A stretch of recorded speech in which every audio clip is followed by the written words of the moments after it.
The rice is right. The rice is right. Now, just run the rules past me again. We had to identify whether it was a Chinese meal, rice or steamed rice. Well, either. Actually, it was a Chinese restaurant or an Indian restaurant. But is it true that you played this at home with your girlfriend and it was clear you could always tell which was which? Because one had an Indian sounding name and the other was Chinese sounding. No, I managed to, it did work once. I managed to pick some sort of duck dish that sounded a bit Indian. Right. But then it wasn't Bombay duck, was it? Which is actually a piece of fish. You don't know. You don't know. He wouldn't let me put, you know that whipped cream in the fridge? I saw that, I thought that's fun. Yeah, he wouldn't let me put it on, he was shaming phone. Oh, yeah, but every week we have this. Do you know the other week, Steve, I didn't tell you this, right? He comes in, straight away, you know, I'm trying to talk about sorting the show out, what we're going to do, how we're going to keep it good for 2 hours and that. Grabs a pen, he says, let me draw 666 on your head. Because you can see the scalp. I said, don't do that. He goes, all right, then, how about we meet halfway, put 333. Every week it's the same thing. But I quite like the cream. Did you get any cream on him at all? No. Is it the spray cream in a chicken? Yeah, he said no. Carl, can I just make some, just spray on some glasses? Just some round glasses on your face. Father Christmas! Hello. It's nearly Christmas, hello! Come on, it is Ricky Gervais' show. Yeah, should we play a record and then come back to this mayhem? This crazy mayhem. Yeah. Foo Fighters. All My Life on XFM 104.9. I'm Ricky Gervais with me, Steve Merchant, and Karl Pilkington. Indeed. Genius Karl Pilkington, as Heat magazine said. Really? Is that what he's referred to now? Yeah, yeah. Genius. Saying about people tune in just to hear his games, such as Educating Ricky. Have you got some Educating Ricky for me? Got some education. I need some education, Karl. I desperately need some education. I want to learn about Chinese kids that are born hairier than average. I want to hear about deaf girls that can hear after their mum hits their head against a wall. These are the things I need to know. I mean, I don't wish to be disrespectful. He doesn't look like a genius. He doesn't look like a genius. But then I don't know what a genius looks like. Exactly. So, Steve. you know, I don't want to be an look at Einstein. Yeah. Yeah. His mum thought he was mental as a child. Where'd you get that information from? That was in the Einstein book. But it was in the Einstein book, then it's presumably true. Which Einstein book is that? His Theory of Relativity? The big book of Einstein stuff. Oh, yeah. Yeah, the big bumper book of Einstein stuff. It's for a coach trip, and you have to fill in E equals MC1 squared, 2 fish, or 3 hello, and then it's multiple choice, and you fill it. It's great. Did his mum think, A, he was a genius, B, mental? Most people go for A, but it is in fact B. She thought he was mental at the age of 28. Oh, Karl, you never let me down. You never let me down. So have you got Educating Ricky for me? We've got Educating Ricky coming up. We've got Rockbusters. We've got Rockbusters. Great as seen and talked about in Heat. In Heat magazine. It's got really tough this week now. We're not messing about anymore. Right. Got some good prizes. Absolutely, yeah, we'll talk about those later. Because, I mean, was it last week that you had the classic? Was it, I can't remember, I'm paraphrasing, Karl, apologies. Something like, I'm here in Texas, I've fallen in a puddle, and my knee has got wet. Yeah. Wet Knee Houston. Whitney Houston. Yeah. And also, it was last week when there was a little bit of confusion over the one for Holly Valance. Right? Of course. I don't think it was confusion. I think it was your error. No, it wasn't. And it was Holy Valance, and you meant Pelmet. Then Becky, who called up that time and said, if you're getting mistaken with Pelmet, right, she sent me an email in a week saying, I've done a bit of research. Yeah. It was my fault. I've made an error. Yeah. It is a Valance. Okay. And I know about Valances, as I told you last week, at the very end, my auntie loves them. Yeah. Right? She makes them. She started off just like putting them on top of the, sort of window around the curtain. And then she thought, I can do more with this. Yeah. And she had a little coffee table that had magazines underneath. And she said, I'm sick of seeing them magazines when I'm sat down. She sounds like a Pilkington, so... I'm sick of seeing them magazines when I sit down. So she put a Valance around the table. Yeah. She just got Valances around everything now. Yeah. Then, next step, she tapes everything. She never actually watches telly. She tapes it all because she gets sick of listening to the adverts and that. Yeah. So she tapes everything. So she's got loads of videotapes and that. And the video used to get on her nerves. When she was watching a film, she'd see the clock changing. And it distracted her from the film. So she put a Valance around that. Yeah. That's genius. Yeah. So, That is or is it mental? Only Mrs. Einstein can tell. I don't know. She's even made a little Jack Russell look like a hovercraft. Yeah. He's great. So everything's got a balance. If you go round and you stand still for too long, the chances are you get a balance around your head. Yeah. This is this is Auntie who? Auntie Nora. And this is the one that farted for 5 minutes. Lest our listeners forget. Lest we farted forget. for 5 minutes, called his mum, saying I'm farting. 2 minutes into the fart. She's about 2.5 minutes in. Yeah. God. She said I'm about 2.5 minutes into Well, the my fart. mum said, how long's it been going on for? She said, well, it was about 2.5 minutes before I called you. Yeah. And then it went on for a further 2.5 minutes or something. And then it stopped. And, She couldn't time it because there was a balance over the clock. Yeah, she used to couldn't annoy time her when it, she was yeah. on the phone and you put her off seeing So the time. she was guessing it was 5 minutes. This was one consistent fart. Yeah. I mean, it wasn't making a noise. It was just... Oh, it wasn't making a noise. Just gas. Right. Endless gas. So, there you That's go. fantastic. Well, we started off with a new one, a little bit of Foo Fighters. We like new and old on this show, don't Indeed, we? we like to mix it up. I'd like to play the Smiths from their debut album, I Don't Owe You Anything. Red Hot Chili Peppers on XFM 104.9. You're like, oh, I had God. chicks queuing up Yeah. around the block. You'd wanting to usually come. have to. I know, but I Someone told like you you. would have to write to Jim or Fix It or Esther Ranson to get them to meet us sort of people. And now it's on your doorstep. I'm amazed that you didn't enjoy it. Why didn't you God. enjoy it? You got to walk down the red carpet. You went in. There was George Best, one of your footballing heroes, was there. A load of other big names. You sat there in prime position. You came backstage with a load of other big names.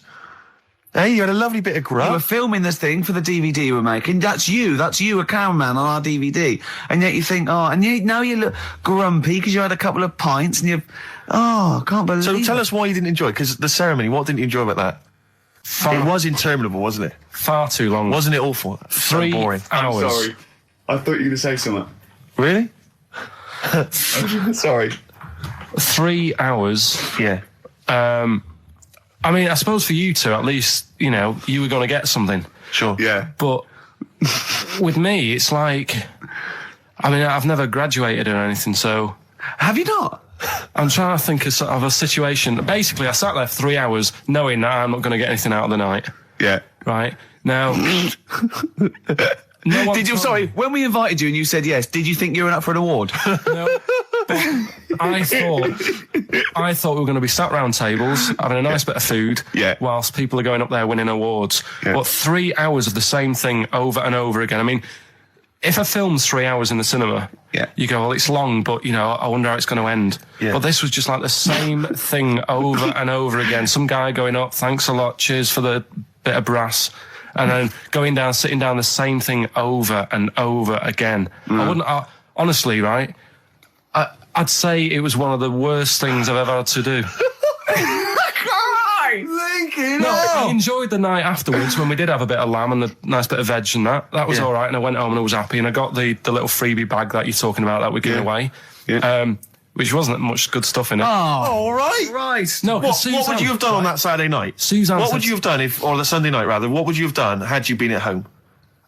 I would have stayed in with Suzanne, right? Watching telly, having a nice bit of pate on toast or something, cup of tea, watching 24.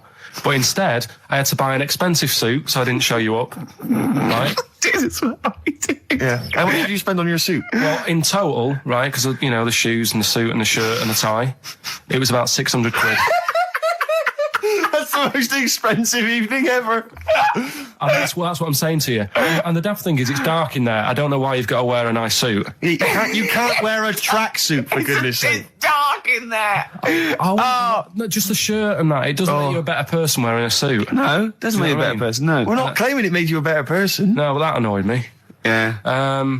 I mean, it was an experience, isn't it? That's why I went, because you think, if I didn't go, if I would have said to you when you invited me, no, Steve, I don't want to go, then I would have never known, right? Yeah.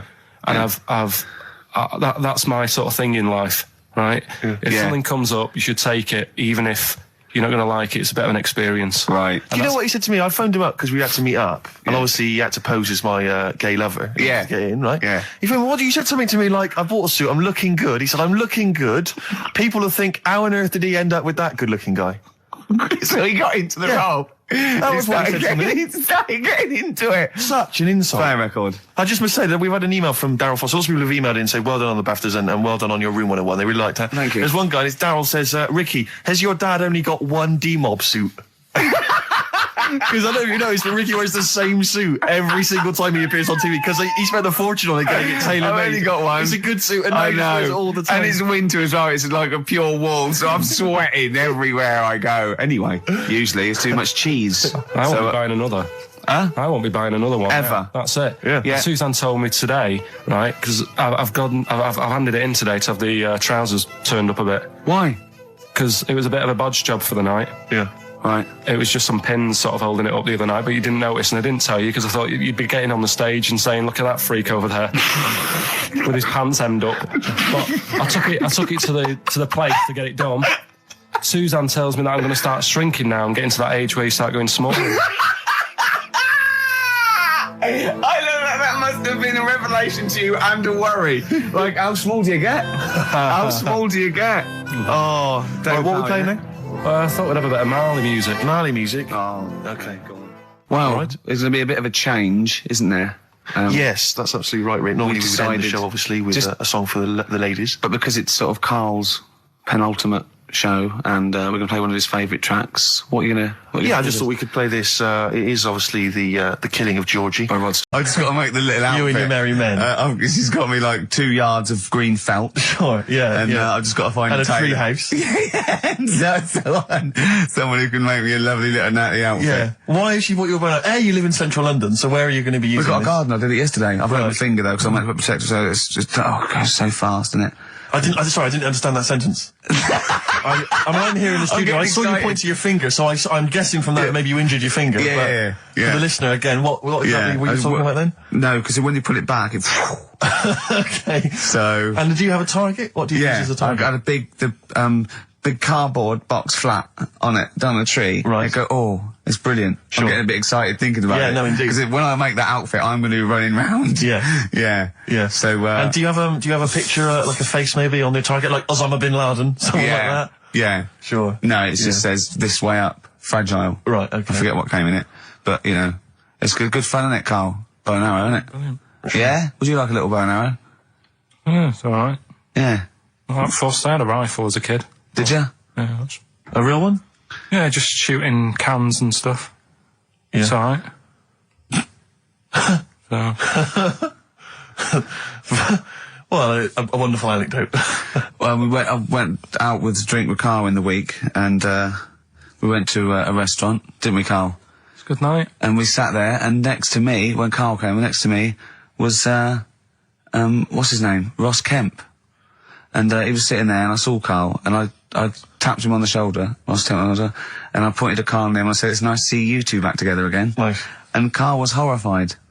But Carl didn't know that I'd already spoken to him before Carl arrived. Yeah, so I thought it was okay. I thought I could break the ice because I'd met him before. Sure. So he just thought I was insulting him. And when in the week we were talking about his little head, weren't we, Carl? And Carl suddenly stopped the conversation and said, if I had hair, what would we be talking about now? I think he had enough of everyone talking about it. He looked good though. He had a special little do. He had it sort of, cropped a little bit more. I like it when he's just freshly had it done. Mm. Do you like? Yeah. Has that ever happened to you, Steve? If you're somewhere, say if you sat somewhere, does someone sort of, is he anyone else who you look like, or would you say you're a bit of a one-off? I love these two. But to be fair, so at it. to be fair, he seems to be having to go at me an awful lot more than I do at him now. I mean, he just starts it. Starts it out of nowhere. I think his is sort of a get back for the way you treat him as a producer, not. But he's not a producer. If he produced the show, I wouldn't have a reason to criticise. But I think this is it. But seriously, I mean, it really winds me up though, because it started as a joke, but now it's abuse. Yeah. He got annoyed at Heat because it said Carl's producer, well, not so much a producer as just a bald mank. And he went, can they say that? Yeah. Can they say that? See, that's a magazine, an independent publication that's identified what exactly it is you do. Yeah. Oh, here we go then. Go on, bring it on, because here we go. He's looking at me. I know he's thinking. I can hear the cogs I'm not working. thinking anything. It's vicious. No, that is true. Never a true word. Play a record.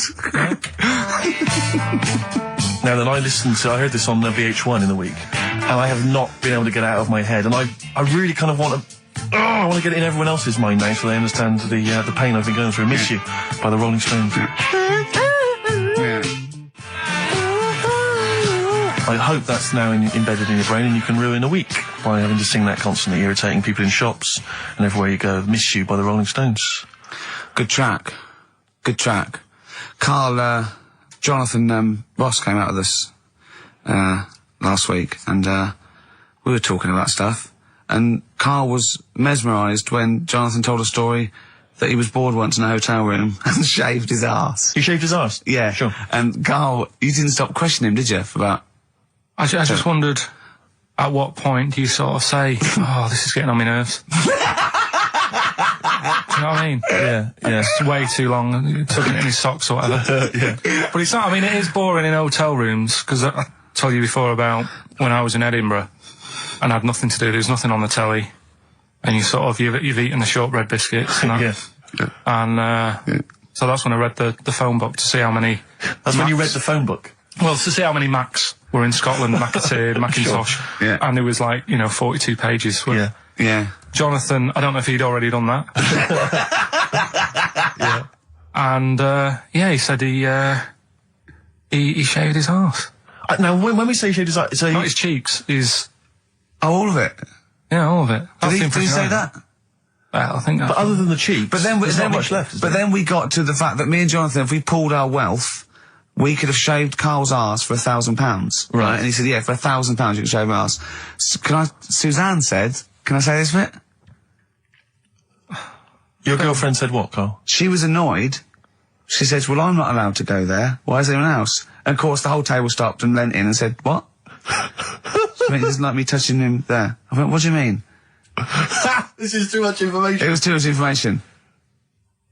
I like the fact that you've had this conversation with her. I like the idea that she touched your arse once and you went, woo, hands off. Yeah. I love you, but keep your hands away from my arse. Do you know why he said he's talking about the most intimate part of the arse, the middle arse he's talking about, and he said, I said, why? He went, it's a bit gay, innit? I said, how can a girl touching it be a bit gay? If you stood behind it, it could be anyone, doesn't it?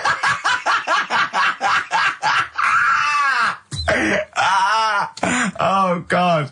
And it seemed, I mean, you can imagine the conversations we were having, right? And it's that thing that the waitress heard something every time she came over. She heard the word, cock on. Jonathan Ross saying I shaved my arse. Yeah. And, oh dear. But it was, it was a good night, wasn't it? So, it's £1,000 now, isn't it? But presumably you give Suzanne half anyway, so everyone will be happy. You've used the arse to best effect. She's got half out of it, so she's made as much out of your arse as you have, in a sense. Me and Jonathan are happy. Yeah, but to be fair, it's his arse on the line. So... I know, but I mean, it's not like she's getting a bum deal. Well, she's getting 500, yeah. quid. No, I can understand that. But, do you reckon? Just thinking of some more... Play a record. Can I just ask, before you play a record, if we were to shave your arse, let's say we did it for charity or something, got sponsorship, how would we do it? Would we use one of those big kind of old-fashioned razors? No, I'd use a Bic Safety. I'd just straight And away. would you use a gel or a foam? No, I first of all, I think I just, lather it up. Right, So you'd lather up his arse first? I do the outside bits, just go straight down, big broad strokes, clean, right? Then I'd have to go in the crevices, and I'd need an assistant. I'd pop it apart, and just very gently go in there. I might even use electronic equipment, just so there was no sort of nicks. Okay. So an electric razor? Or I might wax the internal middle arse. How did Jonathan do it? Because he did it on his own, didn't he? I just use mirrors. Why do I'll ask him. We'll call him later. But, I don't know. Well, perhaps you listening have once shaved your arse, maybe during an exam or something. What I think, this is conjecture, but I think he was probably there. He'd had a shower. He's shaved his face, right? I thought, well, he was naked. Looks down and goes, oh, what a hairy arse. Well, hold on, I've got the razor in this hand. I've got the mirror there. I'm not on stage for a good 10 minutes. Yeah. There's one thing I don't like going on stage with is a hairy arse. Bang, drink, wallop, done. On stage, thanks, see you later. See you next week. Yeah? What are you thinking, Carl? No, it's just how hairy was it? Do you know what I mean? How hairy was it? Because I imagine, I mean, you're saying mirrors and stuff, but he's, I mean, how old is he now? He's 42. And they say your testicles drop quite a bit once you start getting old, don't they? Yeah. So that he's got to make sure they're out of the way. Yeah, but I don't think, I mean, I can speak for myself, you know, as a similar age to Jonathan, that, I mean, you know, there's millimetres in it. It's not like we tuck them in our socks in the morning. They're still in the same place. You really wouldn't know the difference. It wouldn't, if we filmed it in, you know, time-lapse camera, it wouldn't be like a bungee jump. Do you know what I mean? They wouldn't be moving a lot. Yeah. Alright? Do you think I told him he's a good-looking fella, Steve. Would you agree with that? I told Jonathan that he said that he just went for it as well. Yeah. So you spent a lot of time picturing Jonathan's naked arse. You'd let him give you money for arse touchery. Yeah, whereas your girlfriend's got no chance, and you're saying he's a good-looking man. Do you want to play a record and think about what you've done? Interesting. 50 Cent, 21 Questions, new single from him. Well, me and Carl got a joint favourite lyric now. I love you like a fat kid loves cake. Yeah. That's great, isn't it? I mean, I like it because it's funny and humorous and cheeky. You like it because it means something, don't you? You think that's the absolute truth. If someone was to say that to you, that would be the most romantic thing they could say in it, because it's... No, I'm just thinking you know what it means. It's like the Elephant Man, right? The Elephant Man, that's what he's called. Again, you know what you're going to get. The fat kid loves cake. You've said it all, you don't have to say any more. I can't believe it. I'll tell you what made his day the other day. I love it. Jonathan Ross said The Elephant Man is one of the best films ever made. Yeah. Endorsed by a celebrity. I know. Well, by a film buff, really. It is good though, isn't it? It is a very good film, yeah. We have got Cheeky Freak of the Week. Oh, right. There's been a lot of stuff going on this week. In the freak world? Yeah. Is it really? Yeah, there's loads. I mean, stuff that we can... The one that hasn't made it. God, this is what hasn't made it, so we'll judge it on that. Go on. There's a woman, right? Do you know how, I mean, in a way, I thought Elephant Man, it was a bit tight because, you know, they sort of took him on a freak show, did a bit of a road show with him and stuff. Yeah. There's some woman, I think she's in India, like now, who, makes a lot of money because she's got 3 legs and like 7 toes stuff. And she was saying, people pay quite a lot of money. Not Squiddy Patel.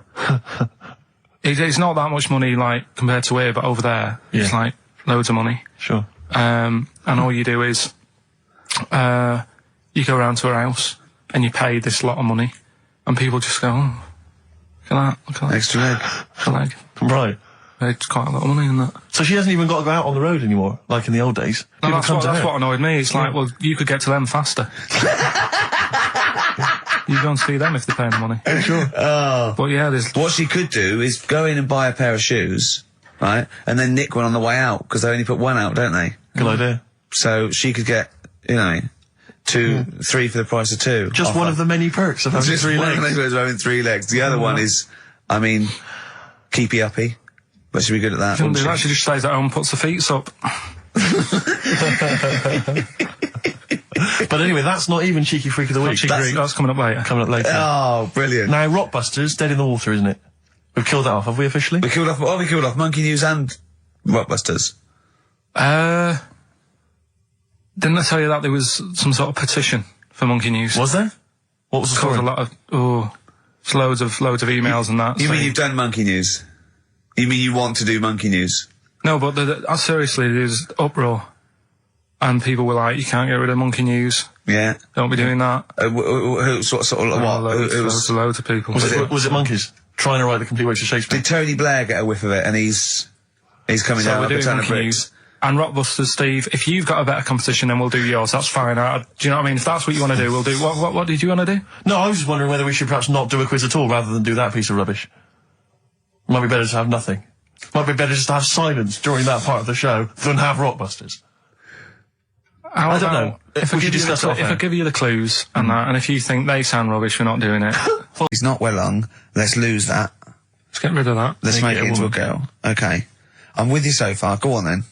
So, anyway, gets away with it a little bit in the early years. Right. Starts going to school. Gets away with it a little bit. Sure. Right. But then, do you know when you get to that age and your head goes all funny? Like when you're a teenager and you sort of, I don't know, your skull goes... Mine never did. What are you talking about? No. It's that sort of teenage years when you look a bit odd. Do you know what I mean? You go from being quite a good-looking person, and then your body starts growing at a different rate. So you never know till 21 whether you're going to be a looker or not, or whether it's just. Yeah. I know. Right? Go on. Yeah, I'm still waiting. So your head grew outwards at exactly the same rate, didn't it? That's why it's Your circle. head grew faster than your hair. He's got a lovely head of hair, but just below the skull. Yeah. He's got a little afro in there, but it just couldn't get through the follicles. It couldn't catch up the skull. Expanding. Oh, bless him. Oh, come on, Baldy. But the thing is, right, so you see these pictures of the lad stroke woman who's trying to be a woman at the age of 14, 15. Sure. Yeah. She's got one of them big heads. Right. Like a lad. She starts having a hard time. She doesn't want to play with the mates, with the dolls and all that. She's more into go-karting and that sort of thing. Gets to an older age. Yep. Decides to go back. Is now sort of with a woman and having a life of a fella. But did the doctor keep it for him in case he needed it? No, he's had one put on though. Has he? Where'd he get that from? Dunno, maybe that bondage shop. What do they do when they do that? Do they put on a... What do they do? Maybe someone could call in and tell us. If you're a woman and you have a... Do you want to speak to someone who's got that information? Yeah, I do want to know. What do if you've got that information, I don't want to talk to them. Do they construct one? Do they construct it? From plasticine? Or do they whack on a dead one? What? What? Whack on a dead one? Yeah. What? What? That's not, it's not, what do you mean? No. When a woman has a knob put on... Yeah. To have a sex change, where do they get it from? Is it constructed? Do they find, like, I don't know... From a donor. A donut? From a donor. Oh, well, yeah. A donor? A donor, yeah. Yeah, but presumably it's like... Maybe there's someone who wants after they're dead, I mean. No, I thought very few people... It's not like giving someone a kidney and then sort of like celebrating with them. Maybe if you're a guy and you want to become a woman, you've got one to spare. That's true. Yeah. Well, a swap. Yeah, just do a little swap, probably on the internet or something. Or Noel Edmonds. What do you mean? On Swap Shop. He's not a man. No, but you could go, we got a fella here who, got a lovely, nearly new, unused penis. Yeah, Keith Chegwin out in kind of Bognor Regis. Wants a couple of tits and a fanny for that, so, call in. It reminds me of the, do you remember the John Wayne Bobbitt story? Which it's always seemed odd to me. I never really kind of got all the information. Do you remember that one, Carl, where the woman cut off her husband's penis because he was sleeping? I think he was sleeping, and she drove off. I think he woke up quite quickly. That's so much better than the alarm clock, yeah. And she threw it off. She threw it out of the car into the woods, and he went and found it. Yeah. But imagine if he'd got to the hospital and they'd sewn it back on, and he'd gone, that's bigger than I remember. I'm not sure this is mine. How many of you got us where we dump all the knobs? We dump all the knobs in there. Yeah. That was an extraordinary story. And then, bizarrely, he became a porn star. Yeah. Yeah. Very strange life that man's had. Well, it is a bit of a shock to the system, isn't it? Oh, cutting your knob off. I know. Do you remember that French bloke, the performance artist of 1910? Do you remember him? No. He, as a performance art, in a theatre, he cut his knob off to a crowd of people. Now, what? That's only a one-night trick, though, isn't it? Exactly. Yeah. But what if there'd been a bang outside? They went encore. He went, what? Yeah. Or they looked outside because a car backfired. He went, did you see that? I go, what? I go, just cut my... Did you? Yeah. Think of that. Sacre bleu. I know. French are funny, aren't they? Cutting your knob off for your art. Weird, isn't it? Longview. Further on XFM 104.9. As we're having so much fun with penises, I thought perhaps I should just mention... That's a slogan. We should just mention this story, briefly. It's in the paper today. A Russian is selling what he claims is Hitler's mummified penis for £12,000.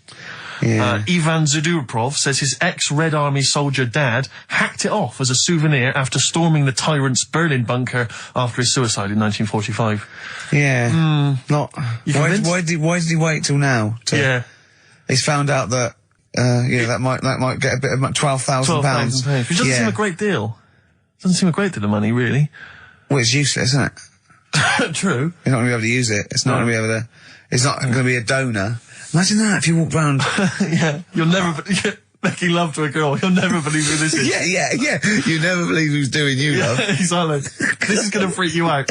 This is, just relax. Okay, sit down now. Was that I got all a little right? surprise for It was you. brilliant. It was brilliant. Yeah, so you enjoyed it. Yeah. Right. Are you a fan of the Third Reich? Exactly. Well, no, awful racist. Okay, let's go a different tack. Yeah. You did like the sex. I love the sex. Okay then.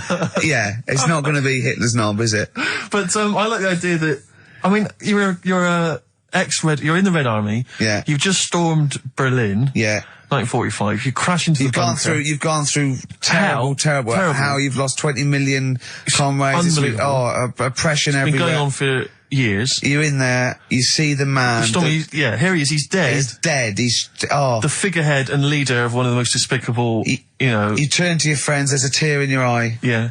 And your immediate thought is, I ought to chop off his todger. Yeah. Well, no, I said Bagsy. I said Bagsy is Winkle. I said Bagsy is Winkle outside. Whoever it was. Yeah, I didn't know it was going to be Hitler. Brilliant. It's just, I can't, it just doesn't make sense. It's ludicrous. It's ludicrous. And I don't know how is he expecting to prove this? Because I want some proof. Well, I think that's why he said that. He probably started off with, I've got Hitler's face. And they went, brilliant. Oh, let's have a look at it. What do you mean let's have a look? Well, just check his Hitler's face. Obviously I know what he looks like. Oh yeah. No, it's not. You know what no, it's not his face. What wouldn't you know what it looked like? Well, I mean, no one's ever seen his genitals. That's what I've got. Yeah. I've got his. It's got a little swastika on it. Is that proof, is it? Yeah, little Have you got his ball? Well, no, the Albert Hall's got one, his mother's got the other, so I don't know. See, the Albert Hall, I would have thought, would probably be paying that £12,000, because apparently they've already got his ball. Yeah, they got one of his balls. They got one of his balls in the Albert Hall, his mother's got the other. Yeah. But if they got the Todger if they can track down the one his mother's got, they would have a complete set of Hitler's. I'm just hoping it doesn't fall into the hands of some kind of crazed genetic scientist. What, I could clone it from his knob? Clone Hitler. Back to, I don't even want to think about the future if that's the sort of way we're going. Exactly. If that's the sort of way we're going, Carl, I'd rather not know about it. What do you make of it, Carl? Weird, isn't it? It is weird. I mean, I don't want to go on for this too long. We've probably got about a minute left for the first half hour, and I reckon should can this sort of... What, 30 minutes of genital talk? Just quickly, Saturday afternoon? There's one in a museum, I think it's like that London Museum. What? One what? Well, do you know like how people are buying weird stuff and that to put in museums? Yeah. There's this device that, I mean, think about it, years and years ago they used to torture people, didn't they? Yeah. Really badly. And the device there's no real good torture, but go on, I see your point. Yeah, but this device, right, think about it, you've done something really bad years ago. Yeah. Right, and you're thinking, oh, what are they going to do? Do you know what I mean? Could do anything here, it could be the end for me. The device they've got is this thing that you put on your bits, as a fella, and it's sort of metal, so it means you can't sort of, get excited. It puts a stop to you, sort of... That wasn't a torture device. I think it was a Victorian thing to stop adolescent boys wanking. They used to have things like wrist things as well with, like, spikes on them. It's not a torture device. Isn't that? Well, not really. Imagine that being captured by no, right, you're never going to get hard on again. All right. Not really a torture device, is it? And there wasn't that many nice-looking women wandering about anyway back then, was there? You didn't get excited about stuff. What are you talking about? Well, they filthy, they stunk and everything back then. What are you on about? Right, we've covered that. We'll do, Cheeky Freak of the Week. Do you want to... Oh, definitely. Should we do Cheeky Freak of the Week? Cheeky Freak of the Week? I can't wait. I'll always do these. I'd start off with these. All right, well, let's have the jingle for Cheeky Freak of the Week. Oh, no. Do you remember it? No. I remember it. Oh. Cheeky Freak of the Week. Brilliant. Something like that? I want some more, though, because that was slightly half-high. Cheeky Freak of the Week. Excellent. Right. This, we're going back again. Yeah, 17th century? Well, it was 1829, right? Oh. I'm impressed. Now, the problem is with Cheeky Freak of the Week... not so much the week, is it, if you're going back to 1829? Well... Not even of the century. You haven't even done Cheeky Freak of the century. There's... What's the problem with Cheeky Freak of the Week? Just because... Other than the sort of moral implications. Yeah. Well, last week, it was a fella with two heads. Yeah. We've done Siamese twins. It's Siamese twins again. Oh, no, it was Siamese twins. It wasn't a fella with two heads last week. It was Siamese twins. Conjoined twins, sorry. They're two different people. This is what I'm telling you. But this is the problem. They're going to crop up quite a lot just because they've got double a chance. All right? Oh, please don't write in and complain. He knows not what he does. You understand, don't you? Carl will actually feature one day in this section. Yeah. So, right, go on, Carl. We're going back to 1829. Yeah. All the way back there to 1829. It's a retro conjoined twin link. A couple of guys set up a business. They were called Chang and Ang. Oh, they're the first. That's why they were called Siamese twins, because they wasn't that what it was based on? Those two, Chang and Ang. Was it? The original, yeah. That's why they're called Siamese twins, because I think they were Siamese. So these are the first ones. Well, not the first ones, but they're the ones that got to fame, I think, and why people started calling them. So people started calling them conjoined twins, Siamese twins. I think I'm right there. Anyway. Good. Well, the sort of set up business, sort of going around the US. Well, both of them. And Europe, yeah. Yeah.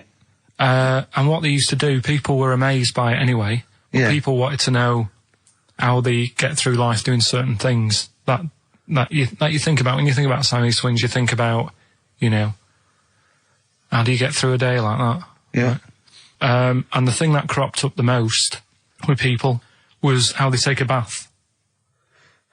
So they used to go on tour around the US and Europe and sit in a bath, have a wash and that. And did they ever wash each other by mistake? They go, oh, that ends there. That ends there. Like those things in supermarkets. They put one of those down. We go, oh.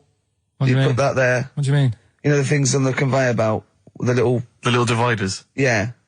They wind me up, those dividers. Sorry, I was a complete tangent, but for some reason, it's my own psychosis, but I get so annoyed if I'm in a supermarket, I've got my shopping, I'm just about to get served, and you can always see there are certain people who stand behind you getting edgy, itchy, worried that I'm not going to put the divider down to separate my shopping from theirs. It's like they're terrified that I'm somehow going to deliberately pay for their shopping. Sneak in their onion. Yeah. Oh, I didn't get an onion, I'll have that. And it's just, but what annoys me is it's not so much that, obviously it's a practical thing, it's the fact that they get a little bit edgy. You can actually see, certainly kind of, dare I say it, certain breed of woman and a certain breed of fella will, just get a little bit itchy, a little bit edgy, and they just look at you, can just see them sweating, especially if they can't reach. I just lean over and do it myself. Well, I know, but the thing is that it's like they almost feel that they ought to wait for me to do it, as though somehow it's my obligation.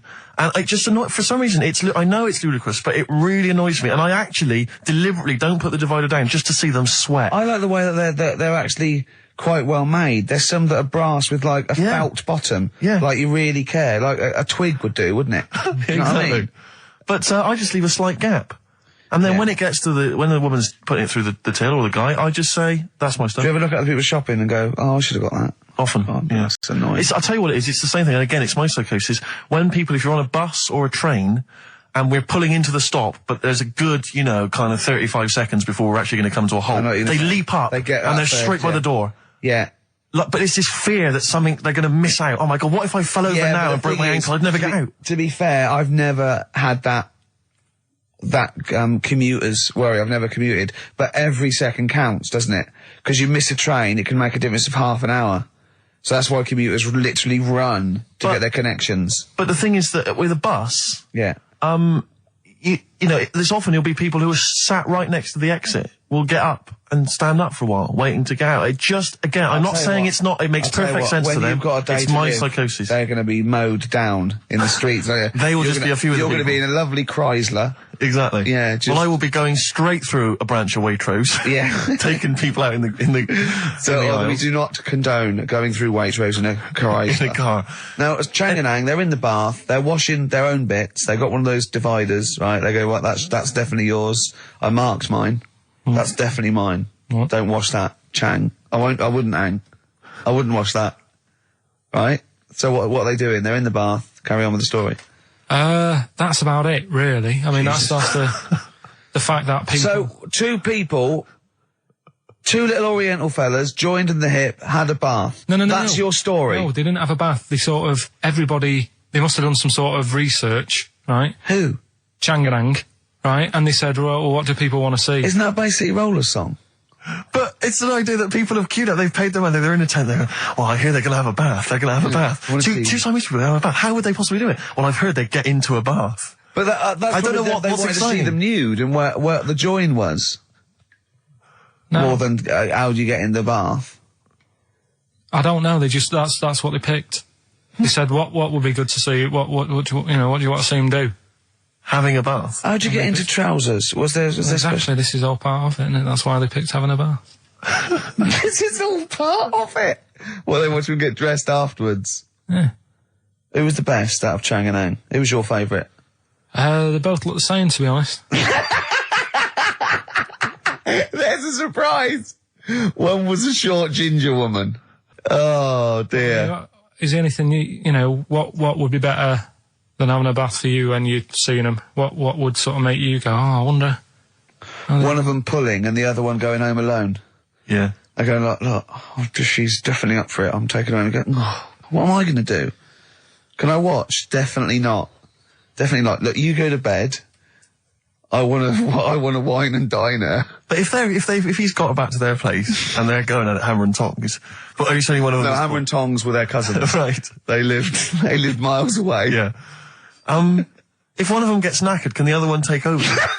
God, I think we play a record. That annoys me. What? That sort of being at it all night. What do you mean? Let's put a song and I'll come back. What do you mean? No, come on. Seriously, because okay. R.E.M. Yeah. Well, after R.E.M., night swimming, being at it all night, and why it annoys Carl. Night Swimming by R.E.M. Well, before we played that track, you remember Carl was on the teetering on the cusp of telling us why he's annoyed at going all night. I assume you mean relations. Yeah. What do you mean? What annoys you about that? What? Sexual relations all night. The concept, or people keep you up. Is it your next door neighbours or something? No, just that thing of people who say, "Oh, was that it all night last night?" Who says that to you? Lads who think they're, they think they're a bit of a lad and think that means it's good. What, like Sting and his tantric sex? Sting. Yeah. Well, to be fair, it goes for 8 hours, but only 3 minutes of that is going for it. The other sort of, 7 and a bit is sort of laying next to each other, isn't it? Right. Or sometimes in a different room. Yeah. Yeah. Is that why it's called Sting? Hey? Well, if you're at it all night, bet it. It's gonna sting. Yeah. So what's your problem with this notion of going at it all night? It's just that thing of, get it done right the first time. Do you know what I mean? Get it done. Yeah, get in, get out like the SAS. Once you've done it, you've done. You know what I mean? Yeah, no fanning around. No messing about. So, it's just that, isn't it? It's like, do it right the first time. Once you've washed up, right, you put the pots away, you don't dirty them again. What a lovely analogy. That's one of the great Is that what you say to Suzanne? Come on, love. Once you've washed up. I've already washed up. You don't dirty the pots again. Go. What a romantic Ding dong. song. Hello, is there a fire? Oh. Hello. Did he have a moustache, the fireman? Oh. Hey? So what did you just pinch off? I can't confirm it at this stage, exactly what happened, but it certainly felt like a pinch. I looked round, there was a woman behind me. Right. She was fairly old. I think she's probably in her mid-30s. Right. Kind of reddish hair. Right. I don't know if she's listening. Right. But she knows where I am. And so I don't know how to proceed, really, Rick. I don't know if it's worth putting up some posters around the Green Park area. Well, what you could just do, to try and corroborate it. If you saw a woman pinch the lanky guy's arse, you could probably get in contact with British Rail and go back over their CCTV cameras, yeah. And then they could probably zoom in and, so identifying sort of birthmarks or she might have been holding something. Then I could hire a private eye. Yeah. Again, money well spent. Well, so there you go. I'm just saying maybe maybe things are looking up. Things it's getting towards Christmas. The worm has turned. Hey? I mean, it's a little sexy sexy story to get the show going. It is but what do you make of that then, Carl? What do you think, you're quite damning.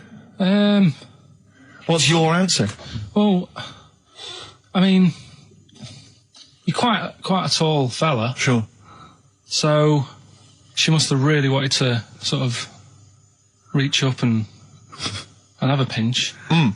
Do you know you think she was a dwarf? She did it with her teeth? He didn't say she was a dwarf. No, but Steve's taller than, his arse. Yeah, but his arse isn't 6'9", is it? His arse is about 3 foot off the floor. 4 foot? What? 4 foot off the floor? No, I don't think so. About 3. She'd have to be a midget to have to reach up to pinch Steve's arse. He is very tall, but I don't know what your point is there, Carl. You're just trying to, you're just, I think maybe you're just a little bit jealous. Just a little bit of jealousy. How many cats do you say you've got through? I'd say whilst I was living at home, I mean, it's still on the increase even though I'm not there. So, whilst I was there, probably 5. God. Oh, wow. Oh. Yeah. And were you upset each time, or you just got used to it? It's one of them things, isn't it? Like I've said before, when you first see something, it's a bit of a shock. Do you know what I mean? It's like the Elephant Man or whatever. Yeah. First time you see him, it's that sort of, oh, look at that. Yeah. Do you remember the first time you saw Steve? No, I'm not being funny. Do you remember the first? Yeah, but I've said this before. It's always, then you get used to how people look, and you don't... No. I'm gonna burst. You have to play a record. No, what? Because I see Steve's No, but I've got used to it. Shut up. Carl, you know our mate Johnny, he's a Doctor Who fan. Yeah. Do you remember, he bought, the Doctor Who magazine, and he went, to the toilet, and Steve got post-it notes and put geek on every page, and Johnny opened it on the tube, right, and it had geek and everything, and Johnny bought in the new Doctor Who magazine, I think this week's or this month's, right, and they've done the perfect Doctor Who fan, right, what the geek is, right, and it looks exactly like Steve. Alright, don't have a go, Rick. It does, and he went, and I'm gonna try and put it on the website. It's amazing. It's got your hair, glasses, it stands like you, it's sort of dressed like you, and it's only, it's hilarious, and he was, I mean, I'm insulting you now, it sounds like an insult, but if you'd see it, you'd laugh. Well, Rockbusters, right? Yeah. Right, here we go. Just a little bit annoyed. Just, 3 clues. We've lost all the energy in this show, haven't we? Well, I can't get over that insult. I'm just a little... No, Three. we did though. It just came out, no, I can be honest with you. It came out of left field. I wasn't expecting an insult. No, and, but I I think think there was a sense of camaraderie on this. Just email in, ricky.gervais@xfm.co.uk. I'm just annoyed. I can't What are we doing? I'm just reading out the clues. Should we put this, let's put this one in for the Sony Award. Let's put this show in for the Sony Awards. Play a song, Carl, because I need to discuss things with him. I've talked before about him Edit tagging it down. Get this down to 3 minutes. It'd be a great show. Rockbusters in a minute. XFM. Lonesome Day by Bruce Springsteen from his new album The Rising on XFM 104.9. Ricky Gervais, Steve Merchant, Karl Pilkington. Foreman just phoned in and said to Karl, stick up for yourself. Don't listen to that Merchant. He does my head in. He's so arrogant. I don't think I'm arrogant. I think I'm mean. Yeah. I just think I'm sort of objectionable. I don't think it's arrogance. I think it's sort of nastiness. Yeah. I'm just not a very nice person. But believe me, I'm not arrogant. I think I'm pathetic. What were you talking about earlier about glasses as well, and Steve taking his glasses off? What was that? What are you saying that in front of him now for? Was it an insult? It wasn't really an insult. Carl, what were you up to? No, what was it? I genuinely don't remember. I genuinely don't remember. Right, Steve, I'm not having a go. Right? Just saying how people, it's a bit weird that you've got glasses because you've got a good pair of eyes on you, right? That isn't an insult. What were you talking about though? What was it? Why did it was the fact that people who wear glasses always look a bit weird without them on. It's like, you know, they should wear glasses. Okay. Why did we get round to this? What was we talking about? What were we talking about? I don't know. I don't know. I don't know what that was. It sounds like an insult, even it wasn't intended as one. It wasn't. It sounds like an insult, Carl. It does, yeah. No, it wasn't. I should be allowed to punch you every time you insult me, no? No, but I'm not I'm having a doing go. it. I'm going to give you a dead arm. Look, Steve, It sounds it's like an you. insult. You And always even if it wasn't, you intended it to be one. What you... You're joking. We better play a record. Okay. Play a classic. Right, we've got who's that on the line? It's Rob. Rob, and are you a doctor? I'm a final year medical student. I'll be a doctor in 2 months, touch wood. That's close enough, isn't it? Yeah. Excellent. So, where do you study? Do you want to give more details, or do you want to remain anonymous as you're calling in to I study at Barts Hospital. All right, great. So, why do GPs sometimes put their finger up a man's anus? To see what's there. You know, if you've got hemorrhoids, if you've got an enlarged prostate, you know, it's either that or they stick up a big tube and have a look up with a light. What? And it's easier to do that. Now, are you dumbing this down for us, or are you going to fail your medical exams by saying stick up a big tube with a light? I'm dumbing it down. Okay, come on then. We're all intelligent people here, and Carl. So you tell us what's that called? It's called a sigmoid escape. Right. Nice. That was a clever test, wasn't it, Rick? 12 inch long. Yeah. 12-inch long tube they can put up there. So, Carl, would you prefer that or a finger? Well, so do they sort of do the finger first, and then, I mean, at what point do they say, hang on, we need a light here? I mean... It's normally if there's something wrong. But, so if I go then, say if I go to this well-known clinic, right, and they go, yeah, the art's good and that, yeah, finger, there you go, and then they go, hang on, I'm going to go and get me light and tube. I could start worrying then because they've sort of found something. And they're not likely to go straight in with the tube. They'll probably send you off some tests first. But Carl, there's nothing. But you go to these places to put your mind at rest and to know where you are with your health. I mean, it's not that you go along. That's what most people worry about. They think that because I'll go along and they'll find something. Well, one, that's illogical. It doesn't heighten the fact they find something because you go along. And two, if they do find something, it's a good job you went along. I mean, I'm a hypocrite because I don't go to the doctor, but I've had that done. You should be concerned if when they shine the little light in your ear, it comes out the other side of your ear. No, the other ear comes right out the other side. That's when you should be worried. But Rob, right, you said then, if they find something, they send me off for some tests. Why can't I just have the test without that and cut out the middleman? Do you know what I mean? Because you're wasting lots of money. There's hundreds of tests they could do, and they could do every test, and they could all come back with nothing. Or they could do the finger up there and send you for the 3 tests you need to find out what's wrong with you. But in this day and age, with all the technology and that, and like brainy doctors and all that, the only way to find out is sticking a finger up there. What are you worried about, Carl? Is it fundamentally that this doctor who's has done 6 years medical training, is it embarrassing to have a man's finger up your ass? I just don't understand how you can get round to that without... But what don't you like? Is it fundamentally you don't like anything up your ass, or is it the fact that it's a man's finger up there? I don't like going to the doctors. It makes me nervous, because I think if anyone searches you long enough, they're going to find a fault with you, right? And especially if they're going that far into you. They're going to find something. And probably not. Well, you never... I just don't... I don't know how to get round to that sort of... that point where you get a... What do you talk to the doctor about? He's like, all right, nice day. Strap your trousers. He goes, I'm just gonna... He says, I'm gonna just, Most people just shut up and let you do it, and then breathe a sigh of relief when you say there's nothing there. Yeah. But is that at the end of the test, or is that the first thing he does? It's the last thing. So that trousers up out the door. Because he knows it ends conversation. He knows it's a bit of a faux pas. The doctor says, "Oh, I better not kick off with the finger up the arse." What I do is I'll start on with the the head, and then we're then go. Oh, one final thing, Mr. Pilkington. So Rob, he drops his keys and he goes, "Pick them up." And as you bend over, will you be doing this, Rob? Is this what you're like open to do? You do all these. I'll have to do it at some point. All doctors do it at some point, no matter what they specialise in. So the first one, is the another doctor there to sort of make sure you're doing it right? Not dentists. No, but do you know? Aren't doctors anyway. But do you know what I mean? Like normally, it's like a co-pilot will have someone with them for the first one.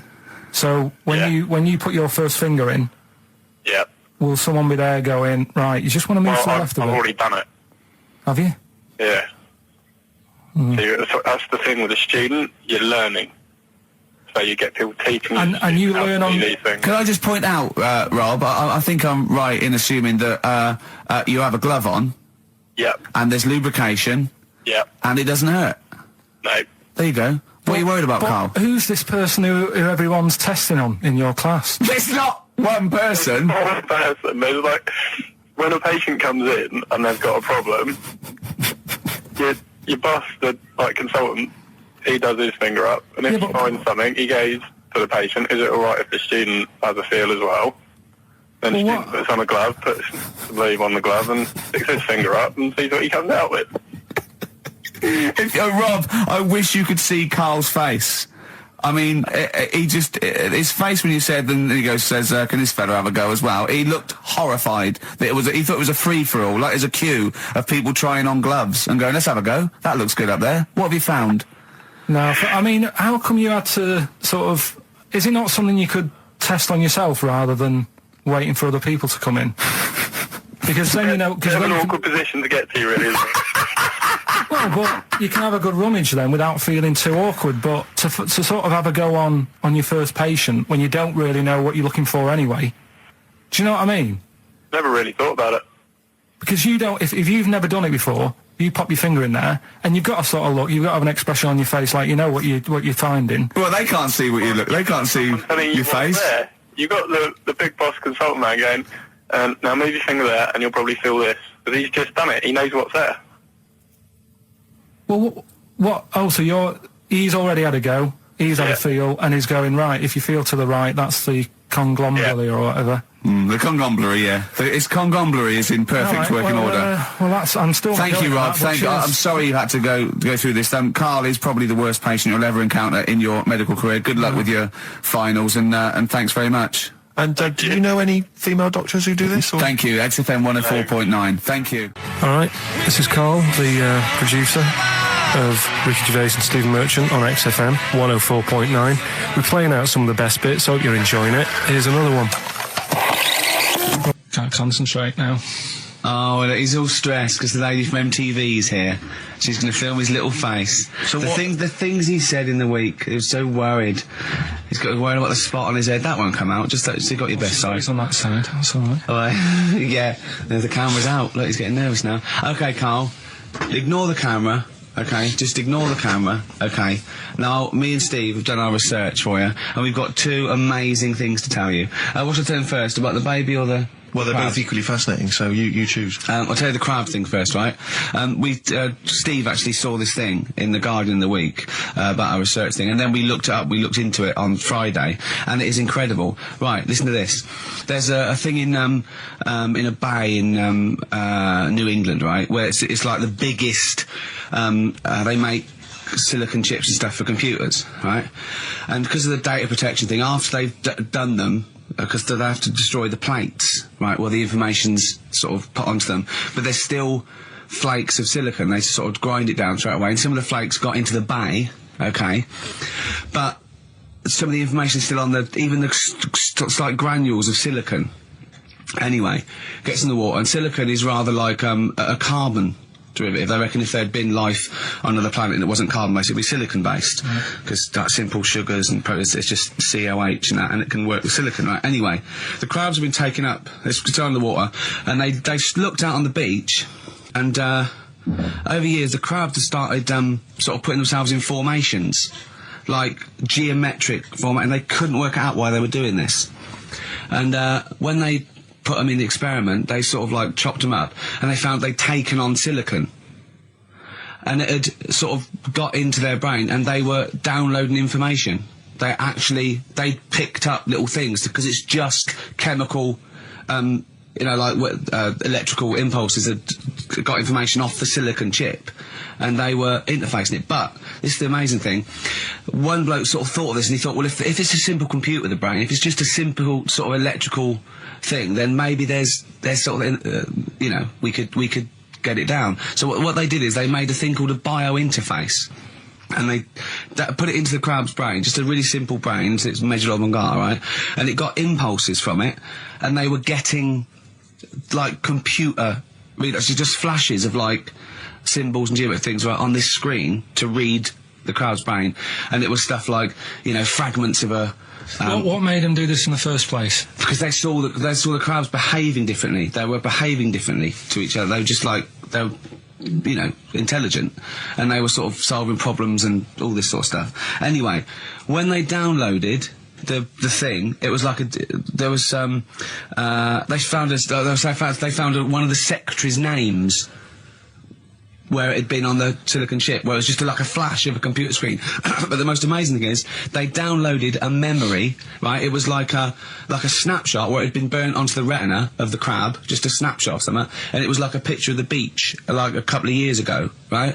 And they also did, incredible, it was like just a digital black and white sort of thing, so they could see what the crab had seen. Amazing. Jeez. Amazing. So intelligent crabs. What are they doing with them now? Super brain. Well, they think this is the upshot. They think they could use it as spy crabs, because they could get these crabs. Also, the other thing is, as generations went on, right? So they put a crab in to see it, so right? Lots of crabs in. And then as generations went on, a newborn crab, they downloaded the memory, and it had the memories of its great all together. It had every memory that any crab had been related to it beforehand. Because it passed it on, it just passed it on. So not even ones that had been eating the silicon stuff? Yeah. No, these are just like ones that have had kids? Yeah. And they've got like... And they know so you'd know everything your everything right the way back. So would that work if we ate silicon? Well, I suppose so. So what are they going to... Well, they can use them for all sorts of things, though. I mean, that's what's incredible. I mean, I don't know how you train it particularly. I don't know, it'd be quite tricky to train, but I'm assuming if they can do it that way, then presumably they can give it like certain silicon information, which they can then plant in it, if you like, within its sort of food. Also, if you get them onto enemy beaches, you'd have like 1,000 digital cameras just sneaking around. You could get like Osama bin Laden or someone. They don't understand the information they've got. No, they don't know they're doing it. They just download them. So it's not like you could torture them and they won't be able to sort of give you the information because they wouldn't know what information they had because they're just. But the first crab they downloaded, they just kept seeing the same picture of a big crab feeding it, which they really. Yeah. Wow. That's what, like its mother crab or something. Yeah. Just memories of it as a child. But they're not in colour, presumably. No, it's all in black and white. It's just a digital camera because it's just they don't see in black and white, so it's just like a I don't know. I think it's burnt onto the retina or something. And the only one that they kept were the ones they saw a lot of the time. Wow. I mean, in a way. So what did you do for New Year, incidentally? Well, I cocked it up a bit.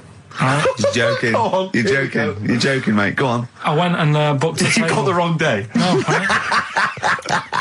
booked a table at a restaurant that was shut. Right? What? I booked a table at a restaurant, and the one that I called, it wasn't the one. The call had been diverted. So Suzanne said, call them up and see what they're serving, right? Because I forgot to do that when I booked the table, right? That's right, anyway. So, because the thing is, right, it's a restaurant in Covent Garden, but they've got one in Victoria. But when they answered and they said, no, Victoria, I thought that was the person who was answering the phone. Do you know how some people say the name? Right. So then when I called them up and said, what you thought he sounded a bit funny. Right? So... I'm confused, Carl, but probably not more. No more than you would have been on the... it was a branch of a... he doesn't want to give the restaurant away, so he phoned it up. There's one in Covent Garden. They answered the phone. The restaurant's not called No. They said, no, Victoria. Why can't we name the restaurant? I don't know why. It's not libelous. Are we scared that, are you scared people are going to sort of see you in there because it's your regular home? No, it's just like, you got to pay for stuff, haven't you? Right. I mean, okay, anyway, so you've got... I mentioned it before New Year, but it's not... So did you go all the way to the restaurant to find out that it was closed? No. What happened is I called... Was that the name of the restaurant again? Right, the restaurant's called Christopher's. They've got one in Covent Garden, they've got one in Victoria. He phoned up, he went to book, it's a lovely restaurant, I've been there often, I recommend it to him. He phones up, said, can I have a table for he said, no problem, sir. Right? And then, Suzanne said, oh, you better call up, see if they've got any haddock on the menu. And he went, hello, and they went, hello, Christopher's. Victoria went, Victoria? They went, yeah. He went, oh, no. That's it, innit? So then I just said, no, forget it. I'm not going all the way over there. So I cancelled it, right? So then I called up Suzanne and said, look, I've made an error. The place we were going to is shut. Was she surprised again, or? So we're not going. So she said, oh, try some other places. And I did. They were all booked up, right? I was fed up anyway. I hate New Year. It's always like this, isn't it?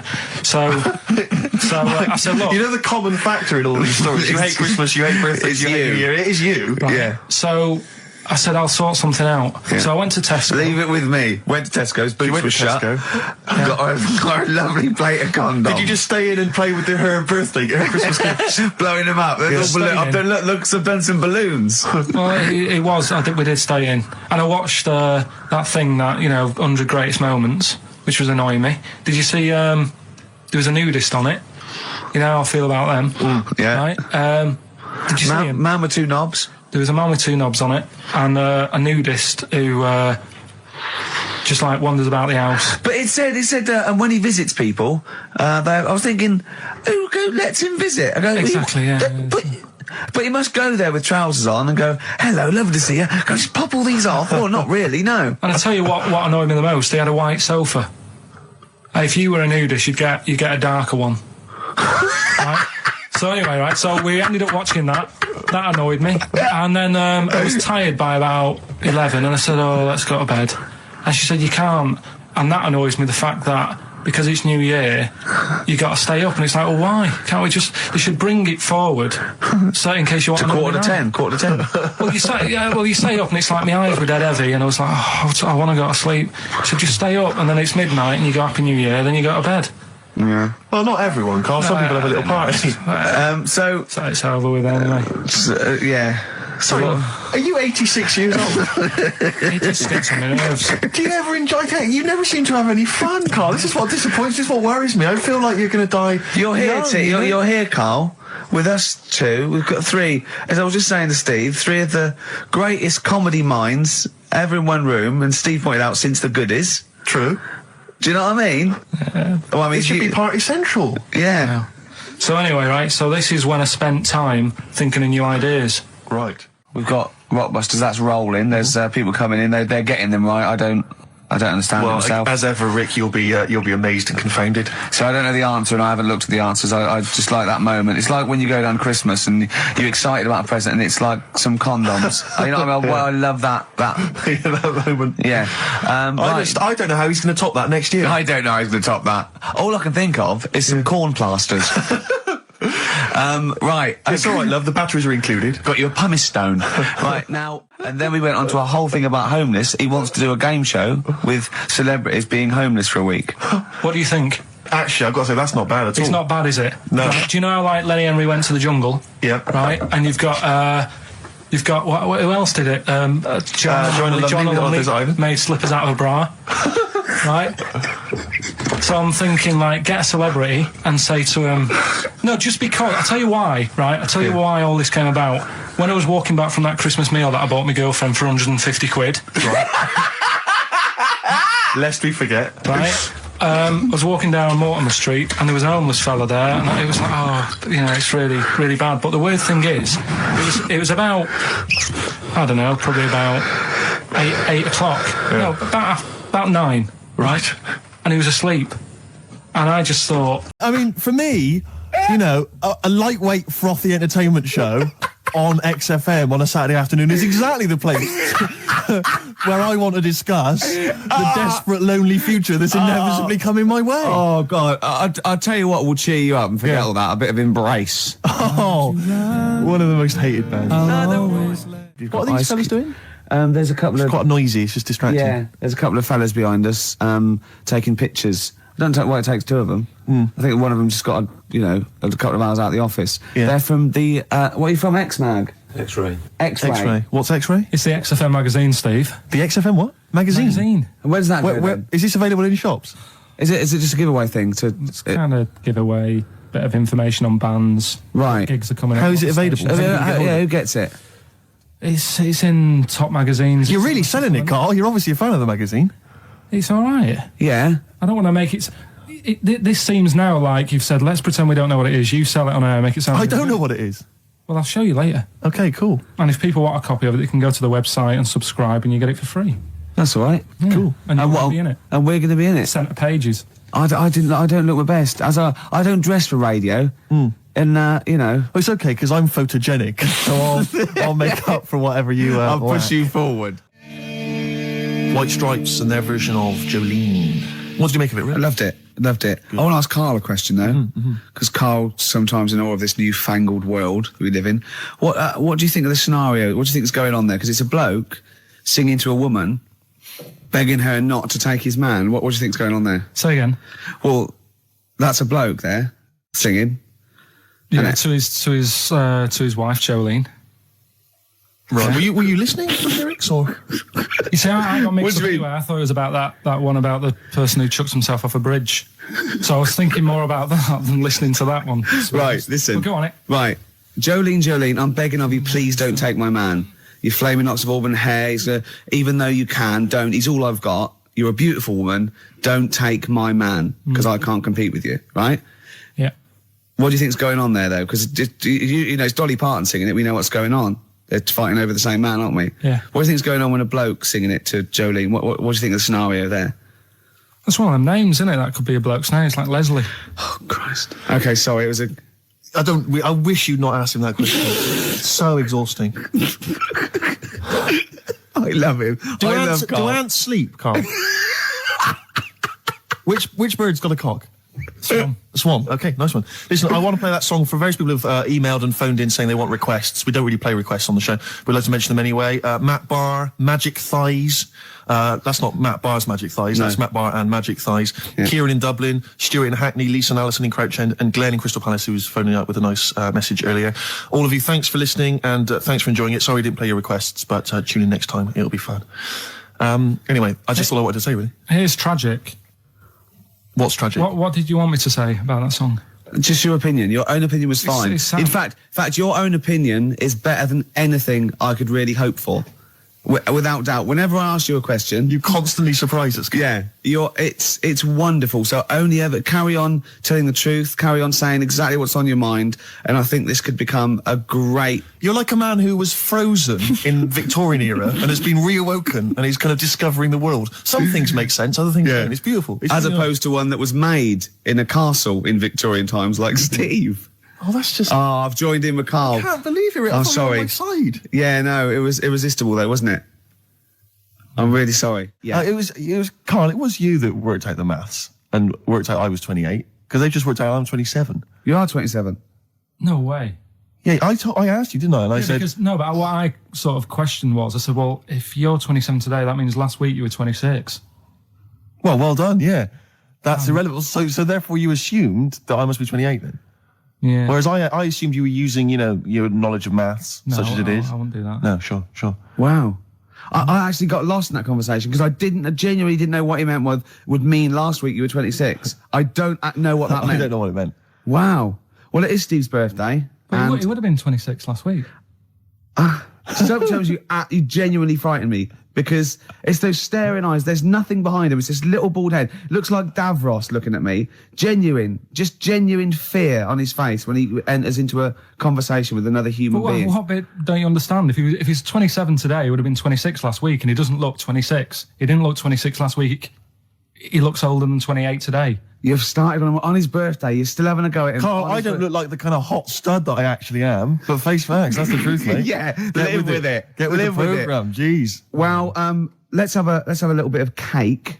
Okay. Oh, that's appropriate. See the what birthday. But you mean the band, don't you? Yeah. Not the cake. You haven't actually bought cake, have you? Got anything at all? Anyway, the winners, Carl. I think you took some answers. Tim and Neil. Well done, Tim and Neil. Are they going together or are they? No, two separate. Lucky people. Yeah. I don't think your heart's in it anymore either, Carl. I was all right today, but Steve's really dragged me down. Well, let's. Wait a minute, I just need to know why. No, do you know, people are being miserable around you? Yeah. I was full of beans when I came in. Yep. Yeah, but you got to remember last week you were really miserable and that really wound me up. Yeah, because he was devil to do stuff. Because he'd been let down and they were worried about the next show. You were in a terrible mood. Yeah, look at me like you were. Songs. I wasn't like going off and lying on the settee, looking ill, talking in that voice. Oh, he's done you again. I said just now, being quite friendly. Carl, Steve. Carl, have you ever tried to get into the Monarch for free? Because I'll be honest, mate, it's not going to happen for you. Come out with me, mate. You got a quid off. All right. When you can get in places in Camden for free. Yeah, I'm all right. Yeah. Oh yeah, he's done you. Right now, it's time for Song for the Lovers. Now, this is one of my favourite songs of all time. You'll know this song better done by. That was nearly a sentence. Oh come on, that was nearly a sentence. What's his name? Glenn Campbell. It's Galveston. Oh yeah. This is the man who wrote it. This is the original. This is Jimmy Webb. Oh yeah. With Galveston. From what I can work out, I think it's about a bloke who goes off to the Vietnam War and he's missing his bird. And I've brought it down, haven't I? I've brought it down a tone by saying bird. It's a beautiful song. It was irony. Just play it. Galveston. It's beautiful.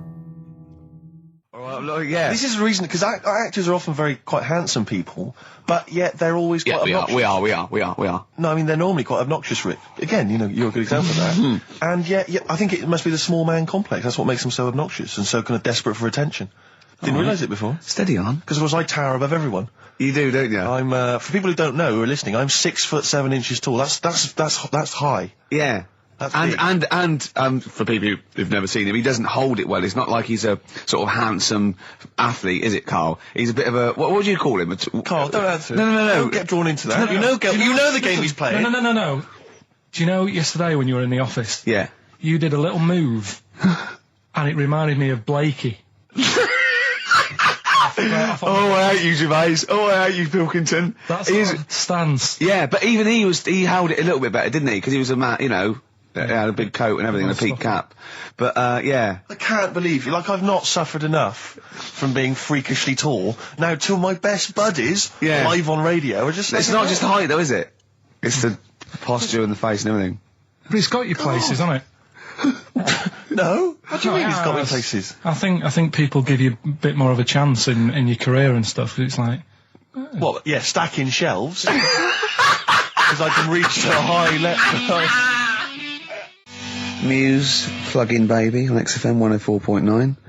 Rick, Gervais, go on. Well, yeah, but I know you guys are laughing about the height thing, and for those that have only just tuned in, I am 6'7" tall, which is tall and that's big, and I pride myself on it in a way. You know, I've worked hard, I've not smoked, I ate well. You know, it's an accomplishment. But obviously, I didn't have much involvement in it. I just am, and it's a curse because mainly the problem is that you can't get stuff, you can't get clothes, you can't get shoes. You know? Yeah, he's size 14 feet. Yeah, but it is genuine, and I don't know. I mean, it costs a lot to buy a pair of size 14 shoes, and if you were genuinely poor, I don't know how you'd afford to be tall, because the clothing costs more, everything costs more. I've seen this in comics, that you'd actually go to school in a barrel. Wearing a barrel. With just braces, it'd just be a barrel like that, and you'd have sort of flip-flops. And you'd take a mule with you. They all had a mule, didn't they, the poor people? People always think like you'll be in a pub or something, and people just think they can talk to you about it. They just think, hey, you lanky, it's just like, because it's like they But that really annoys you, doesn't it? Well, it annoys me because it's like they think I should be proud of it. Like, well, exactly, but they don't think that this is not a disadvantage. This is not a disability, is it? You're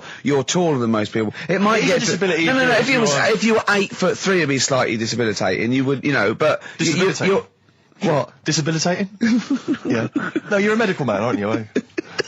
But no, the point is, it's a disabilitating because when you go on public transport, like if you're on a coach, the only place I can sit on a coach is that seat on the driver's lap. Either on the driver's lap or that seat at the very end. Yeah. You know which sits into the aisle. Yeah. That's the only place I can. Well, sit. you stand up, some sort of kids at the back waving at drivers. You could drive it from the back. Here he comes. Watch it. Were you a tall baby? Oh, Mr. and Mrs. Merchant, you've given birth to a basketball player. Look at his dribble already. Were you a tall baby? Babies aren't tall. Oh, at what point did you suddenly, like, Jesus, nothing fits me? Well, it didn't happen overnight, Carl. Let's do a little graph. How tall were you at 5? Oh, I don't know. 3 foot. 3 foot. How tall were you at 12? 6 foot. 6 foot? Are you really? I don't know, do I? How do I remember? I don't remember this. Well, when did teachers start calling you freak boy and lanky? They didn't. It wasn't so much. It was no. You went to a funny school. I went bowling with him once. So I'd never been bowling before, and he'd been once before. And he went, let's go to this bowl. We went to a bowling alley, right? And you have to wear these special shoes. Now they're sort of like pointed things anyway, and they're multicoloured, sort of red and green. They look pretty weird. And the woman said to me, oh, what size? I said, oh, 8. She went, yeah. So what size are you? He went, 14. She went, 14. He went, you probably haven't got them. She goes, yeah, I think we have got one pair. And she put them on the table, and it was like Krusty the Clown. And I just started laughing. They looked so long, and he had to run round this bowling alley in these freaky clown shoes. But they don't look freaky clown like when I'm wearing them, because the rest of me is in proportion to it. It looked like a little wall bracket. One of the worst things that happened to me was when I was like, I don't know, when I was about 16 or something, we went to, it's a fire there's a fire alarm going off. There's a fire alarm going off. And the fire light's going off. Yeah. Should we not just maybe we play a record and go and check that out? Wrap it up if you want. Oh, no, not wrap it up. Play a record, I'm gonna go. No, it's gone off, Rick, it's gone off. Oh! Well, we might have burnt down! Yeah, I think we'd know about it. The flames licking around our ankles would be a clue. God. I'm gonna go and investigate. You shouldn't ignore a fire alarm, did you? Blimey. We're entertaining the nation. Oh, look at him, he's scared of fire! What do you mean?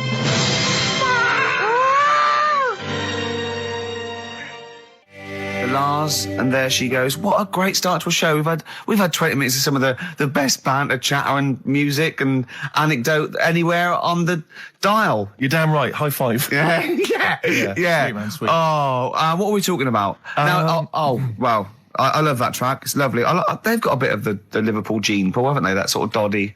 You know what I mean? I like the Scouse sort of look. You know, the Cilla Black and the Stan Boardman. Yeah, it's particularly unique to Liverpool. It's sort of happy in teeth and ears. And, it's happy in teeth and ears. Yeah. Oh, brilliant description. Yeah. Happy in teeth and ears. Yeah, that's just 3 of my friends.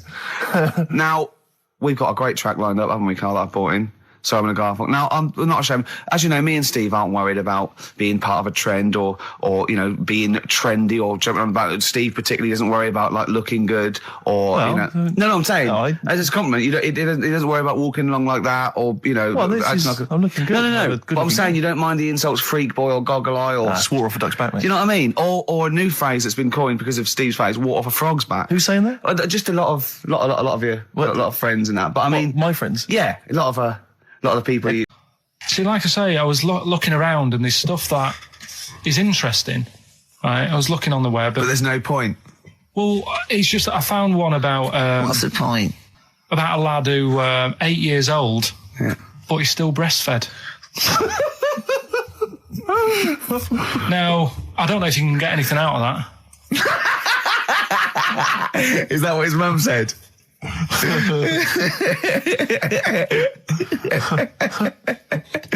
do you mean? I don't know if I can get anything out of that. You don't need to. No, it's just that. You know. Where did you read that? That was on the internet.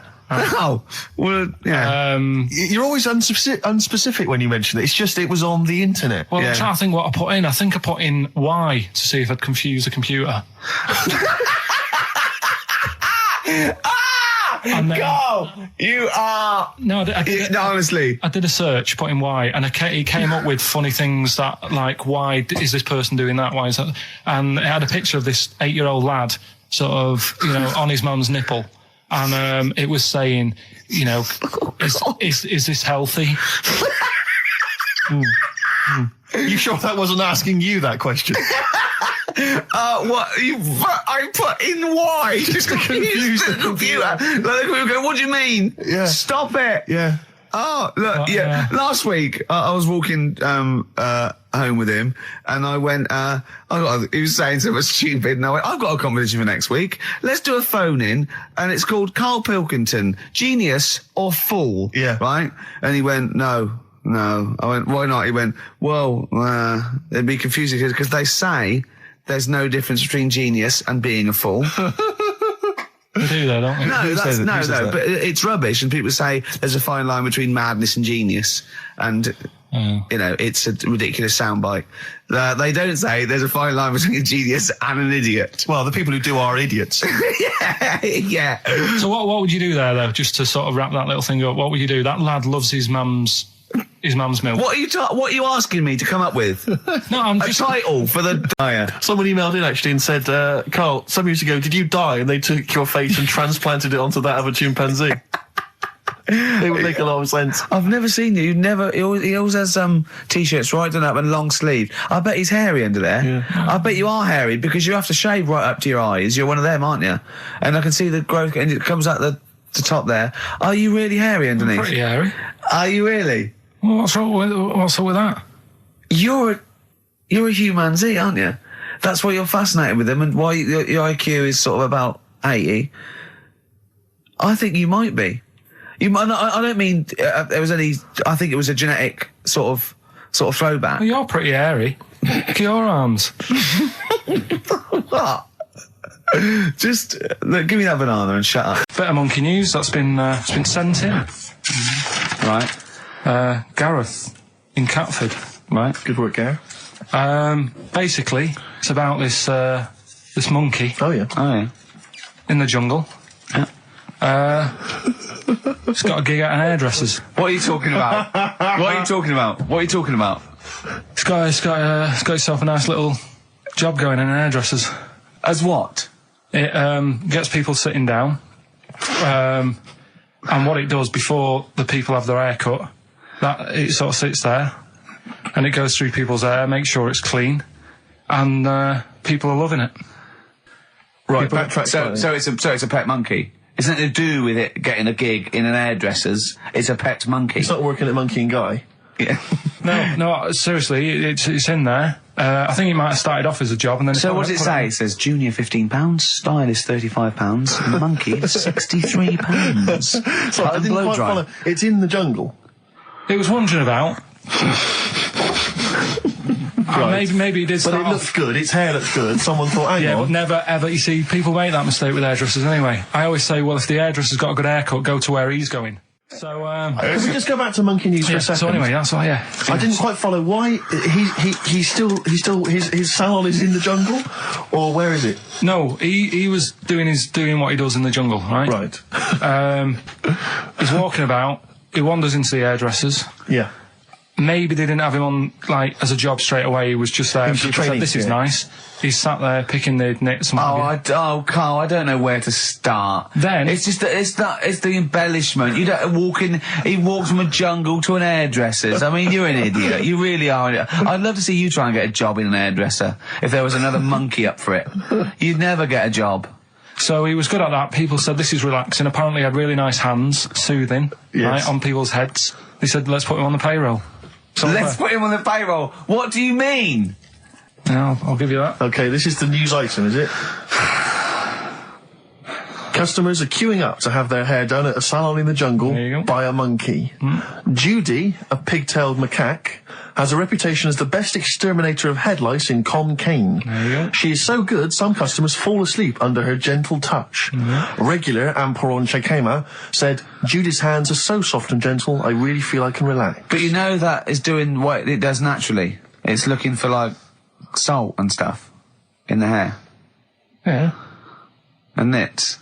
It's not on the payroll. It doesn't complain about when it gets deducted at national insurance. It's not part of the union. Yeah. Do you know what I mean? Well, this is about a little monkey called Marty, right? Basically, it's in some science lab, right? It's in there. It was wandering about out of its cage, right? The lab fella was busy on the phone or something, right? And typical. It's wandering about. It goes up to a PC that's in the corner, a little computer, types down, "My name is Marty," right? So the fella got off the phone, saw this on the screen with the monkey sat there, says to his mate, "Have you done this?" Right, hold on, Carl. Let him finish. Before you question, always let him finish. I don't know what to do. Time's against us, come on. He said, have you done this? He says, done what? He said, this on the screen here saying, "My name's Marty," right? He goes, "What are you talking about?" As he's having an argument with his mate saying, "You're lying, you did it," monkey's sat there typing, "This isn't a practical joke, my name is Marty." Right, and that's the end of the story? I'm not coming in next week. I think we need a week off. I actually think we need a week off. It's doing a web chat or something. You can go online and have a chat with it. The monkey's doing a web chat? I don't know. Has he got his own website yet? His favourite Buffy the Vampire Slayer? Have a look at that. Right. Do you believe that, Carl? It's all there. No, but do you believe it? Do you believe that monkey could type that and then say, "This is not a practical joke," when he's still arguing? Weird, isn't it? Oh. What do you reckon, Steve? Yeah, well, it's obviously a wind-up. It's a joke. It's not even... You haven't even got some of the facts wrong. It's just a wind-up. Have you noticed the date? Is it April the 1st? It is April the 1st. You are joking. That it was sent. You're an idiot, Carl. It was sent on April the 1st, Carl. So you're saying the monkey knows it's April the 1st, but you don't believe... doing a wind-up, yes. Yeah, I think the monkey has thought, I'll do it on April the 1st so that people think that it's a wind-up. In actual fact, I am a monkey that can type and read. And there was also a fella in the week who said that women shouldn't be wearing trousers. Why? Because they don't look good in them. Right, and who is this man and from what... French fella. Okay. Last week. Did he mean walk around naked? He just said women should wear skirts rather than trousers because no woman looks good in a pair of pants. Right. How old was he? He was probably about 67. Uh-huh. About that, 67, 68. Yeah. Wasn't happy with that. What do you think? What do you think about that? It's rubbish. Yeah. These are the only things that have caught your eye over the last couple of weeks. This is the entire news. Galileo did something with light. A French fella said women shouldn't wear trousers.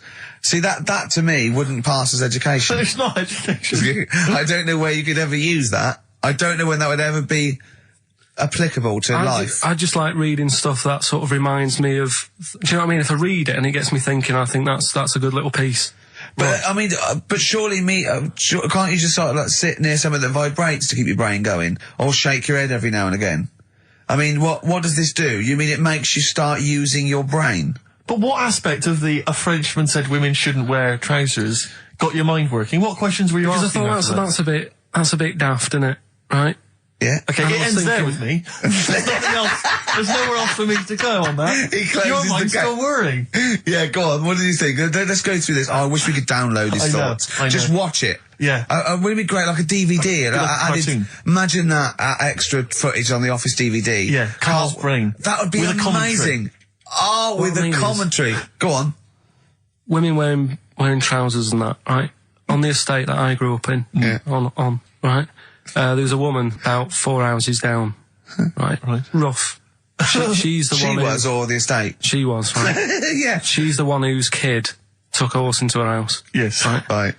Now, we won't go over that again. No. If you're a new listener, I think we covered. I think they get That's the all you idea need to know. Right. Yeah. Now, she used to wear leggings. Yeah.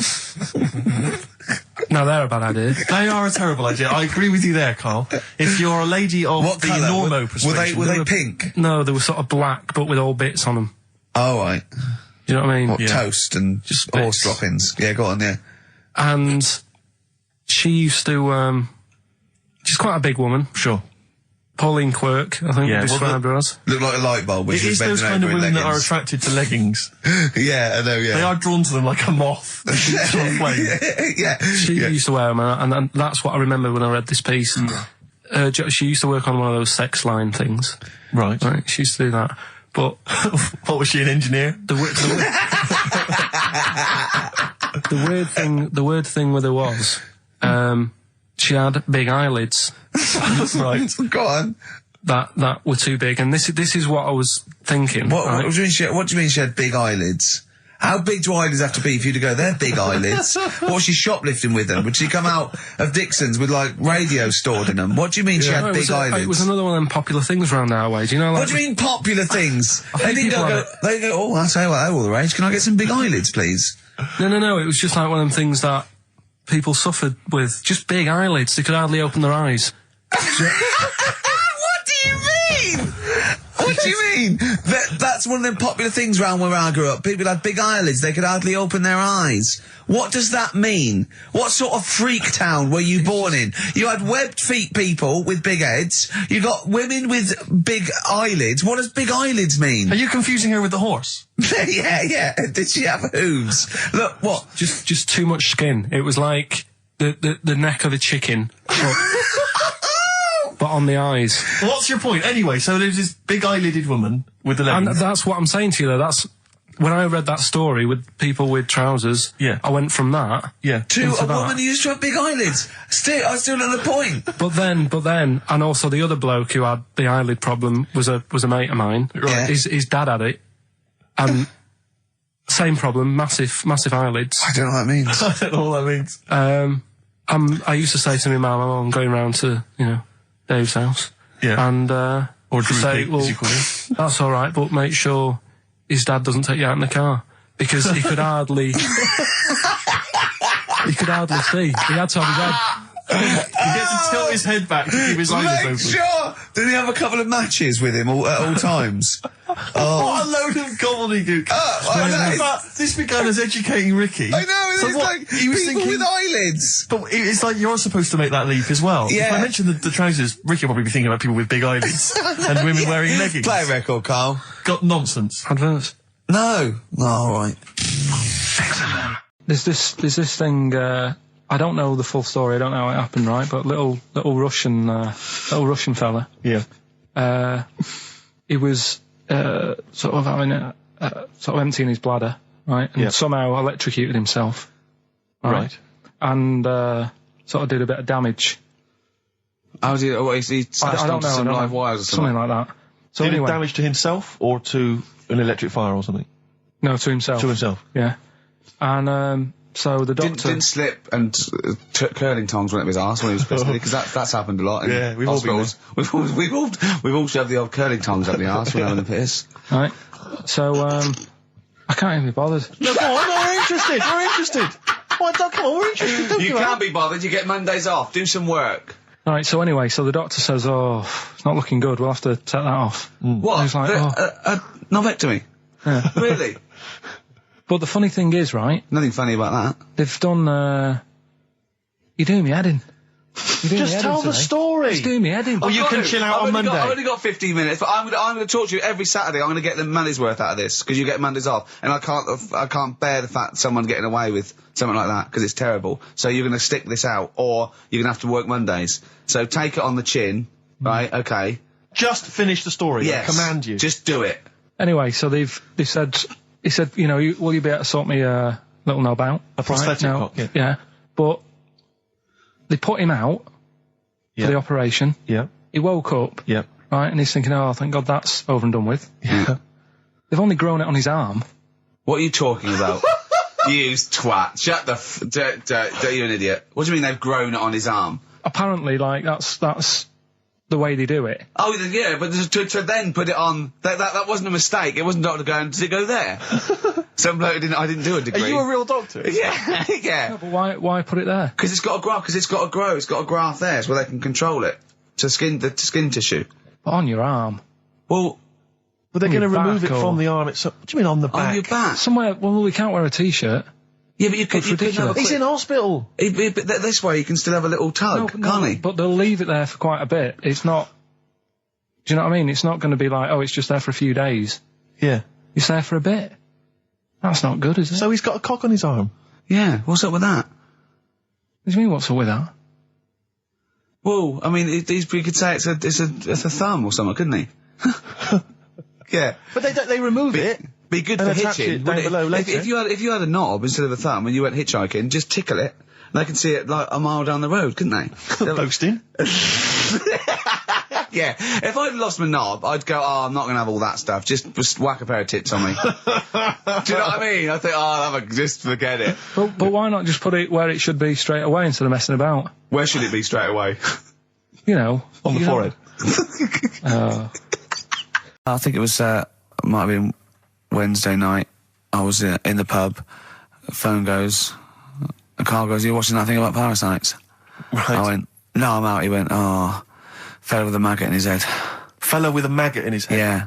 And they go, oh, no, he's pulling it out now. Oh, God. I said, well, I'll get it. I said, yeah, see you later. About 5 minutes later, I get a message on my phone. Beep, beep. I look at it. It just says, oh, no, there's a fella with his fish up his cock now. There's a fellow with a fish up his cock. Yeah. Right. Okay. Do you want to explain that, Carl? Is it one of those little ones that swim up if you're having a slash in the Amazon? Yeah. Yeah. That's weird, isn't it? But it was still, like, stuff like that. It started off with, What does the fish do when it gets in there? just sits there. Why? Well, what else can it do? No, but why does it go up there? Don't know, I didn't listen to that bit.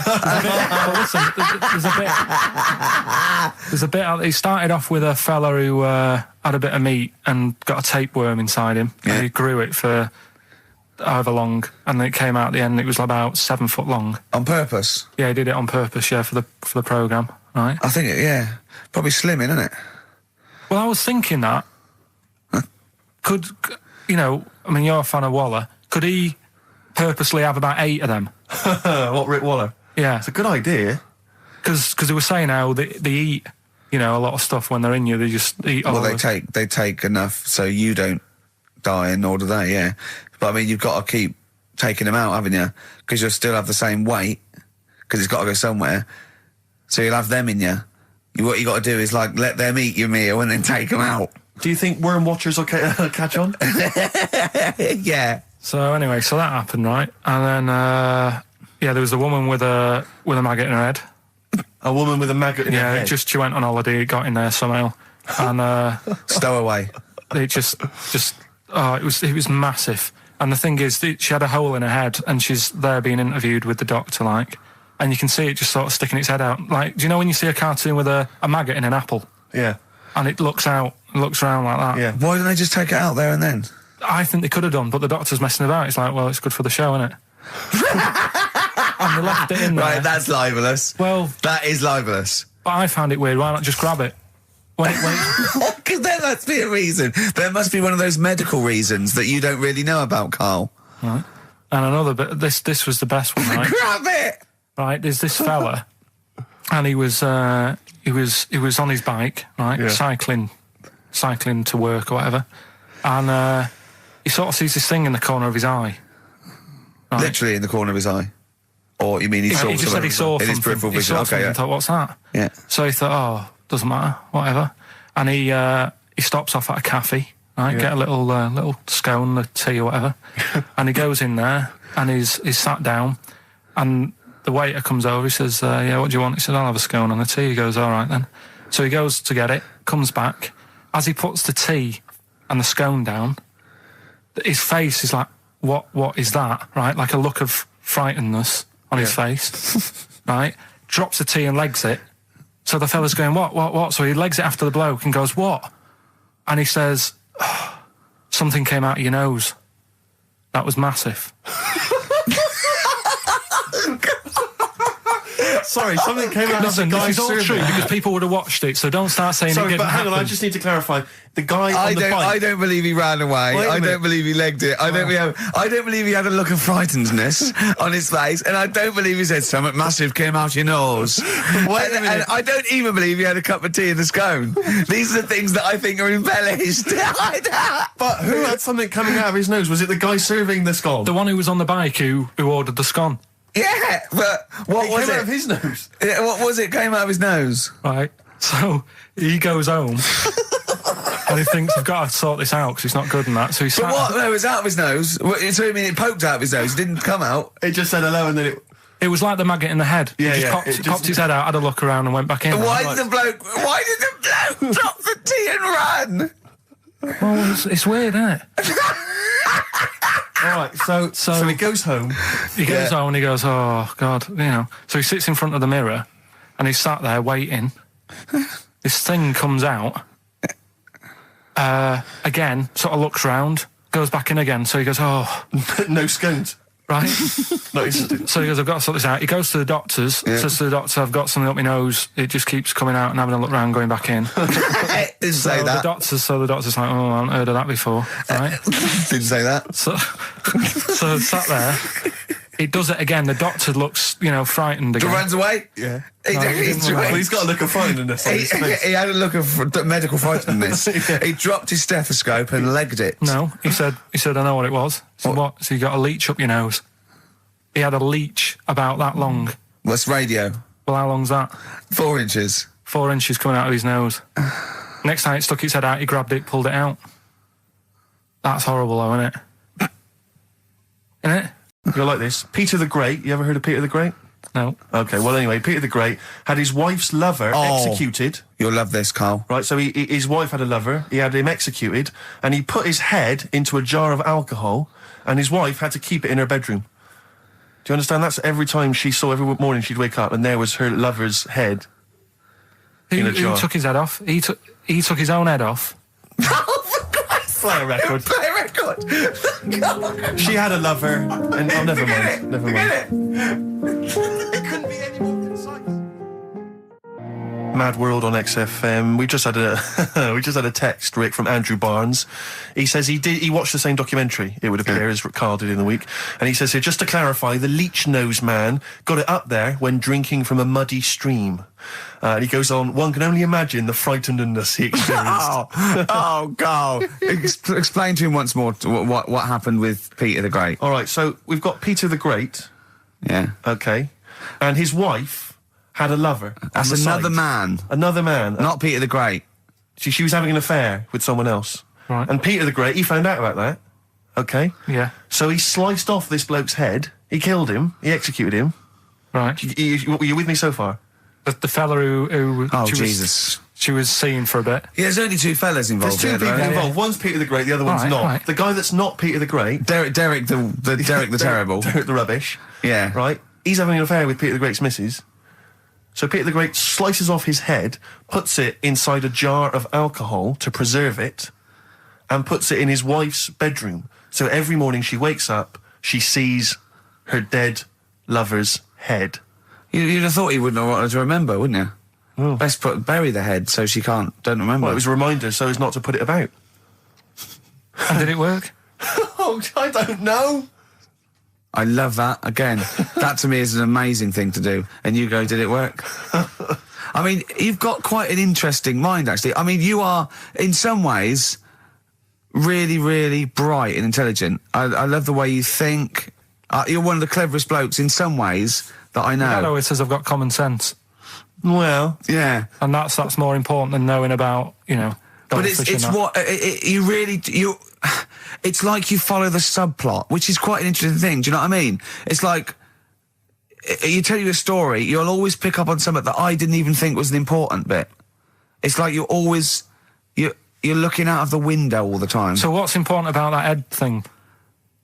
What do you mean? The head in a jar. It's a grotesque thing to do. It shows ego, power, cruelty, and revenge. Although I think it probably did work, because he is called Peter the Great. Yeah. So you'd assume he got it right. Yeah. I don't see how you can query that. That's the sort of facts you give us. You see now, you're on the other side of the fence, and you've got questions, just like we've always got questions. No, but in Karl's thing, it would have been, turns out, some weird happened, right? And he was still alive. Yeah. And so she was still having sex with body. And his head was watching. Yeah. And Peter the Great didn't even know. The ancient Babylonians had What? Can I just stop you there? What's a Babylonian? My head's gonna burst! What do you mean, what's a Babylonian? I've never heard of one. No, but we'll work out, what's an Evertonian? Someone who supports Everton.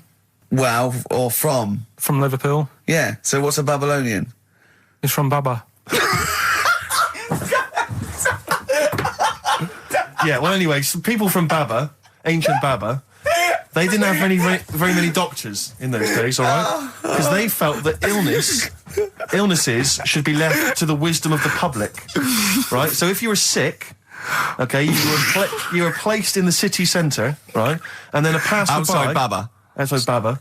And a passerby who had suffered from the same ailment or who had seen it treated in the past, they would pass by, they would give them advice on how to be cured. Do you understand? So there'd be no doctors, just people passing by would see, they'd say, what's wrong with you?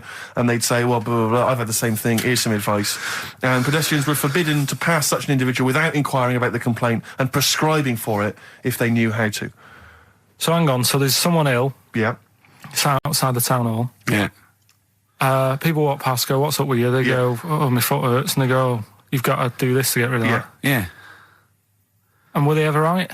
Well, what do you mean? Were they ever right? Well, how do we know? What are you telling me? What? What have you just told me? What am I meant to take from that?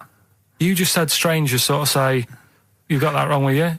I think he's sulking. I don't think he's ever going to take anything we tell him again because we don't. No, but I don't like the fact that he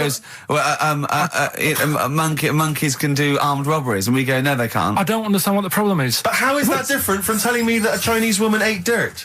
How is that not the same sort of fact? Because that's weird. Someone sat in Trafalgar Square going, I've got a headache and I go take some Nurofen, isn't shocking. I'm not a doctor. I've given him a bit of advice. But neither is the dirt lady. She's not particularly interesting. Neither of them are particularly interesting. I'm just trying to give you an example of the same sort of drivel you feed us every week. Would you sort of have tea round at our house? It's weird. The Chinese woman. Right, so it's weird. Okay, now we're getting somewhere. It's weirdness that you're interested in. See, I thought that you were actually interested in sort of learning interesting sort of stuff. But if it's weird, it helps. If it's weird, it helps. Yeah. The other day there was something about this fella who I think he wanted to be an actor, right? And he was trying all his life to be an actor. Couldn't get a gig anywhere, right? So when he died, he said, right, I'm going to leave all my money to the theatre as long as that theatre uses my skull in that play they do with the head. Hamlet. In Hamlet. So that's sort of news, and it's weird. Right. What money did he have if he'd been a struggling actor? He had some money in that. What did he do? I don't know. That's what I'm interested in, what he did. Yeah, No, that's but what me it and doesn't Steve... matter, though. Yeah, that's what me and Steve are interested in, what he did, how he earned his money. So, because you were going to educate us this week with some interesting facts. Oh, yeah, come on then. Is that it, or have you got more? Well, that's weird. But that's not educational. You didn't give me his name, you didn't give me when, you didn't give me what No, theatre. but also to take from it. Do you know what I mean? If people listening and go, well, I'm a bit like that. It's like if you've got to be dead and have your skull on stage, that isn't the job for you. That's what I'm saying. If it takes that much, give it up, do something else. Right? What else have I taught you? I don't know. You haven't taught us, so you've never taught me anything. See, we'll just have to sort of... What, agree to disagree? Right. 7-Up, the drink. Yeah. Right. We're actually on air now, aren't we? Yeah, this is right, it. okay. This is it, baby. This is a radio show that we're paid Forget for. that then, forget No, it. come on, 7 Up. It's not really... Not It's not, important. it's not interesting or important. Go on, come on then. Come on. The little red dot, that's above the 7 on the can. Do you know, it says 7 Up and there's a little red dot. Yeah. That red dot's there because the creator of it was an albino and he had red eyes. And he had that little thing there as his little trademark. Is that true? It's true. That's quite interesting. Right then. So that's what I'm saying. It's not that important, but it's interesting. If it's true, that's interesting. It isn't. It's true and it's interesting. Okay, that's good. You know, Coke used to contain real cocaine. So Well, they used to be medicines, didn't they?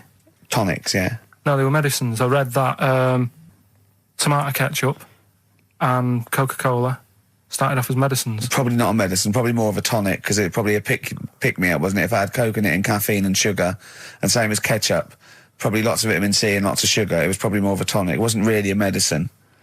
They didn't say, cancer, have this on your chips. It's some HP. Wasn't a medicine, it was... Well, it was, kind of. All right, okay, let's agree to disagree on that particular one. Okay, all right, yeah. Is that it, Carl? what else? Because you've Any been other educated facts? this week. You've given us the 7-Up thing, okay. I've told you about the goldfish. Not really, but yeah. He didn't tell us anything about goldfish. This is your fact, right? You know what? Goldfish might have longer memories than some people think. That's not a fact. That under no circumstances would imagine Magnus Magnuson saying, what animals might have longer memories than most people think? This is goldfish correct. Imagine that as a question. How is that a fact? If you ever have children, are you going to educate them with this kind of drivel? Is this how you're going to raise your kids? So their minds just pumped full of That'd this be my rubbish? job. I'd keep them interested with stuff like that. Right. Yeah. Suzanne does the proper stuff. Yeah. So you agree there is some proper stuff? Yeah, but I wouldn't make him do it. I'd just sort of leave the book there, and then if he read it, I'd go, that's good. That is. What book would you think? What, the 50th freakiest people ever to be born? Give him that to start with. What would you tell me your favourite was? The little fella who's playing the keyboard? That or the three-legged fella.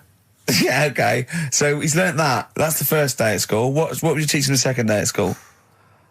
Can I just give you a little fact here? Someone's emailed in for you, Carl. They've sent an interesting fact for you. I think you're going to be interested in this. Don't read it on the email. Let me read it for you. I think you'll be excited.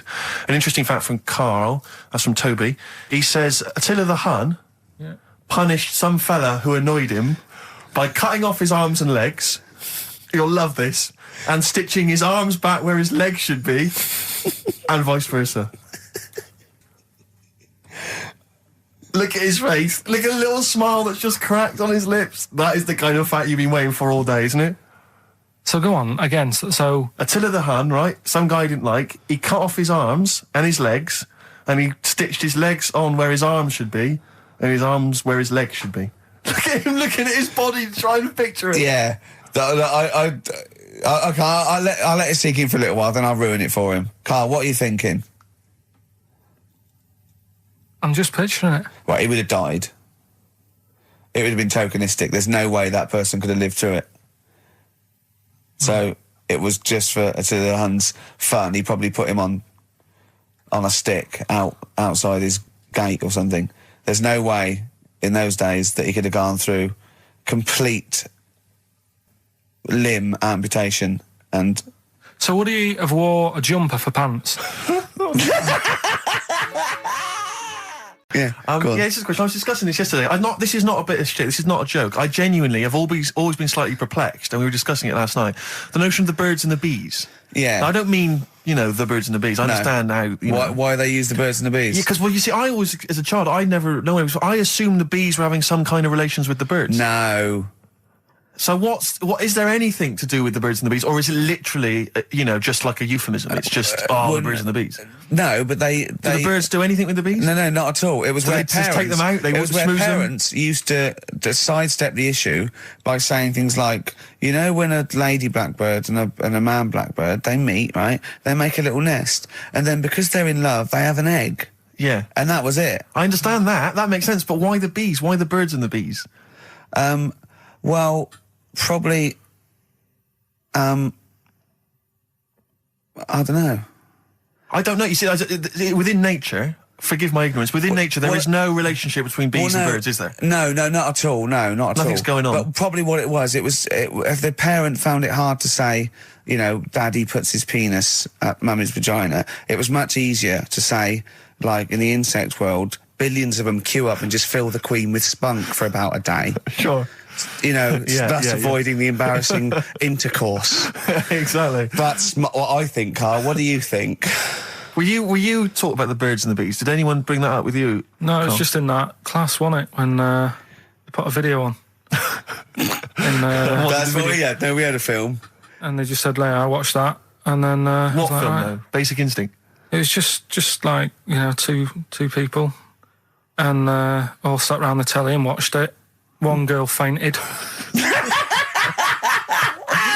And they said, right, that's that. Next week, you know, prisms. Or whatever. And did it teach you everything you needed to know? Well, how much do you need to know? Yeah, true. No, true. Except one kid in my class still thought a baby came out of an arse. Afterwards, he didn't understand. I think what they should have shown on those videos is technique as much as anything. Yeah, I suppose so. Because it was largely just instructional. Wooing. Wooing. What it didn't tell you was how to get into a position where this might be of some interest. Chance to win that, because if you get to Days Rockbusters, you go straight into the hat for the big draw, so you've still got a chance to win all those top prizes. Play a record. Bit of Monkeys. Yeah. Monkeys. Pleasant Rally Sunday. Alright, do you like that, Carl? It's alright, yeah. What's it about? Well, if you heard, it was a sort of description of, you know, typical suburbia, isn't it? Here in status symbol land. You know, it's a sly dig. When the monkeys get a bee in their bonnet about something, you better not... You do not want to be on the receiving end of that. Yeah. We've got a good song with a story later. Go on, what we got? Don't want to tell you yet. All right. Now, is it as pitiful as last week's, where you somehow misheard that Eric Clapton song? What was the Eric Clapton song? Well, Wonderful Tonight, and he was convinced it was about a bloke in a wheelchair for no reason. No evidence at all. Other than she's walking around with me. Yeah. Well, yeah, walking around with me. No. I walk into a room and everyone's head turns to look at her, which you didn't seem to Helps him to bed. Is he drunk? He's had a few. Never mind. Yeah, well, you're totally wrong. Big day, Carl, though, isn't it? Because you know, there's lots going on, and I know Carl's it's very, very important for him that he champions Live 8. I don't know what's going on. I don't know what... I am sick of it, to be honest. Sick of what? Just sick of reading about it. Sick of this Live 8 thing. Sick of it all. Brilliant. Fed up with it. What annoys you particularly? It's not only that today, though, is it? On the way in today, right, saw a gay fella on a bike. Weird? On a bike, rushing. What time did the gay march start? What time did they have to be? Why are you looking at me? I don't know. No, but he was rushing, left it late, so he'd had a late night again. So my point's right about him. What right? was your point about, just to people who've just tuned in? Well, the fact that they go out late, so, you know, they sort of have a nice night out from about 11:30. They're riding in the jeans at like 10:30. In their jeans. They're leather trousers. But anyway, right, so... They're cutting the back out of their leather trousers about 10:30 at night. I'm on the way in, right, and I see one stressed out, rushing, right, on a racer, wearing high heels. Oh, I love you. He's 50's dad, isn't he? He's angry. He's just angry. If you're a gay fella and you're proud to be gay, but you also want to make poverty history, you don't know what to do today, do you? You're all racing all over the place. Must be murder. It seems a bit unfortunate that they've put them on the same day. Yeah. Well, you can get little leather studded wristbands that say "Mate, Poverty History." Yeah. So you can join in on both You parts. can kill two birds with one stone. Yeah. Yeah. But why is Live 8 stressing you out? It's for a good cause. You must have. I know we've discussed this in the past, and you don't really know what you're talking about. But I mean, maybe that's the problem. I'm just, I don't know. I mean, I could have told them ages ago that there was no way that they were going to pay it back. I knew that was going to happen. Doctors have removed a 4-pound baby boy from the stomach of his 7-year-old twin brother. Yeah. Alan Jan Niamatilev was yeah. born with the freak fetus growing inside him. For 7 years, it lived like a parasite until a school doctor became alarmed about Alan Jan's bulging tummy and took him to hospital. Surgeons who gave him a scan operated immediately, unaware that the baby was attached to the boy's blood vessels and still alive. They saved Alan Jan from certain death, but knew the 8-inch fetus was doomed. So there we are. Boy pregnant with his own twin brother by Barbara Davis. That was in the Mirror, apparently. So I've read on, and all the facts are right. They took him to the school. The parents didn't realise. And that isn't even this week's Freak of the Week. I mean, that's You still got that to for come. free. You got that. You can have that. That's the free freak of the week. Free freak. That's giveaway. That's like 13.5% extra. Yeah. You know what I mean? That you might get with hairspray or something. So that, I mean, if that's just the throwaway freak of the week, there are 2 freaks of the weeks there. If those 2 freak, I can't wait to see what the actual freak of the week is that people are paying for. Is it incredible, Carl? I tell you what, something else you can have for free. Go on. Another sort of freaky thing, right? I was watching this program in the week. Right? What? I don't know what it was. But it was about, I just saw this little fella on it, right? What do you mean, little fella? He was doing this history thing, Oh. right? Yeah, I know what you mean. So is this he's found out that a Viking was a bit like him? Yeah, that's it, yeah. He was boneless or something, or he's... Well, that's the weird thing. What do you think of that, Steve? He's what? He's boneless. No, he was called Harry the Boneless or something. Yeah, but you know what you're going to get there, don't you? That's what I mean. Always have a name, Elephant Man, you know. Harry the Boneless. Where is he? You know what I mean? I'm meeting someone, waiter, what's his name? He's called Harry the Boneless. He's over there flapping around. Yeah. He's over there in the bucket, having noodles. That's what I mean. But, do you reckon you could do that? Do you reckon you could have your bones taken out? I love talking to him! He's brilliant, it's like talking to a 5-year-old. I was asking Suzanne when she was watching it, and she was like, ask me later. Yeah, brilliant. She wanted to know about, What did you said? You were watching this programme about history, right? About Vikings. Something like that. You turned to your girlfriend and said, do you reckon you could have your bones taken out? Yeah. I love that. What do you think? That is why you are my favourite What do you mean you think you can have your bones taken out? Firstly, why would you have your bones taken out? If you've only got a small flat or something, and there isn't much room, Yeah. right? And what I mean is, would all your organs still do the stuff? No, they wouldn't. You'd just be mush. Listen, I'll teach you something now, right?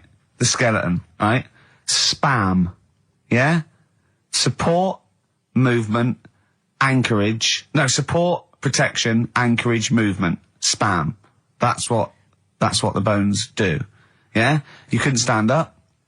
You wouldn't be protected because they protect his rib cage, skull, of course. Anchorage, everything holds onto it. Every muscle is tethered to pull against something, like a crane, a pulley system, so you wouldn't be able to move at all. Do you know what I mean? So you'd be in a bucket. There'd be you'd die immediately, obviously. No, you can't have your bones taken out, Carl. I mean, why do you need to ask that question? Sorry, but Boneless Bob, or whatever his name was. Harry the Boneless. he presumably didn't have any bones. I mean, that's why he had that name, obviously. No, he did. No, he's got the name. Yeah, exactly. Freak of the Week's coming up now. Oh, cheeky. Freak of the Week. Right, well, we've had some interesting things we've been looking at. This week, it's about the strangest couple that ever got married.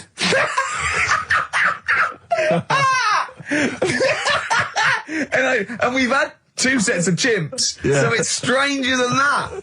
Oh, it's not Dale Winton and Nell McAndrew, is it? It's not your parents, is it? Well, we're going back again to I think this is about 19... Something like that. 1940. Yeah, whatever. Yeah, whatever. Yeah. Strangest couple, a fella, right? He had the skin of a lizard. He had the skin of a lizard, okay. And the woman who he which he married. used as a condom. The woman who he married. Yeah. Airiest woman ever. Right.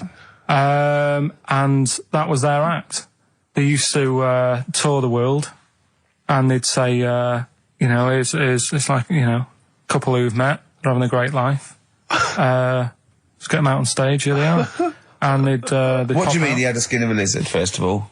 That's what it said. He had some sort of some illness. So he was called Lizard Man, and you like that because it was good description. I thought that's good. I'm here, hello, we've booked a table for 2. Who are you meeting? I'm meeting Lizard Man. Oh, he's over there. Yeah. You know he is, right? Yeah. I'm meeting the hairiest woman in the world. She's over there. Yeah. Yeah. So what did they do for their act? Now, bear in mind that we had some Siamese twins last week, and their act was having a bath.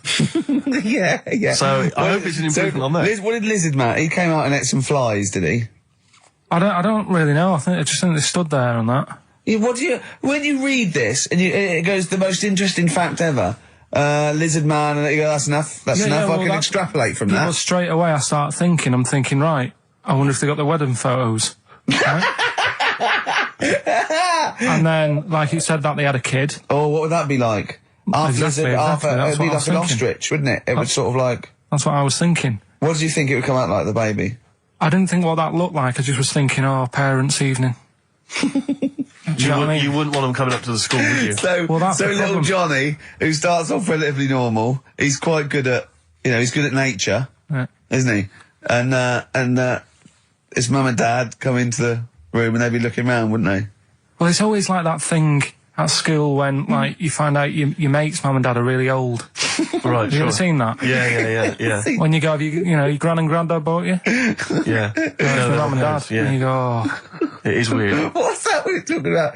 He calls him mum. What was that? Oh, sorry. Do you know what I mean? Yeah, And no, like- that's always strange. If you had Godzilla and King Kong as your parents, Yeah. and it was they're like you always say, fighting. They're always fighting, and like you say, you're in a school play or something, you wouldn't tell them, would you? You wouldn't want them coming out with a video camera. He didn't tell his parents he was in the... When we were, Well, exactly. You did Little Donkey and you didn't tell your dad, did you? And he came along and videoed it. Yeah. Was Kept it quiet, don't want them to know anything. But you didn't... What was it was meant to be playing? You had a little drum, didn't you? Yeah, I was doing, I had a little drum. I think I was meant to be playing We Three Kings. Yeah. But, we started doing Little Donkey and I thought I can add a touch to this. Sure, you improvise. Started playing along It was like with the first remix, wasn't it? It went down well. But yeah, that's all I was thinking with, the Freak of the Week this week. That's what I'm saying about Freak of the Week. It's to get people thinking, right? Thinking how lucky they are. That, they don't have to... Comb their face. What are you talking about? What do you mean Freak of the Week is to let people know how lucky they are? Just... What about the little freak you're talking about? What are they thinking? They're going, oh, he's talking about me. I'm a little hairy lizard man on a stick. Pop in, give us a call.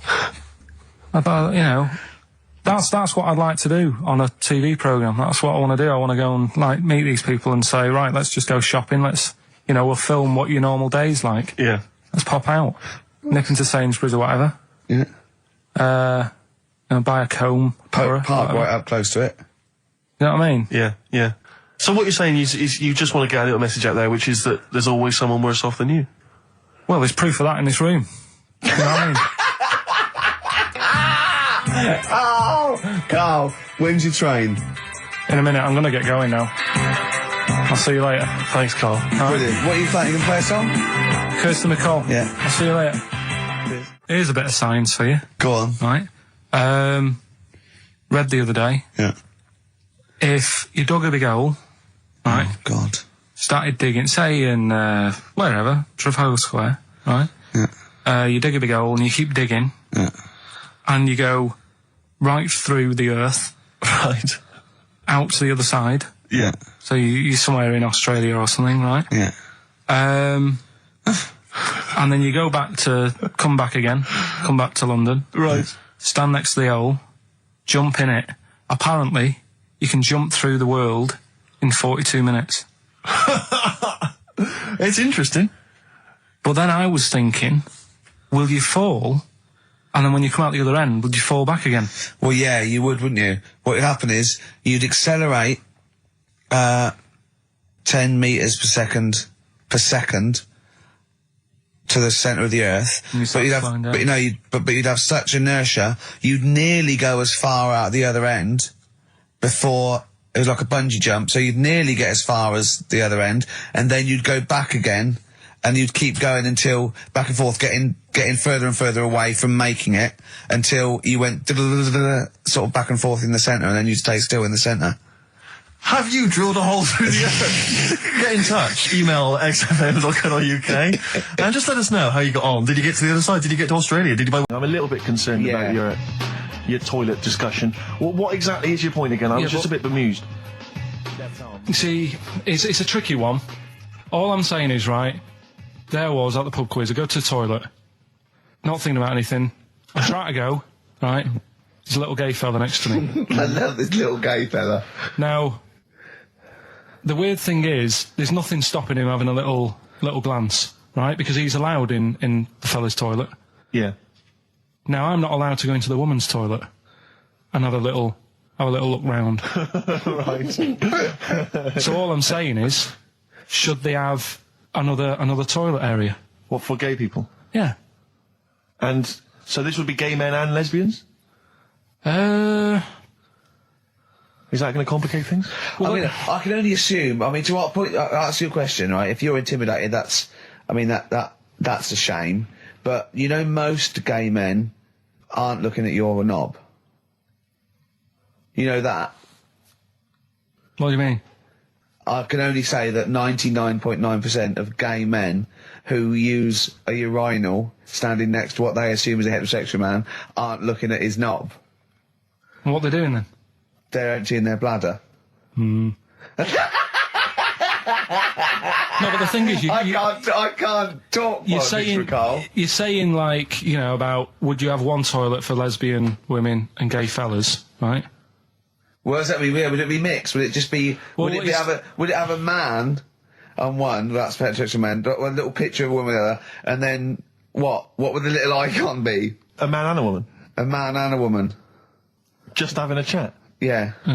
In pink and Doc But you couldn't mix them, because then what would happen is you'd get people who are going, oh, I'll play up to this a bit. What, pretend to be gay? And yeah, you know, sort of grow a moustache and shave their head. And pretend to be a lesbian.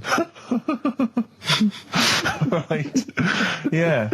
So I see. So you know, people pretending to be gay so they could go in and have a look at the lesbians. Yeah.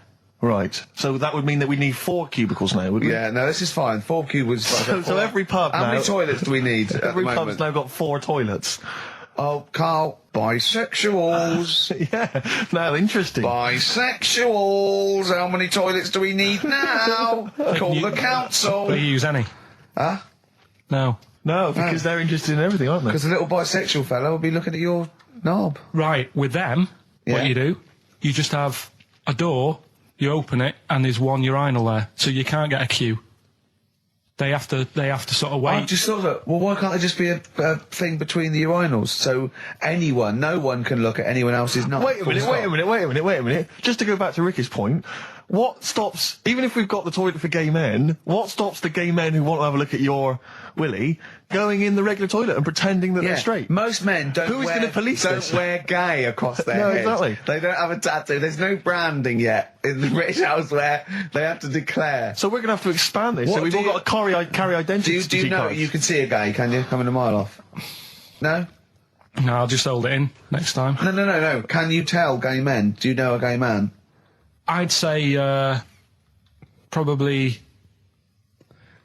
if you did if you lined some people up and said point them out, I reckon I'd get. But hold on, we're not talking about people dressed in leather with the arse cut out and an handlebar moustache. Yeah, we're talking about the everyday non-seen. Of course. Yeah, but I mean, suppose I put you in a room and there was 10 naked men, right? Yeah. And there's 5 gay men and 5 hetero. Could you walk along that line looking at those gay... Am I naked? No, you don't have to be naked. Why would you have to be naked? To catch them out. Play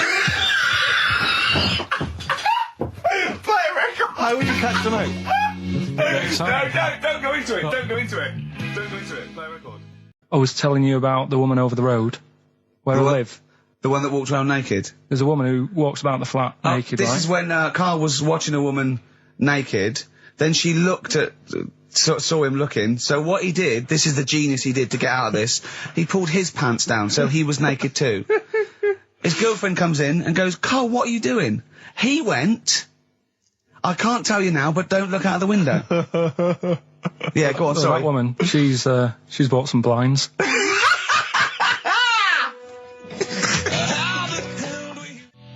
Nickelback, Someday on XFM 104.9. How old's the bloke from Nickelback? He looks about 40.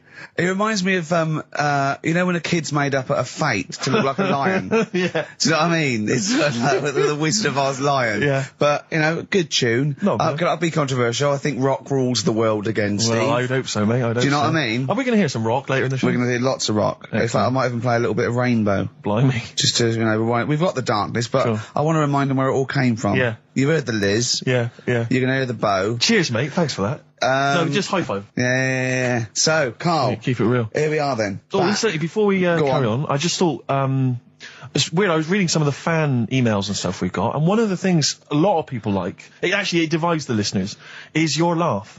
It's interesting. Some people love it, they find it infectious, they find it adorable. I mean, close up in a small space, like a kitchen or something, it's annoying. Like, Carl was annoyed, because I squeaked in his ear earlier, didn't I? Sure. Why did I laugh?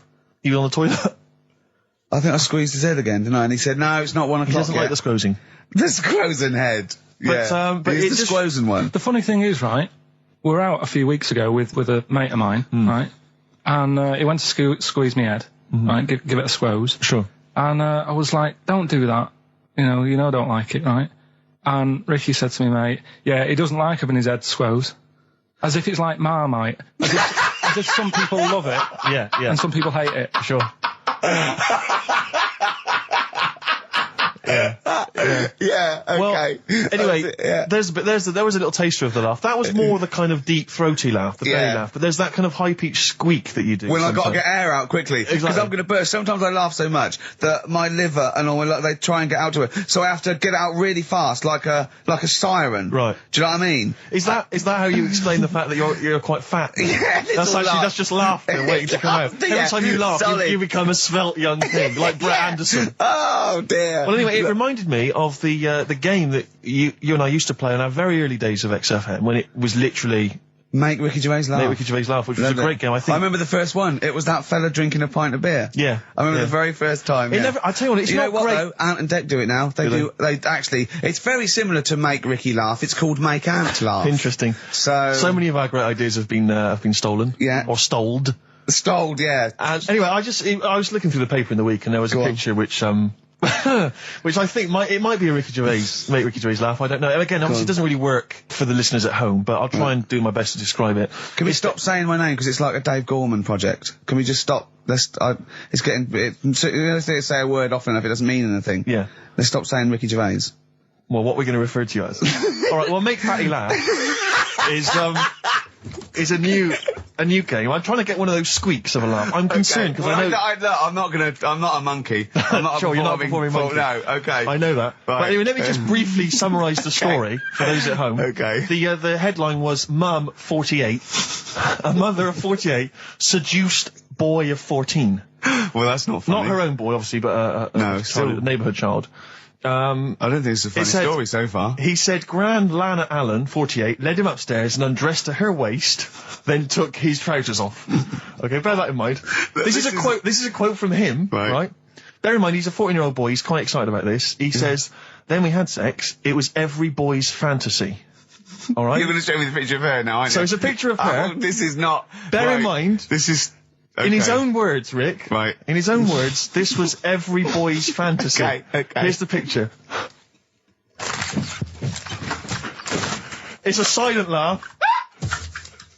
He's collapsed on the floor. I wasn't expecting that. I was thinking it looked like a fat man. I was not expecting that. Oh my god. Oh god. She looks like the drummer of Iron Maiden. She looks a bit like Lemmy. But I tell you, she looks like reminds me of most. Did you see those? They've got one with a fag on as well. No, I know. It's just that's her with them out of makeup though. Carl, have you seen Every Boy's Fantasy? You should see.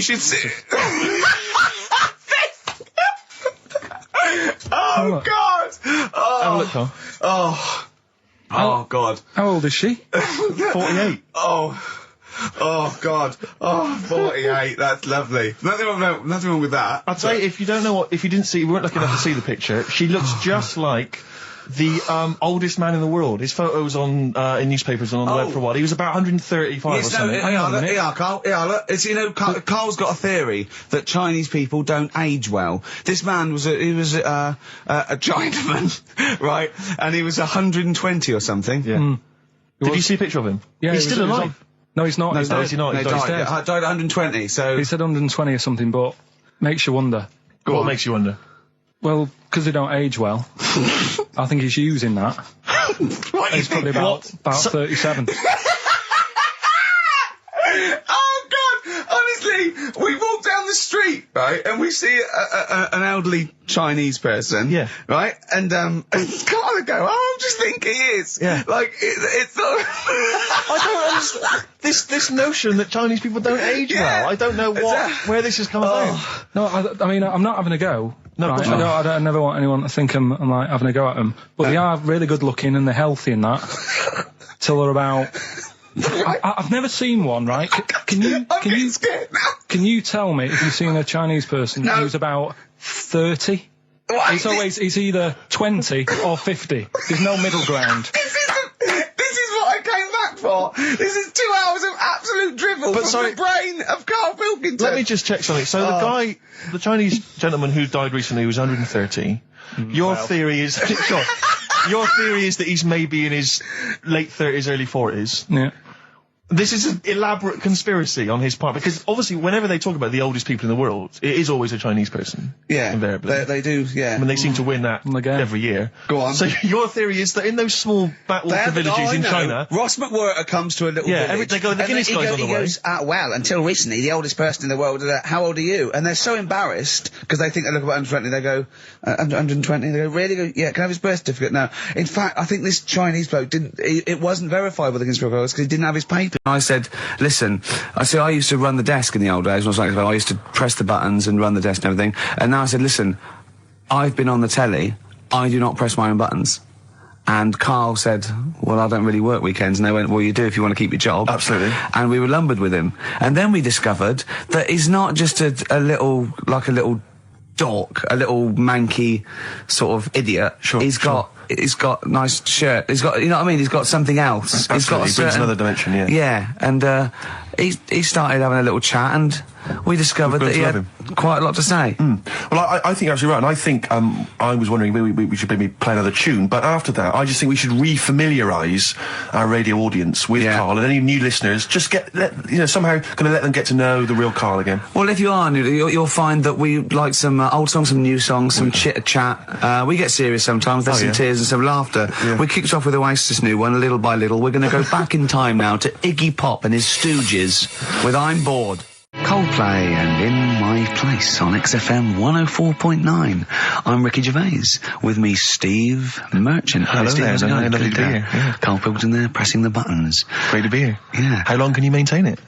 I'm bored already. Yeah, already bored of doing Bored already. Every week you start it the same way. Yeah. That was not bad though. You actually grammatically made sense, which is impressive. Yeah. Thanks very much. A rare treat indeed from Ricky Gervais. Some of the listeners have already worked out. Got nothing to say at all. Sure. Haven't prepared again. No. We did come in half hour early to prepare, but instead me and Karl were playing. You had to flick the football into the bin. Right. We had 5 goes each, or the world was going to end. Okay. And that took up. That took up a good 25 minutes. Yeah, I liked it when we came back, and then we started just trying to beat each other in the corridor, and I beat him. I scored a goal. He was gutted because he thought he fancied himself at football, and I beat him. And I was knackered and sweating. Yeah. As I walked back to you about 5 minutes ago, you were looking through the records. You went, and this was lovely, you went... Well, we've done the preparation then. Yeah. Like a sarcastic teacher. Yeah, like a teenager, like an annoyed teenager. Whose parents have embarrassed him once again. And you beat Karl, did you? Yeah. Because you're not... I mean, you're not particularly... I'm not good at football, Well, no. you're not particularly nimble on your feet. Oh, come on. No, you're not. Douglas Bader is more nimble. I'm alright. But Karl's sort of, I think he's got more skills than me, but he hasn't got the aggression and the weight. Yeah. So I just pushed him aside. Yeah, good work. Yeah. Good work. I'm going on holiday. Are you? Yeah, I'm not here next week. What are you going to do, Carl? Are you going to do the best of or something next week, aren't you? Yeah, that's what we've got to sort out. Well, I can't sort it out. I've got to go to the airport. No, straight after the show you've got to do some links. No, I'm not doing any links. I said I wouldn't, so... That's what we planned. No, we didn't. I said I'd do some during the show, and then you I thought you were joking. I honestly can't do it today, so we do some during the show. What are you going to do? Just put the shows that we've done in this year? Sorry, guys, I hate to interrupt. This is the sort of stuff we should have been discussing when you were playing football.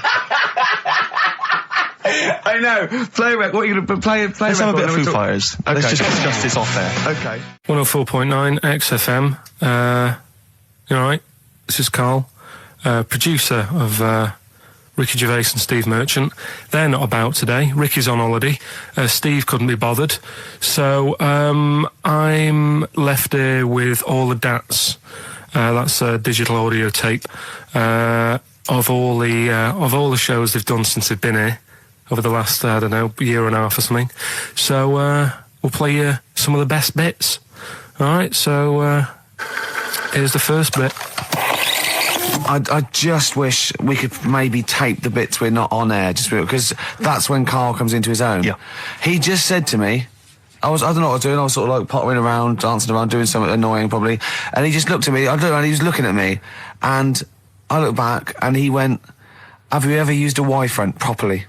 Genius. It's a great question, because the answer is definitely no. Definitely no. Does anyone use their Y-front properly? And by that, I mean, get your winky out of the little sort of slot provided, as opposed to like put it to one side or pull them down or whatever. Has anyone used a Y-front properly? I don't think I've ever done it. I don't think I've ever done it. I've never seen anyone in a toilet doing it, Rick. We should be looking. I wish I hadn't said that. I caught ya. Really? Yeah. That's actually how you prove people are gay. Yeah. Get them into this conversation. Yeah. Yeah, it's a trap. Yeah, it's a trap. It was the trap. Yeah. I'm not gay, by the way. Yeah. You didn't prove I was gay. I double bluffed you. As I knew the old gay trick. I thought it was the old gay lord say no thing. That is another method. Yeah, there's innumerable methods of doing it. That's how Oscar Wilde was caught. Yeah. Yeah. What happened there? Well, the judge went to him. Did you see that film last night? Gay lord say no, and he went no, and they went take him away. Yeah. Take him down to the cells. Yeah, take him to Reading. Yeah. Carl, what's the worst present you've ever had? You see, we don't really celebrate birthdays in our house, so... What? Where are you from? What planet are you? What do you mean you don't celebrate birthdays? Are you here from another world observing? Like, trying to blend in, but not quite managing to pull it off? Not that fussed about it. Right. You know what I mean? It's... Yeah. My mum and dad's are on the same day, and I think that just was like... That's a bit weird, isn't it? And their anniversary, and... Well, they got married on their mutual birthday. But Carl, can I just... And Christmas. But Carl, there's a difference between you saying... What do you mean their anniversary's on the same day? Of course it's on the same day. Yeah, and the birthday. But, Carl, what I mean is that... you say that you don't really celebrate your birthday, but presumably you have received some presents at some point in your life from your parents. Or anyone. Yeah. Okay, well, we'll come back to you later. Yeah. Thanks. Let's play a record. Carl, have a think about that and we'll come back to you later. Thanks very much. Rick, we were talking earlier about stuff... True story about a little Australian freed the Scottish. The stuff that's dying out that I think you and I single-handedly need to kind of resurrect and salvage. Yeah. I thought the Trilby was dying out. Yeah. I'll surprise you, and yet, watching Top of the Pops last night, Jamiroquai was wearing one, and then lo and behold, Danny Minogue came on, she had one as well. I thought, blimey, there's two people there trying to salvage the Trilby, and good luck to them. Well, that's on its way then. Let them do that. The Trilby's fine. Let's do something else. But the bowler hat... Ah, the bowler hat. You never see the bowler. I always fancy myself in a bowler hat. I love a bowler hat. Carl, would you wear a bowler hat? I know you'd wear the cape. I did wear a Trilby. You wear a Trilby, really? You must have looked like a... That's brilliant. What, because you're a Mancunian? Well, there was a phase, wasn't there, in about 90... When was it? I think that was just round your way. It might have been. It was in Manchester. Did someone get a job lot of Trilbys and persuaded you kids? Yeah, I tell you what's trendy. No, Sean Ryder wears one of these. Does he? Yeah, go on. Yeah, quid. And then everyone in your street had Trilbys on. But you've never worn a bowler? Never. What about Kangol bowler? You might think about out again. I'll tell you what. I would like to wear a bowler hat in a dark, but I'm worried I look like one of those little fellas off the Home Pride advert. The Home Pride guys, they've been persevering with the bowler for years. They still look good in it though, They're still looking good. They're dapper guys. Yeah. There's a lot of, the Jolly Green Giant, he had quite a distinctive look, which is obviously one I've been thinking of exploiting. What, the little, I know, the little, sort of like a little dress. Was it Corncroft that made up his little skirt? You were going to tell us, Pilkey, Pilchard, you were going to tell us what tickets are we away? But it worked for me, you see, because when I was younger, I had a mobile disco. Brilliant, so did I. And it was me and my mate Colin making, and the disco was called Pilky's Making Music. That's brilliant. I mean, genuinely brilliant. Pilky's Making Music. Guess what? When I first started the mobile disco, this was when I was about 14, we didn't really go out touring, we just would do it for like people's parties and stuff. We were called the rock and roll DJs. No, really? We drew it on some sort of see-through paper and put a light behind it. Rock and roll DJs. My first disco, I had 2 nights a week in this pub. What, you ran a disco? Yeah, this pub near King's Cross, right? And it was just their records, right? And I had to play this number of songs every time, the same time every week. So all the locals, all drunk, were dancing and everything. One of them was American Pie by Don McLean, right? And they just sing along all the words, sort of drunk. And it's about 7 minutes long, I think. Yeah. The other one was Baby Jane by Rod Stewart. Nice. If I didn't play that, I'd get lynched. And what was the other one? There was another one that I always had to play. It was a ballad. I have to remember that. But yeah. But so, Carl, do you think, and maybe Ricky as well, do you think you know much about DJing for, like, you know, the sort of the wedding party or maybe someone's 18th? Oh, really? Okay, let me just offer a little hypothesis for you then. All right, the buffet's been served, right? Yeah. People have done some speeches, like it's a wedding do. Yeah. So you've already played some records early on, you've stopped for food, you've just played some light backing music in the background while the food's been served. You want to get the party rocking again, what do you kick off with? It depends. I've already got it down to 2 or 3 records. Okay, I'd like to hear what they are. Well, I've got it down to Earth, Wind and Fire. Right. That'd be great. If there's, depending on, or you want to go a bit more modern, I'd probably start off with sort of Will Smith. Well, careful, Rick. I've got to bear in mind, it is a wedding do, so there's people from age 8 to 80. You got to cater to every market. Okay. Carl, what about you? See, this was back in 88, so... Yeah. Kylie. Yeah. Can I tell you what the definitive track is? Go on. Oh, What a Night, Frankie Valli and the Four Seasons. Ding, ding, ding. People don't realise what it is exactly. It's straight away. Ding, ding, ding. Bow, down, down, down, down. I can't actually play it. But, oh, what a night. Late December back in 60. That leads you straight into a 70s medley, and everyone's loving that. I'm thinking Bee Gees. There's going to probably be some kind of ABBA track, Dancing Queen, all going to storm. You're turning your noses up. I can tell you this, that we got bookings endless. People were going, you're amazing. I don't know how you do it. I wouldn't have got up. I would have sat there. Well, you might be, because you're one of those grouchy, you're one of those moody teenagers. Oh, I'm not going to dance to this. I'll tell you, the old ladies would have been up. The people with a decent bit of musical taste would be up. No, the first person to get up is a fat lady in a dress with bad ankles and a little kid who's got problems and he's in a little DJ. See, the problem with you two is you're not catering to the market. You're trying to be all sort of bohemian and kind of off, teach people about music and stuff. There's no place for Kylie, not at a mobile disco. Far too avant-garde. All right, kick it in. Grease Megamix. Play a record. Come On Eileen. Have you got Come On Eileen? Play that. What are you going to play? Love Shack. Coldplay. Excellent. Yellow. Well, you'd never There's the excellent single by Coldplay. It's Yellow. Oh, Yellow. That's Yellow by Coldplay. That was the stunning new single from Coldplay. I used to sell mackerel. Did you? Yeah, I had a pet magpie. Did you? Called Maggie. Oh, pet magpie. You mean you captured it and didn't let it go away? Yeah. Can't have a pet magpie. But then it got really vicious. I mean... Well, it was right, let me go. What do you keep it in, a rabbit hutch? No, it flew around, but it used to just, come to me all the time. But then it started pecking me head and stuff. That's not a pet magpie. That's a bird in the garden. No, but I could actually... I could hold it and stuff. It wasn't scared of me, and it knew it was me. It used to come down from, the top... It hated you. That's why it wanted to peck you. Is that... And the other thing... I always remember being younger and walking through the woods to school with my mum, and I was chasing a butterfly, and she said, "Oh, don't do that, Carl." And I said, "Why?" She said, "'Cause they only live a day." I said, "Oh, all right, I'll get a dead one in the morning." That's genius. That's great. That's quick thinking, isn't it? Oh, that's sweet. Let's play. What's the one? What's Carl's view on? Carl, what do you make of nudism? Who's that from? Let me just check who that's from. It's a time and a place for it. That's from... it's very difficult to tell. That's great, you see. There's a time and a place for it. That is just brilliant. That is Dickie Bird. That's that sort of northern, confident soundbite. Wasn't it nudism? Time and a place for it. There's a time and a place Would you for do it, Steve? Would I do nudism? Yeah. He's not allowed. Not again. No, yeah. It's not nice, is it, really? No, it's not with Steve. He's not allowed on any National Trust land doing it because he's caused the death of millions of starlings. That's true. There was something on BBC Choice the other night. It's a really short show. I haven't seen it before. Like an odd It's not a bloke eating cup of soup and then another short show, like maybe someone cleaning their teeth with Colgate, and then the really short show. What was it? Go on. No, what it was about this old fella who he's into nudism, and he was saying he's done all right. Did he play volleyball a lot? He said he's done all right out of it because there's not many blokes who are willing to go nude for modelling and that, and he's about 70, so it's not. Is there much cry for that, do you think? Is there much demand for a 70-year-old? He's doing all right for it. Sure. Good luck. And the odd thing was, you see, he had a corkscrew penis. He was just like walking around on a main road in like a seaside town. And Right. and cars would... See, that's not nudism, is it? That's mental illness. Yeah, he's just a bit dear. Yeah. Yeah. So, I tell you, one of your favourite programmes, is it one of your favourite programmes, just that one with the hot air balloon? And it's Yeah, adventures. you love that, don't It just you? goes, it's like Oh, in you love Sydney, that. sometimes then he's at a carnival.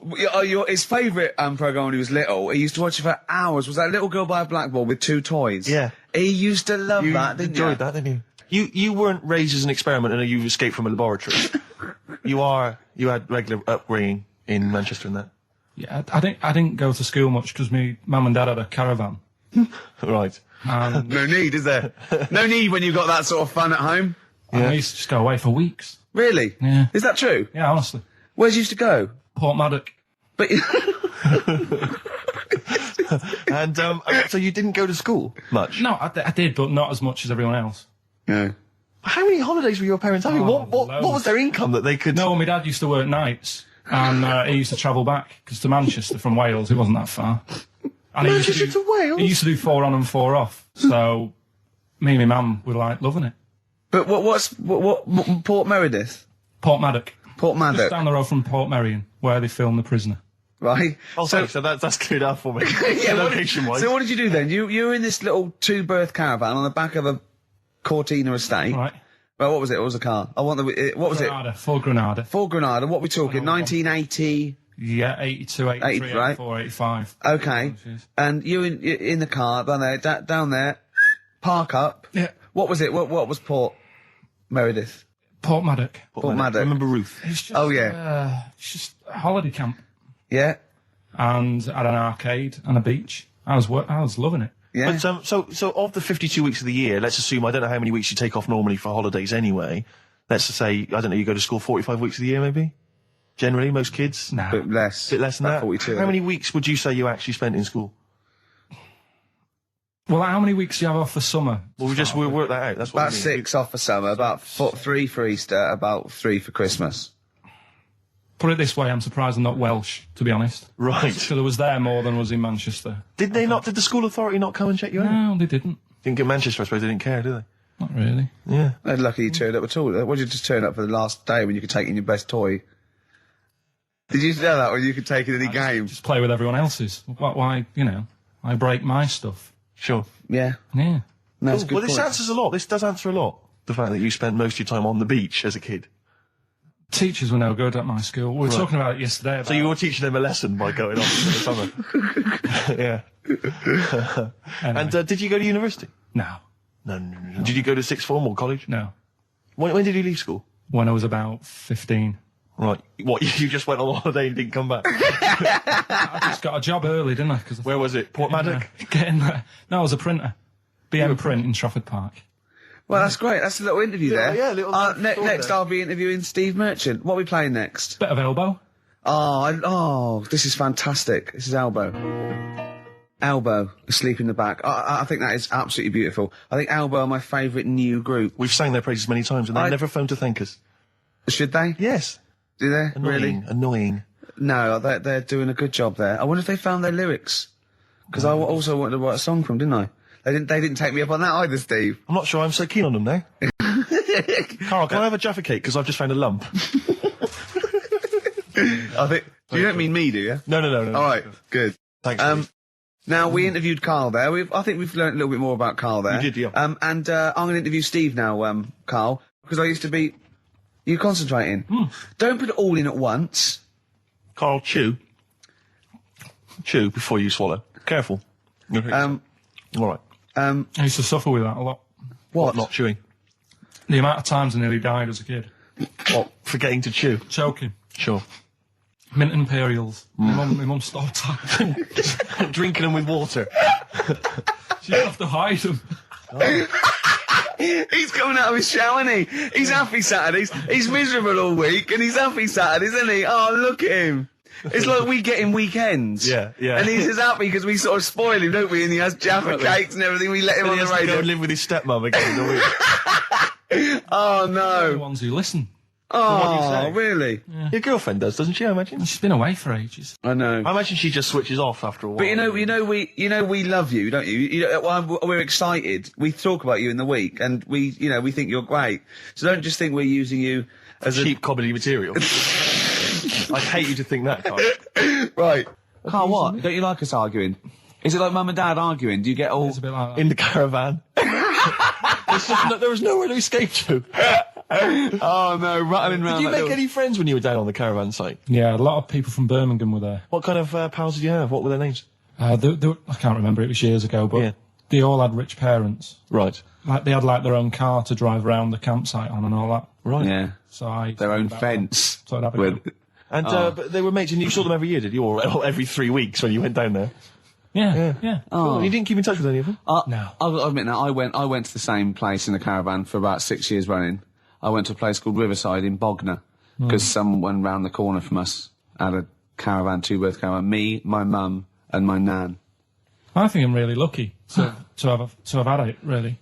Because a lot of mates who I had didn't have enough money to go on holiday, and they just get a present for the summer holiday. Of course, they got an education, so... Yeah, but Carl, the thing is with Carl is, right, I want to give him gifts. Yeah. I want him to have the loveliest Christmas ever. I want him to go pony trekking. Do you know what I mean? I want to just... Scared of horses. Policeman caught photographing. I don't know why it makes me laugh. It's just the phrasing, I suppose. It's the headline. Policeman caught photographing up woman's skirt. No, he wasn't up there taking a picture of Big Ben. He wasn't going, can I just sit up here? I'm just going to take a picture of that seagull over there. No. He was facing the camera up a woman's skirt.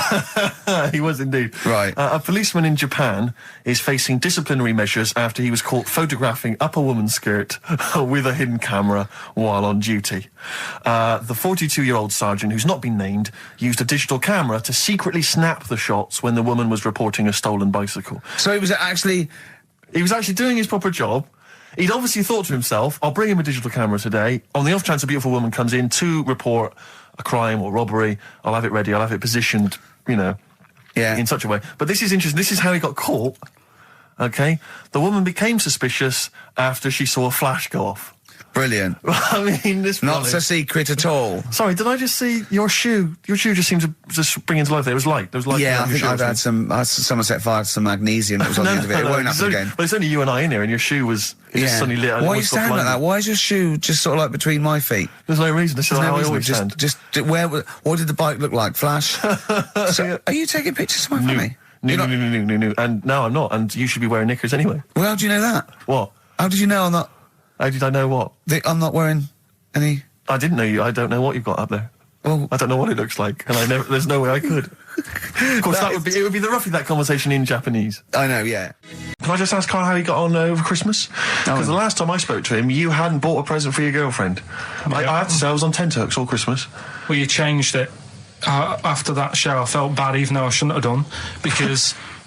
Because you hadn't bought your girlfriend a Christmas present? Yeah, but I said to you, I booked a table at a hotel in Covent Garden, had Christmas dinner there, which was nice, right? It's good food and everything. Didn't feel like enough to me. Well, then I went out and treated some stuff, and then... No. A couple of days before Christmas, he went... I took Suzanne to that hotel we're going to go to for Christmas dinner. We had tea and cakes. And I went, oh, you treated her? He went, no, she paid for it, but I was just showing her what it was going to be like. That was her extra treat. She paid for it. I love that. Brilliant. Yeah. Well, it was a dear. It was like 150 quid for a meal for two, which is pretty dear. So I'm not going to buy her cakes as well. I love that! All right, love, have anything you want. You pay for your own pudding, I'm not mental. Yeah. So you treated her to some other stuff? Yeah, some bits and bobs. What, so she chose them and you paid for them? What, the presents? Yeah. No, you chose them and she paid for them, but, you know, it's the thought that counts. I got them on the way home that Saturday. Well done. And what did you buy? Shopped. Well, just some bits. It might be personal, Steve. Well, I don't care. Just some bits. Yeah, just bits and pieces. Leave out the personal bits. What bits? Just little things. And then yesterday, right? A monkey wrench and a new washer for the shower. Yeah. Some recordable CDs that you need for your job. Oh, So, dear. now, when you gave those presents to her, did her face light up? Right. I don't want to tell you what they were, right? But she wasn't that impressed.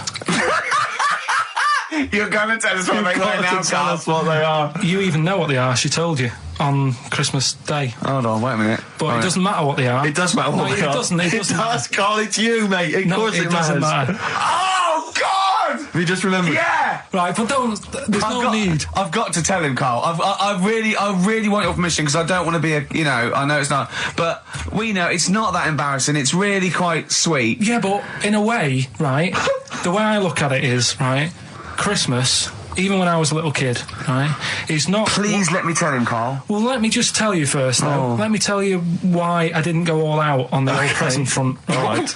Justify yourself. Right? First of all, I've covered it up since then anyway, right, with that present, because I bought her some shoes yesterday, and she did say, I'll give you the money for them, but when I get home, I said, it's all right. I said, you can have them, right? So not only did I buy her some food on Christmas Day, I got her shoes. She's probably had a And they feel like a horse. Yeah. It's not like, yeah, there you go, there's your shoes, there's your food, right, bed down, see you later. Yeah, but what I'm saying is she's done... fed and clothed. Yeah, did you comb her hair? She's done well this year, right? So... The thing She's done well this year. It's like you're a single parent living on a council estate with a smack problem, and you still managed to buy them some Lego. When I was a kid, right, it wasn't about what you got. I remember one year when I was about 8, right? Oh, it's going to make me cry, isn't it, this? No, it's not. I'm just saying the way it is, right? I woke up at about 4 in the morning.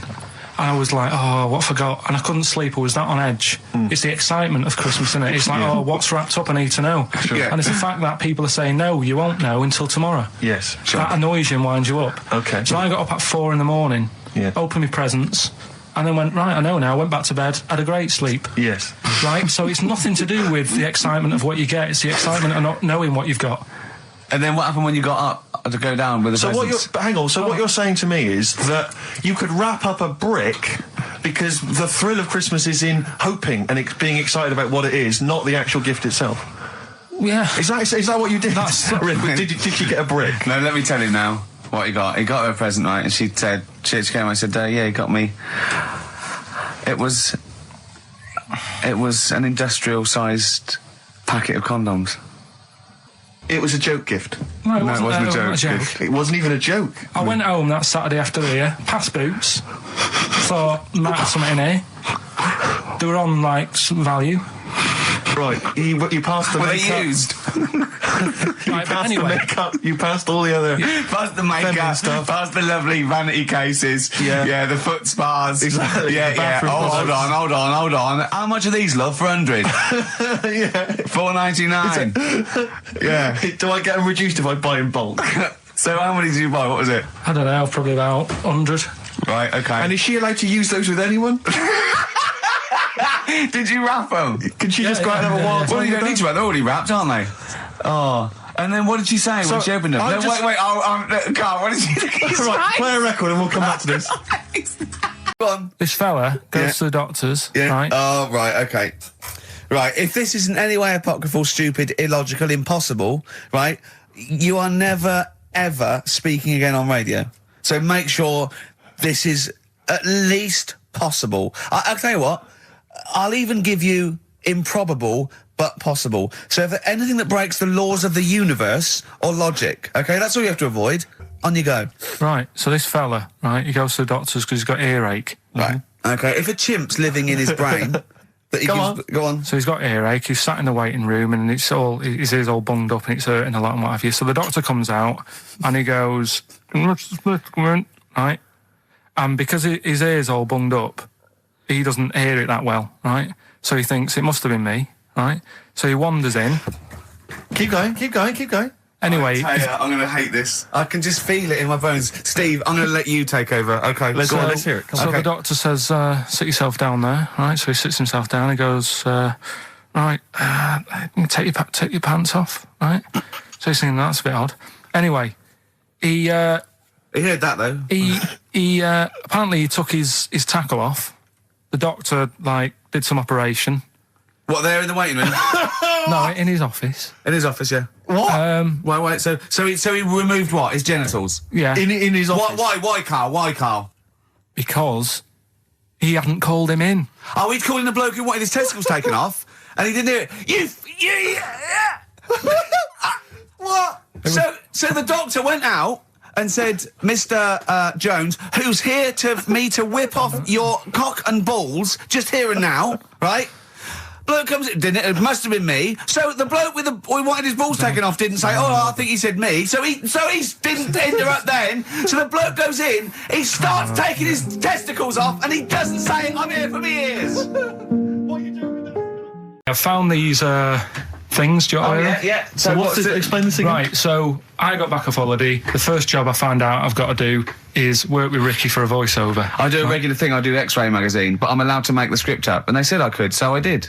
Right, so imagine this. Well, I know you, Rick, and I know you like to put a lot of work into these things. Yeah. You want to do a good job. So he rolls up, he says, let's do it then. He said, what's in the magazine? I said, well, here's a selection of stuff. This is what you've got to sell. He said, leave it with me. He goes into the little booth, and the first one he comes up with is this little advert for it, right? X-Ray magazine, it's out now. It's £3.50 May edition. Music of Tomorrow, Dandy Warhol's picture, and there's a free CD with all the Placebo and the Donners, and Smog, and Nightmares on Wax, and Alpine All Stars. Only £3.50. It's out now. Buy it, innit? Have you got a sore throat there?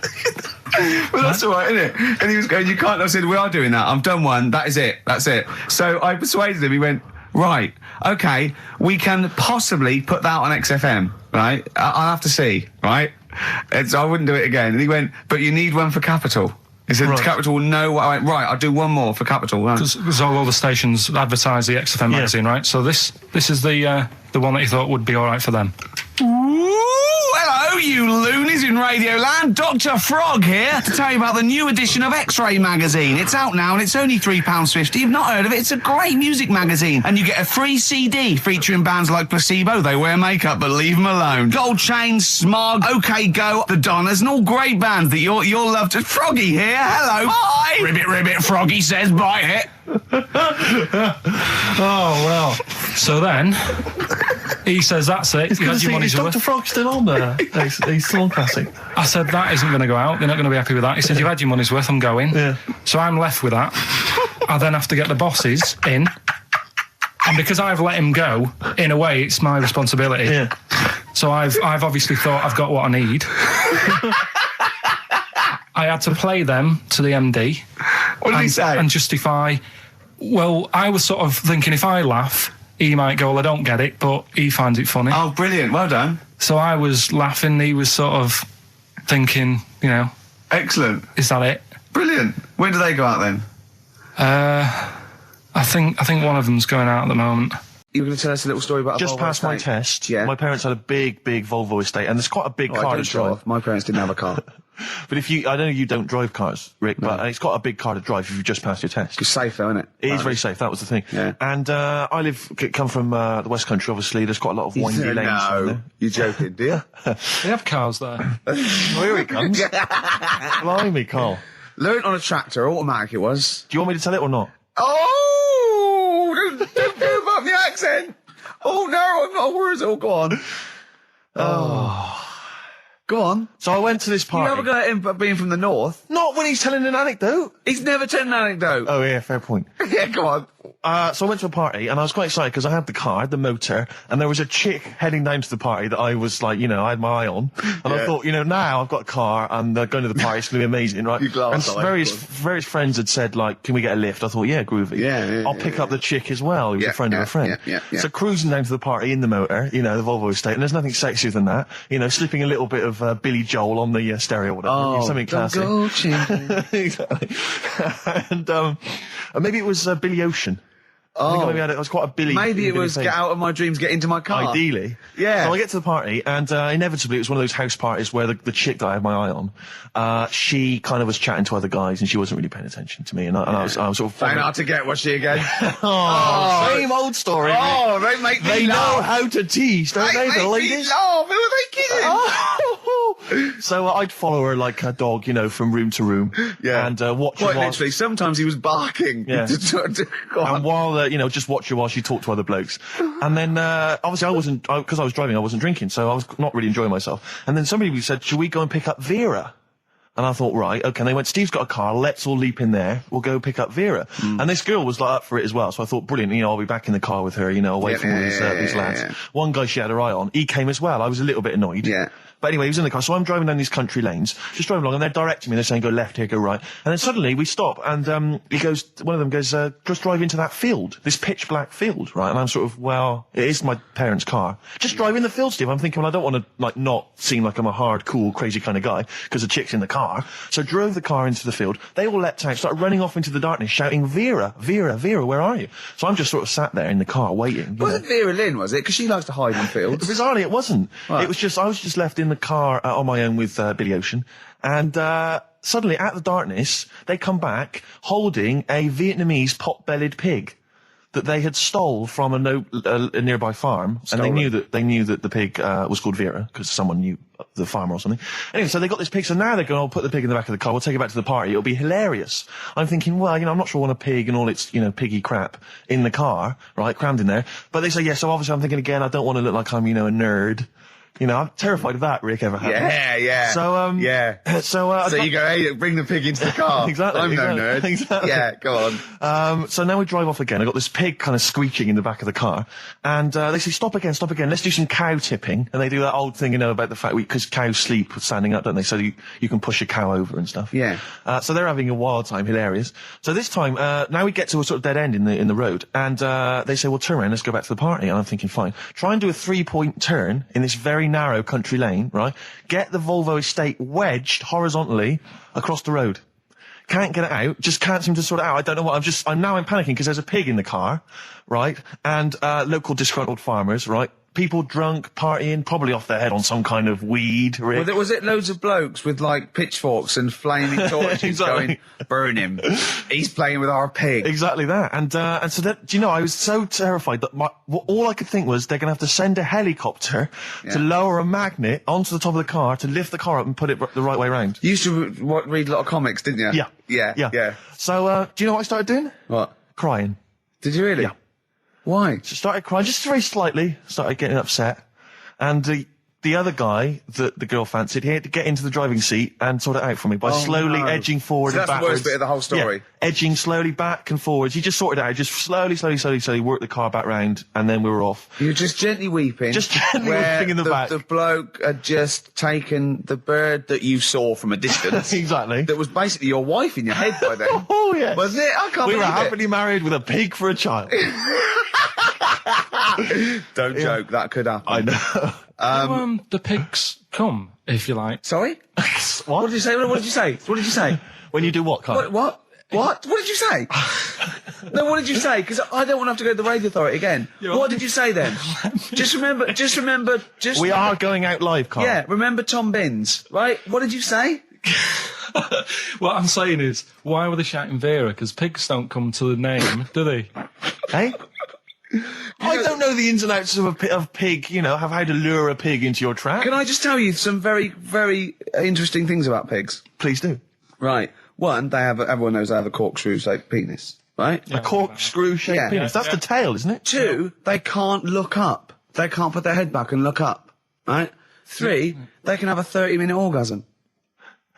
Rick, is it only pigs that have got a corkscrew-shaped penis? No, and landlords. This Thursday at the Grosvenor House Hotel. Yeah. Everyone in Radio's Anyone has entered their show in different categories saying, they get it down to, you know... Winners this year included the brilliant Dominic Mohan, former showbiz editor of The Sun. Lots of people won. Lots of people won. Lots of people won gold. Lots of people won silver. Lots of people won bronze. We didn't get a sausage. Nothing. This show was deemed not worthy of anything. I mean, not a look-in. The panel looked at it and said, well, No, definitely It's not. not radio. Didn't get a vote. See, that annoys me on so many levels. Let me tell you one, right? I've never complained about losing an award, okay, ever. Yeah, mainly in TV. I know we've won a lot, but we've been beaten by Peter Kay. Good luck to him. He's brilliant. Beaten by Phoenix Nights, the sitcom. A lot of people like that more than the Oscars, vice versa, right?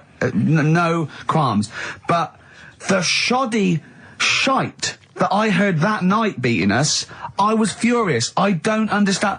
There's people regional. It sounds like hospital radio, right? I mean, I shouldn't even be on XFM. I thought, it's beneath me. Yeah. And I thought, well, give them a hand, right? Let's show them.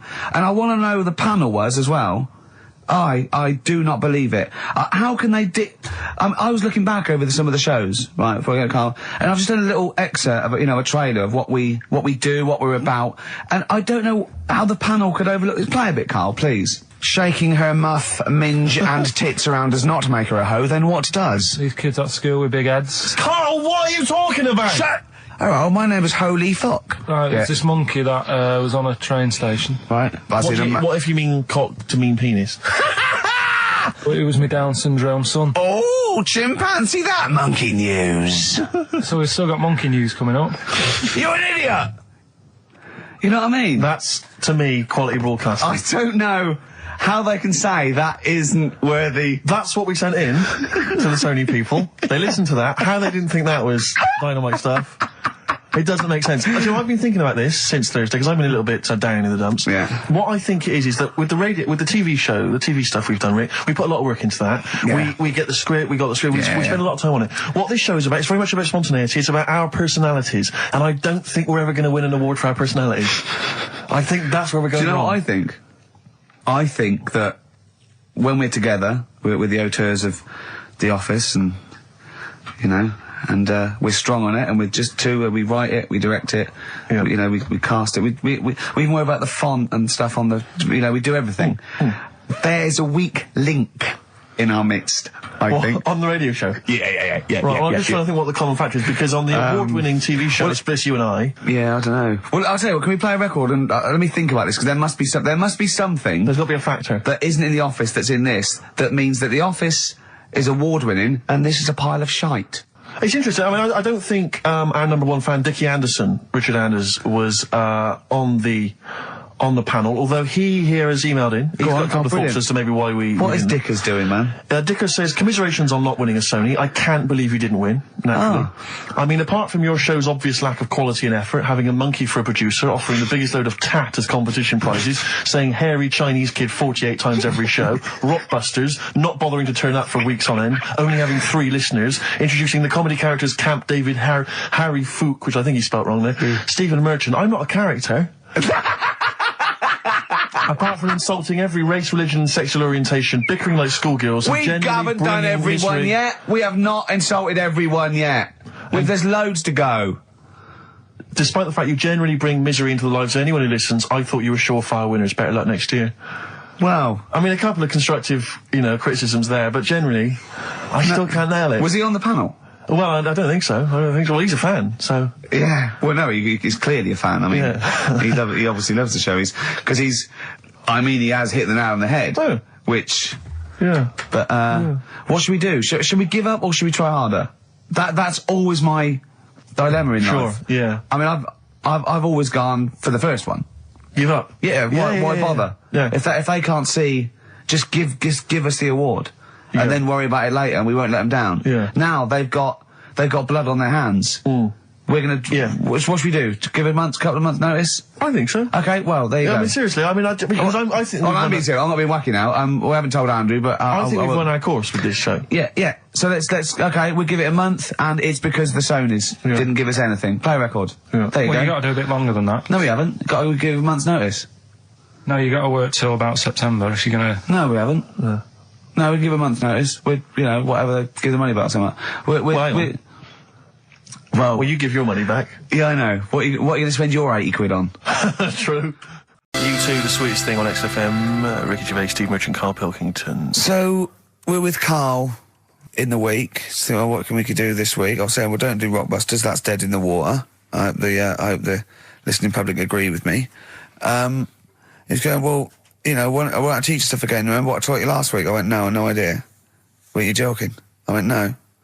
And he went, Ivan the Terrible gouged out a fella's eyes. Yeah. He actually said Ivan the Terrible at the time. Yeah. So I can't remember. This was a man who had built something for Ivan the Terrible, and then but his idea of education is telling someone something that knows more about the subject than him, so they can correct him when he's telling them it. And so I said, well, I don't know. And he gets annoyed that me and you are dubious against monkeys who perform bank robberies. And he goes, but you believe in Newton. He doesn't know the difference. I was trying to explain the laws of the universe, right? It was going, what do you... And so all I come up with, I thought somewhat interesting. You know when you tell a child maths, you say you've got 3 potatoes and you've got 4 potatoes. I have to do that with science to Karl. So I ended up saying, imagine you're in a shopping trolley with loads of house bricks. If you throw the house bricks out, you'll go the other way. He loved that. Right. Didn't you? Because I didn't know that would happen. And... It's sort of useful to know. It sort of explained a bit to me and stuff. Yeah. Right? And that's why I like doing stuff every week. I think listeners go away going, well, I didn't know that. Do you know what I mean? Karl told me something there. They forget it instantly, just like we do. We're friends of yours and we forget it instantly. No, the annoying thing with you is, Steve, not so much Ricky, at least he'll listen now and again, he'll just dismiss stuff straight away. I told you loads of stuff yesterday, But Karl, what you consider education... hang on, what you consider education, I consider tittle-tattle. Well, it's not education. Do you know what I mean? You seem to think it's education. It's just kind of gossip, stories you've sort of half read. Right, all right. Example of yesterday. Goldfish have longer memories than people think they do. Yeah. You said no, it's rubbish. No, we didn't. We said, where'd you get that from? Where'd you get information from? Yeah. There's not enough information there for it to be educational. Because it's also relative. I don't know. Because that as a statement, it has no... objectivity. Goldfish's memories are longer than some people think. That isn't a fact. Exactly. Because we don't know how long do people think a goldfish's memory is. Do you see what that isn't a fact? Whereas Newton's laws of physics and the universe are. Right. Yeah, but it was just a little thing. And I taught you more than that. I said about there's loads of Chinese people, if you put them in a line, you can't get to the end of it. I don't know what that means. I don't know what that means. There's loads of Chinese people. We know that, but what? If we put them in a line, we can't get to the end of it? We just say there's about 1 billion Chinese people in the world. But what really annoys me is, right, I read something on the internet the other day, because I'm always trying to learn stuff. Yeah, no, you are. I know you are. Right? Yeah. And you're having a go at me because you're saying, well, what does that mean? Yeah, there was a report on, I think it was Ananova or BBC News website. It said, the world may end in 32 million years. Right, first of all, it says may, it doesn't say it will. And 32 million, who's going to argue with that? And yet they're allowed to put that on a website. You're not having a go at them. No, but you didn't read on. There's more information. That wasn't meant to be a newsflash to worry people. That was like, oh, scientists have discovered that possibility. That was just like. Yeah, but again, possibility. No, but Karl, but there's other paragraphs that you haven't read. You see, that'll have to give explanations as to why they think that might happen. So therefore, it becomes a news item. It becomes educational. It's not just the headline, the bullet point. The headline's just supposed to draw you into the story so you read on. That's not all the information. But then I was trying to come up with things to excite you, and I realised that I was opening a can of worms. I was trying to come up with facts for him. He was going, give me facts. So I said, oh, okay, why can't an owl, why does an owl have to turn its sort of head 180 degrees? And I said, it's because the eyes are so large, it has to have a huge focal point for its sight, that they can't move within the skull, right? And he went, well, why'd they do that? Why didn't they just do it, give them normal eyes, and then after I've turned their head? I went, what do you mean? Why didn't they? He went, well, whoever did that. I went, well, it was evolution. He went, it's like giraffes. I read that giraffes grew their necks to eat food. So they didn't grow their necks to get the food. The ones that had upshots lived longer and so got the food and passed on their... He went, yeah, but why didn't they just give them wings? I went, why didn't who just give them wings? He got angry and went, whoever gave them the necks! his understanding of evolution made me fall on the floor. Who do you imagine is they? Because you don't believe in God, do you? So who is it you imagine is they? Well, whoever made us sorted us out. Who? I don't know, it just happens, doesn't it? Yeah, exactly. Well, there's no will to evolution. It's natural selection, I isn't still it? don't get it though. We talked about an hour, didn't we? I know. Yeah, but to be fair, I I watched as Ricky tried to give you actually what was quite a concise and educated version of evolution. He tried to explain it to you, and I have never seen a person lose interest quicker. But I tried to use actual fact, then I tried to use metaphor and analogy, then I showed you some computer programs to show what biofeedback is and everything. I tried all these things, and Steve's right. You were looking out the window. Have you ever spoken, Carl, to someone who's got Alzheimer's disease? And you try to explain who you are, and they're listening, and then that's what you're like. It's extraordinary. But listen, seriously, I went home, I found this book, I found a couple of facts which I think are more up your street. Evolution, a little bit complicated, a little bit big. But this one, I think we may have mentioned it before, I think you'll like this. This is from a book of facts and trivia. The Egyptians trained baboons to wait on tables.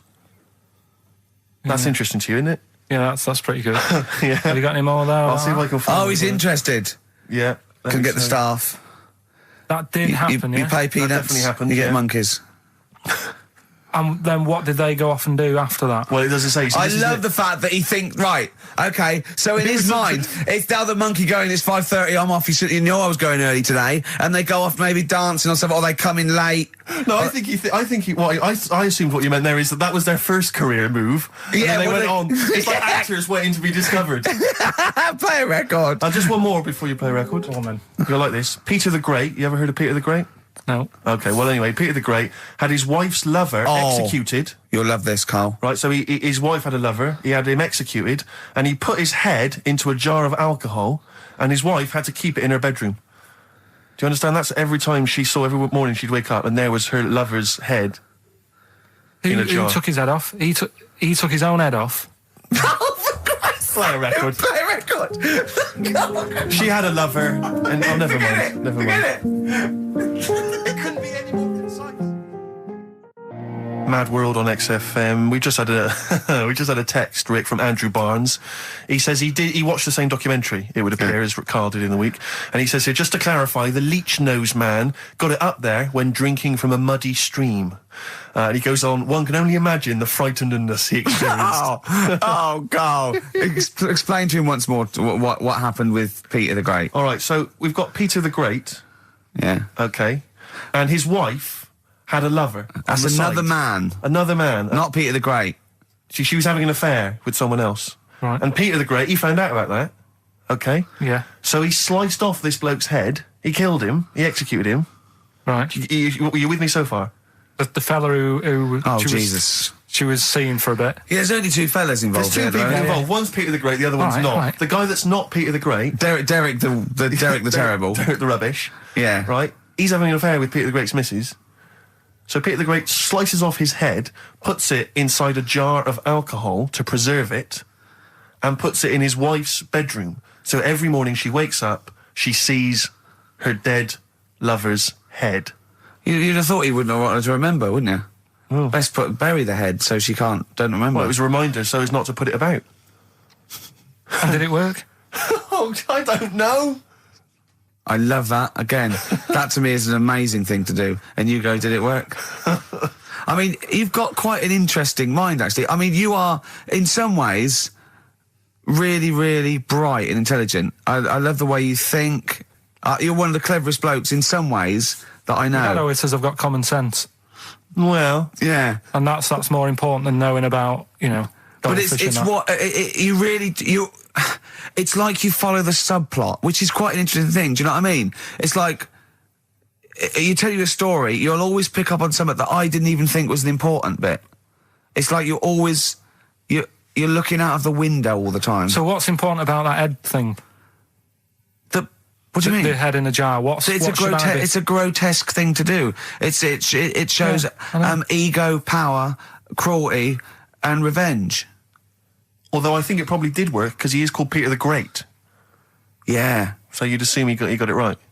Yeah. I don't see how you can query that. That's the sort of facts you give us. You see now, you're on the other side of the fence, and you've got questions just like we've always got questions. No, but in Carl's thing, it would have been, turns out, some weird happened, right? And he was still alive. Yeah. And so she was still having sex with body. And his head was watching. Yeah. And Peter the Great didn't even know. On XFM 104.9. Right, Carl. This is where he shines. This is what Carl gets Mondays off for. Yeah. Oh, okay, Carl, what is it? You want to explain this? It's the bit when I'm in a film and sort of edit me into it, so I'm like an actor in a major film. Yeah. We've done Kes, we've done One Flew Over the Cuckoo's Nest, Shining, stuff like that. This week, it's A Few Good Men. Brilliant film. With Jack Nicholson and that. Yeah. So you listen to this, and we'll give the question later on, probably. Let's give it after this. All right. Yeah, we'll give it after we've heard the clip. I haven't really got one sorted, but I'll think of one whilst it's on. So have a listen to this, take everything in, and then the question at the end. So it's a scene where it's the court case. Yeah. All right? All right. All rise! Call your witness. Yeah, he's just coming now. All right, Jack. Colonel. What? I'd appreciate if he would address me as Colonel or Sir. I believe I've earned it. Defense counsel will address the witness as Colonel or Sir. All right. All right, Colonel. Bit smart today with all the army stuff on. You ever served in an infantry unit, son? Nah. Brother did. He was in the army. He got kicked out though, because he went for a packet of fags in a tank. Weird that, isn't it? No, it's not. It's tragic. I wouldn't say it's tragic. I'll show you something tragic. I always carry this book around with me. I always show it to people. It's got like the top 50 weird people in the world in it, right? It's all sorts of weird stuff in it. Look at this one here. It's a fella, right? He's got 2 heads. And the weird thing is, right, is the top 50 weird people in the world. He's at number 50, he's got 2 heads. Right? Makes you wonder what's going to be at number 1, doesn't it? Are these really the questions that I was called here to answer? No, but look at it. Imagine if you were his mate. You wouldn't get a word in edgeways, would you? If you maybe didn't have any friends. Probably right, they say, don't they? They say 2's company, 3's a crowd, so... Please tell me that you have something more, Lieutenant. Yeah, I got loads more. For this fella at number 36, look at him. 3 legs. Little fella with 3 legs, right? Guess what his job is? My answer is I don't have the first damn clue. Well, I'll tell you. He's a juggler. I beg your pardon? He's a juggler. This is ridiculous. I know it's ridiculous. You're probably thinking what I'm thinking. Why wasn't he a footballer? Be great at keepy uppies and that. I'll answer the question. You want answers? It's just that I'd like to know the truth. Because you can't handle the truth! Gentlemen. Well, I've paid for the book, so I think I'm entitled to know why I don't give a damn what you think you are entitled to! You better get somewhere fast with this, Lieutenant. What about this one, then? This lad here, he's 12 years old, he looks 48. What do you think? No. Why not, though?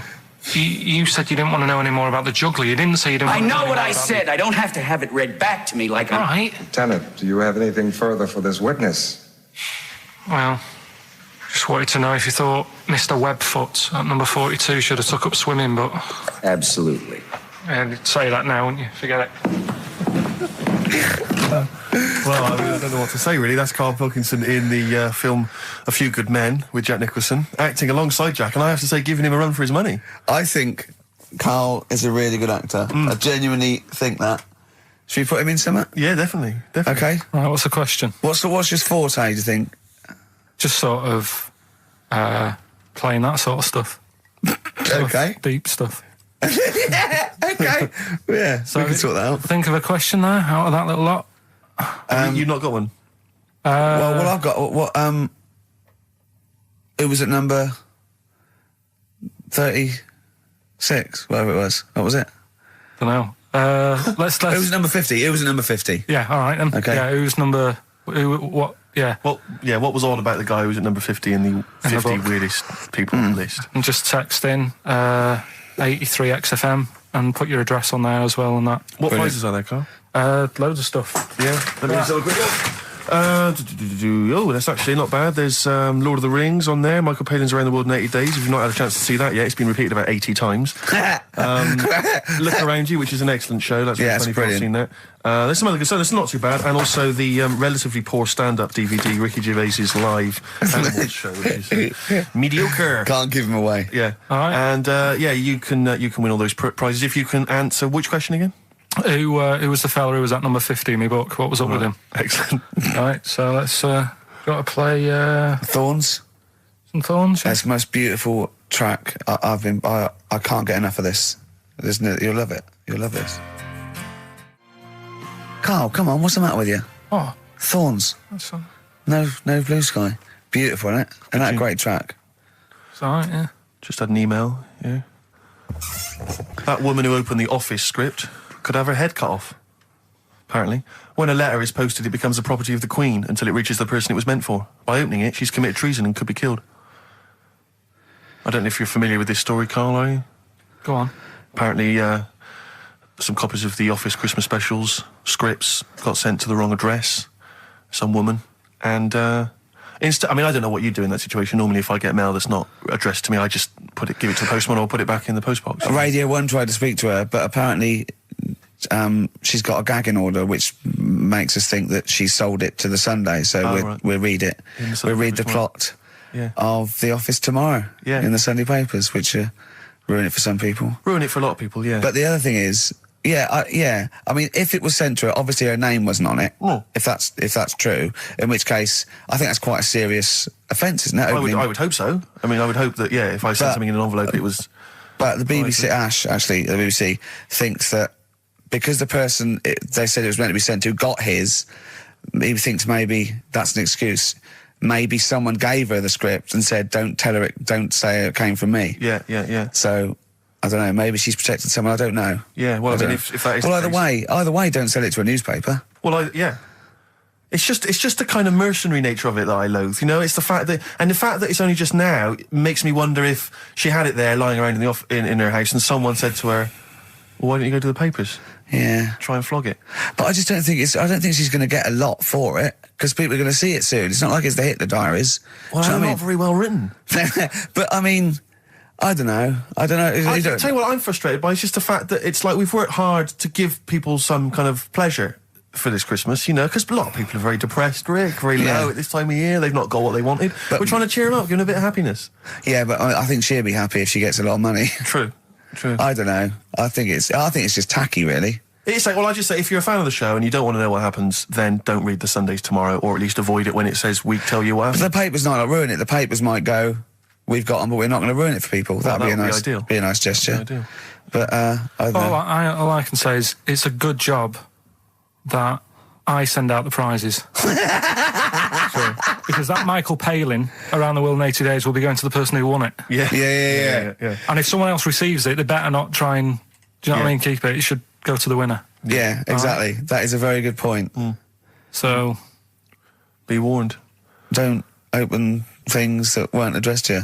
Yeah. Pandora's box. There's some sort of lesson there. Yeah. What happened? All the evils of the world, wasn't it? Pretty much. What? Yeah. Oh, don't try and explain it to Carl. No, Pandora's box. Go on. Well, told not to open it, opened it, released all the evils that are in the world now. But did the person say if you open it, loads of evil will come out? It's not true. It's not true. It didn't really happen. It's not like evolution. It's not the truth. But you remember that? Yeah. Speaking of headlines. Oh, here we go. Okay, look. Imagine if Pilkington was on News at 10, okay? We should just explain, you cannot be bothered to read an entire news story. You get everything you need from a headline, don't you? Well, I think... it's enough. I think if they did... Well, let's see if this is enough. Let's see if Trevor McDonald just read this on the News at 10, it'd be shorter and you get back to the football, whatever. Yeah, there we go. And here is the News at 2:15 with Karl Pilkington. Bong. Man who walks backwards around lake falls in. Bong. Chinese woman eats dirt. Bong. Man lives in rubbish dump for 10 years. Brilliant. Bong. Czech family says they've got a rabbit with 3 knobs. Right. Done. Sorry, can you just read a little bit more of the Czech family with 3 knobs? just about a family. Not read it to yourself. Read it out on air. It's just about. He can't read it to himself. I tell him to read it to himself. We still hear it. No, he was, because I could see his lips moving. Go on. Just this fella who had 3 rabbits. Right, just think of this is Trevor McDonald. Yeah. Okay, carry on, Carl. Okay, well, here's the news. Right, good, brilliant. Go on. There's a fella. He's got 3 rabbits and that, and then he checks them out. Right. Yeah. 2 of the rabbits have got 2 knobs each. Right. And he goes, that's a bit weird, isn't it? Sure. And they're throwing them around, sort of chucking them, you know, showing them around the family and stuff, saying, look at that, that's weird. Picks up the 3rd one, it's got 3. Yeah. So they ate the 2 with 2, because they thought they best keep the 3rd one, because a little bit lucky in that. Yeah. It is lucky. 3 knobs there, yeah. Now here's the sports news, and that's how it would work. Yeah, okay, brilliant. Well, read about the Chinese woman who eats dirt. I'm interested in that. That's it. That is the story, isn't it? What more do you need to know? It's Well, just I want to saying, know a little bit more. Can you just embellish it? 78-year-old Chinese woman. She says she's 78. Makes you wonder. Yeah. With my theory. Carl's theory is that Chinese people don't age well, and so those Chinese people that are saying they're 112 are really only 33. That's why he doesn't want to be recognised, because he doesn't want to walk out from here into Chinatown. Yeah. It just says she's been eating soil for 70 years. She's ate about 10 tons of the stuff, and it's done her no harm. Kept her grounded. It's probably all right for you, isn't it?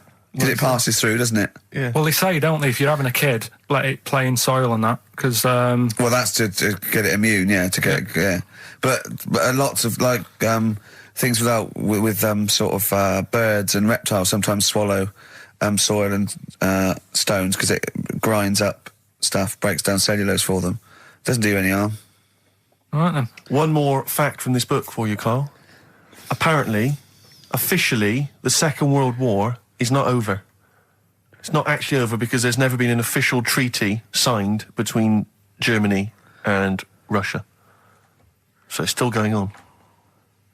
Interesting or not?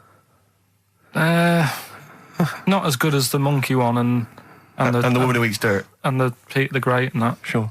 But, yeah, it is over, isn't it? Isn't it, though? That's what I mean about you annoying me with stuff that you go, oh, that's interesting. I don't think that is interesting. Okay. There was, what was it I learnt? What was it I learned? Think of that as a question. Well, we're all trying to figure that out. Yeah, go on. Leonardo... DiCaprio? The painter. Da Vinci. He could write with one hand, draw with the other at the same time. Right. Yeah, that's good. It's all right. That's interesting, isn't it? Yeah, it's all right. Well, if you have an interesting fact for Karl Pilkington that you think you might be intrigued by, email ricky.gervais@xfm. What have we got coming up? UK. What have we got coming up? More education stuff. Some good tunes and that. No, you'll remember this when you hear it. It was when Karl said something that was basic. Well, I think for a lot of people it sounded like a lot of old bollocks. Man grows penis on his arm. I mean, why people are constantly losing their penises around the world? I have no idea. But why? I didn't realise it was a bit. What do you mean why on the arm? It's just a graft, isn't it? Yeah, but put it on like your buttock or your side. Not you can't wear a short sleeve shirt. Why do they've done that before? I don't understand it. Why not just graph it onto the side of your leg or something where it's high up, close to where it should be?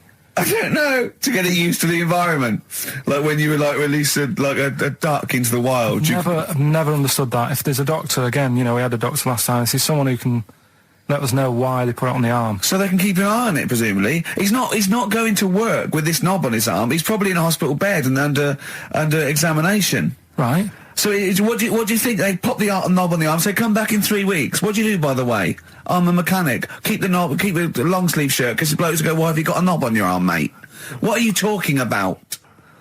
He doesn't go back to normal as a teacher. Sir, what is it, Simpkins? You got a knob on your arm. No, don't worry about that. Do your maths. What do you think this bloke's walking around with a big knob coming out of his arm? Why on the arm? So they can keep an eye on it. So it's not... Well, if he's in bed, just get him to not put any undies on or whatever and just have a little sly look at how it's going. Even in hospital, if you're in a shared, like, little hospital room, people going, oh, I've had heart problems, what's your problem? He's there with his arm out. He's It's not that. Yeah, but I don't think it counts as indecent exposure when they're grafting a knob on your arm, sticking that up the bed. Imagine if he's driving, he's just got it out the window. People driving by. Yeah. At the end Is that bloke giving me the finger? At the end of the man grows penis on his arm story, it says, a Moscow surgeon said the man will be able to have sex in a few months. He said, women will never suspect. But what kind of a doctor talks like that? Yeah. I'll tell you, it's his cock now, seriously. The birds will never know. He'll be able to go berserk. Yeah. They'll never realise we grew it on his arm. That is unbelievable. Will he have a little scar on his arm, do you think? Yeah. I don't get it. Like I say, 83936 if there's a doctor out there. Or indeed if you've ever grown or a tailor. Making you a shirt. What side do you wear your cock on, sir? It's on my left arm. But what's the name? I'll tell you what is interesting, Steve. I didn't know that much about it. Autism. Okay. Oh, good. With some more entertaining stuff on XFM 104.9. Just to cheer up people. Go on, End. What? Go on. No, right. Have you heard about it, Steve? What autism? It scares me to death when he comes up, when he touches on a serious subject. We've been talking about wheeling a dead pope round, the Chinese don't age well, and ginger people are hated. And now we're going to touch on a really, my heart's in my throat. Go on, Carl, then. Tell me your insights to autism. Right, well, there was this, again, Channel 4 coming up with some good stuff at the moment, right? It might have been Channel 5. But what's the name? It's the attention span I like. These people who they've got like this autism thing going on. Yeah. And they sort of take in a lot of information. They get sort of they get so into it that they know everything about that subject and what have you, right? And there was this lad who he knew everything, right, about EastEnders. Right. He sort of the cameraman was saying to him. So, why EastEnders and that? And he said, I don't know, I just like it. And he said, I remember when I first watched it was a Thursday, it was 5 to 8, Pauline Fowler walked in, she had a pink jumper on, she said, all right, love. And he remembers everything from that moment on. Yeah. Right, and everything, which is great, but then the way the programme was making out, it was almost like they were saying it's a disability. Right. When in a way, it's more like a superpower. Sure, like Rain Man. But if you can take it's Rain Man. No, he has special autistic powers. Oh God! We must send for Rain Man. I don't know what to do. So I don't know what to do. So he would be a great contestant on Mastermind. So if autistic Mastermind, he'd be dynamite. What I'm saying is, don't be watching EastEnders though. Sort of, why didn't they give him an encyclopedia and say, get into that? Sure. That'll be useful. Yeah. Keep him away from EastEnders. Wasting his time there. But I don't think it is a disability. No. Yeah, there are other things, and they're not. It's also autism is a matter of degrees. From what I know, and I'm sorry to have to do this, but I feel that I have to at least be the voice of reason, as ill-educated as I am on the subject. But I think there's degrees of autism. I think some are higher performance than others. There's other issues with it. It's not they're just got good memories. They don't go around doing tricks for people because they can remember stuff. There are other issues with it. Do you know what I mean? Right, well, I mean, they seemed a bit... But you watched the programme, what did you learn? That he knows when Pauline Fowler came in? Yeah, I mean, there was other bits where they couldn't control her emotions and stuff. Oh, that other little bit, yeah. But the main bit of it was he can soak up information and stuff, and I'm just saying, it didn't seem really bad. Do you know what I mean? There's disabilities where people say that's a bad disability. It's like how people say about... This is brilliant. This is just like this is amazing to be in a room with this man. It's incredible. You just wind him up and listen to what comes out. And I'm going to sit back now. I'm not going to defend you or explain anything. Just go on and tell me about the other disabilities that are worse. No, what I mean is how people can sometimes easily get mixed up. How people are scared of like a cyclop. When at the end of the day, he's got a disability. A bloke with Who's scared of a cyclop? No, it's apart from Jason and his Argonauts. Where's this cyclop that you're scared of? No, I'm just saying in history and in books and that. No, not in history. History happened. Yeah. What are you thinking of? You're mixing history with Greek mythology and Roman mythology and every other type of mythology. What do you mean there wasn't really a giant cyclop that went round picking up ships and throwing them around? That's not history, Carl. Do you think Batman's history? No, but it was ages ago, wasn't it, when we were sort of... No, I'm not saying it didn't happen ages ago. I'm saying it didn't happen. Well, he might have done. There's no. I mean, what's so ridiculous about a fellow with one eye? In the middle of his head, and he's big and scary and lives in a cave. Why is he scary? Because he's got. What if he had 8 eyes? I'd be scared of him. At the end of the day, he's got a disability. We'll talk about it in a bit. So could we bring back just for one night only, Educating Ricky? Oh, I'm excited. Yeah. Do you think it warrants that? I don't know enough about it. Do you know what I mean? About what? It sounds perfect. Play the jingle.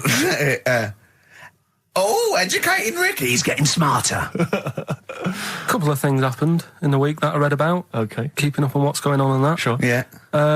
One was about that Galileo fella. Okay.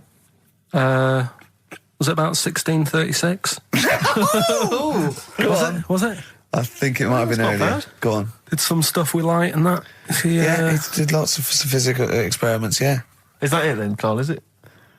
He did some stuff with light and that. What did he do with light? What was that? Well, I think he invented the first... Telescope? Telescope. So I think it's a particular lens, though, and he did experiments where he dropped famously two different weighted balls from Pisa, and they hit the ground at the same time, showing that it doesn't matter, the weight doesn't matter, but air resistance does and stuff like that.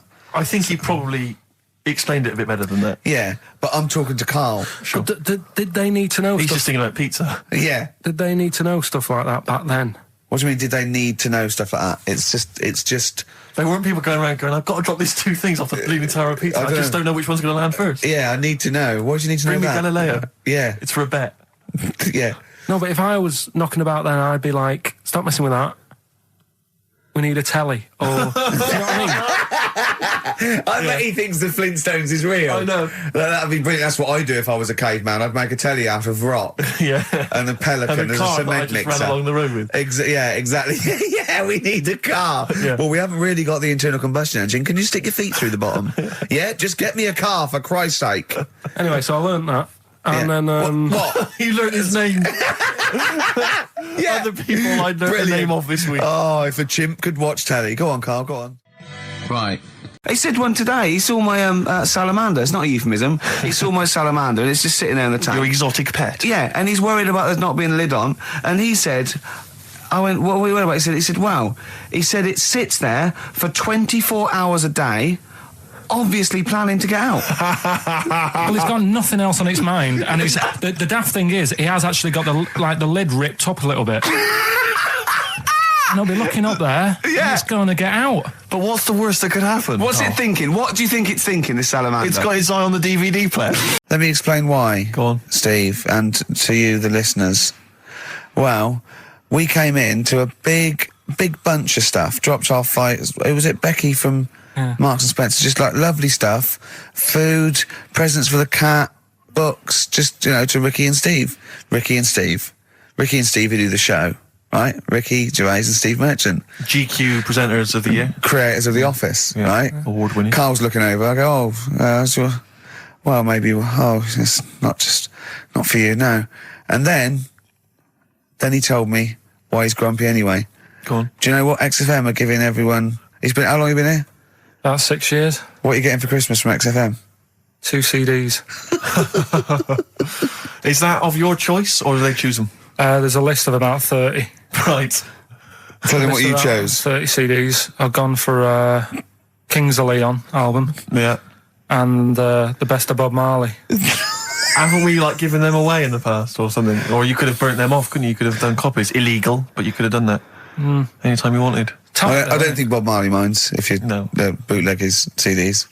It's out of order, though, isn't it? It is bad. Although is that always the case? Has it always been the truth of all the time you've been here? No, it has been better than this.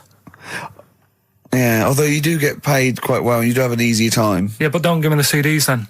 If it was a milkman, you don't go, have 2 bottles of semi-skimmed. Happy Christmas. Yeah. That is a valid point. Do you know what I mean? Have you complained? Who is it who made this decision? There's no point. No point, is there? Why?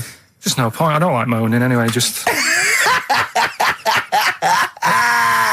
Has it come from up top? Is it from the capital people?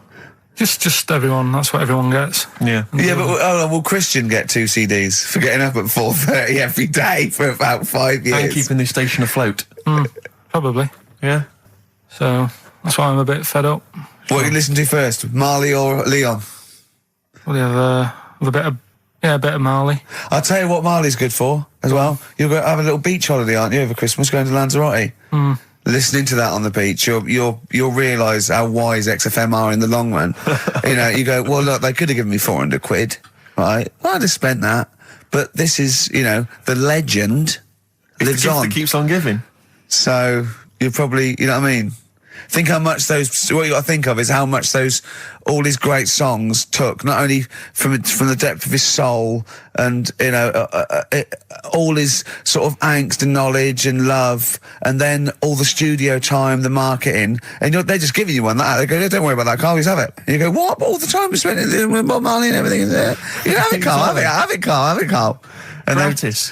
Yeah, have that. Thanks, well done. Carry on. We're still going to pay you for the work. Yeah. That's just some on top. Here's a little piece of Bob, free. Yeah, so don't moan, it's extra. So, they didn't have to give you it at all. Play a record, you ungrateful little swine. Some people, like the homeless, aren't getting anything this Christmas. Put aside for the monkey sanctuary. How did it go, Monkey World? We were on our way, right? I found like a little, in a little cottage that we had, right? It's like a little folder, you know, with little leaflets in saying if you're into mountains, you want to go here. Yeah. If you're into castles and that.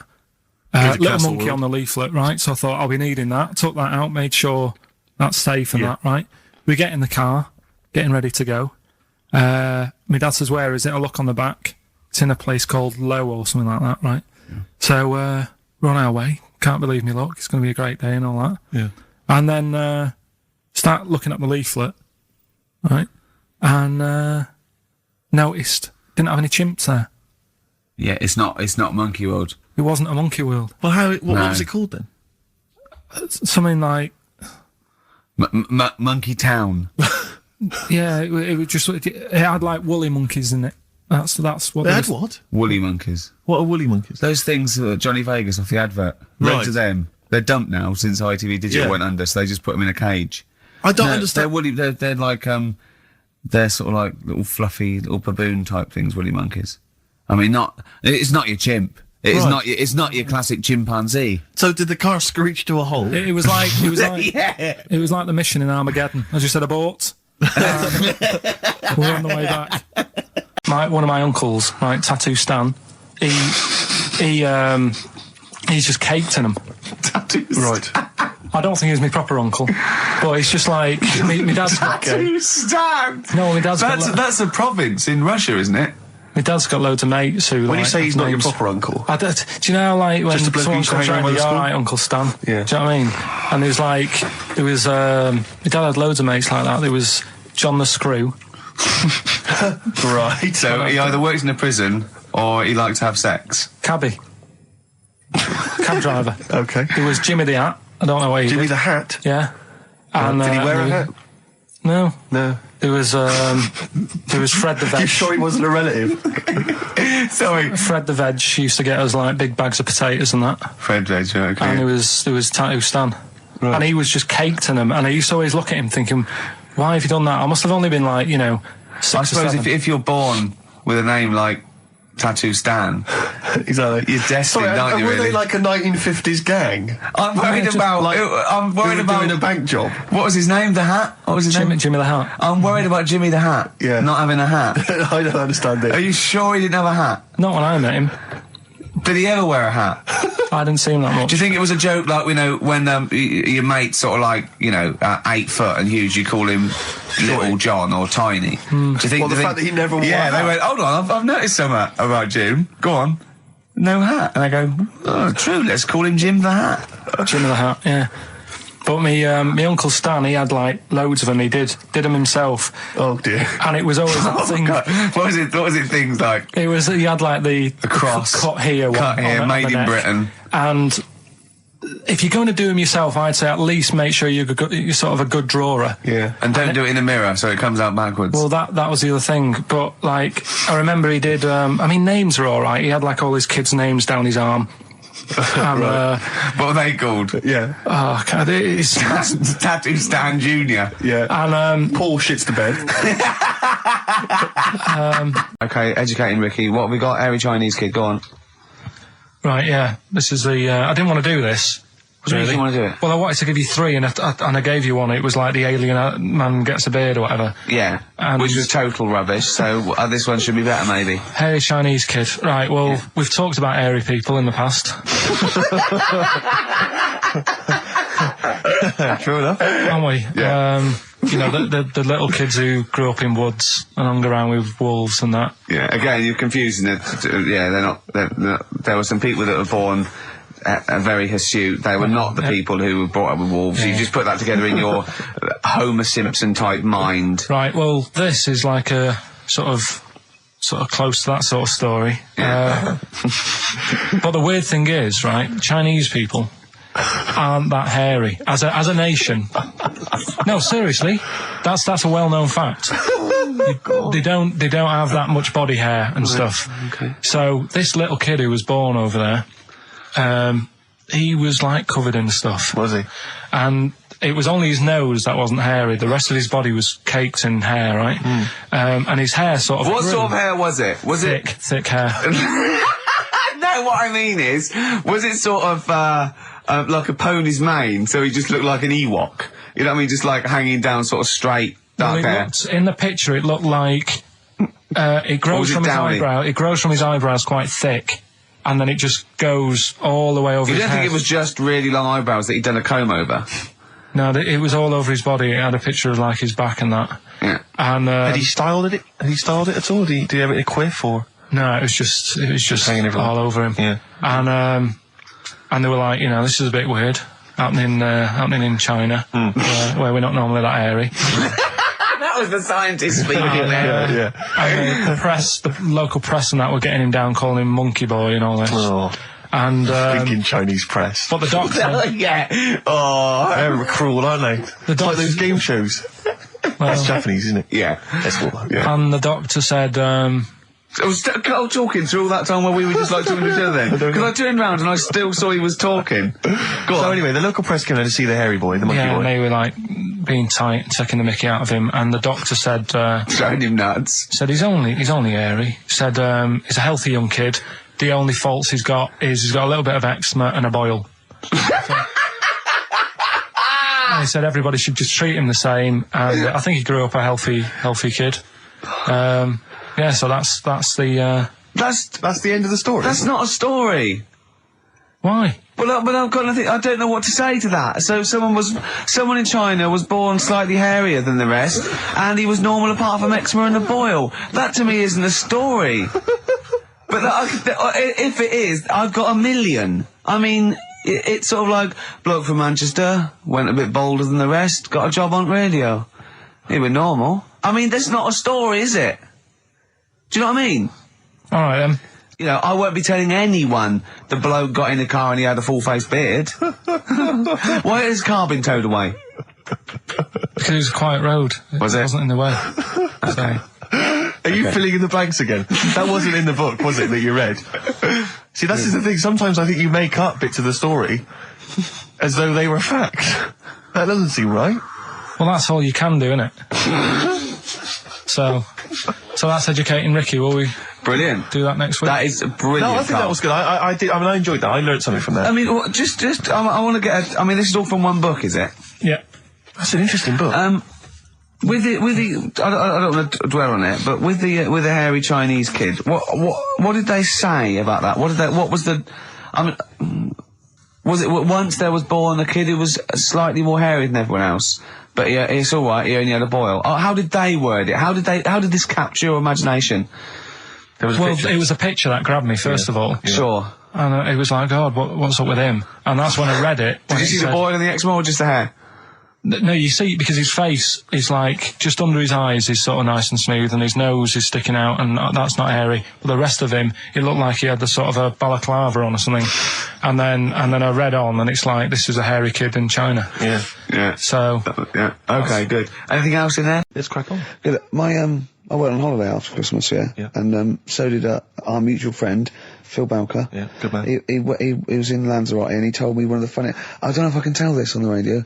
I'll have to say the C word. I'll just go It's in a sentence, so I just go you see when it comes, and you'll know that they're saying the terrible word.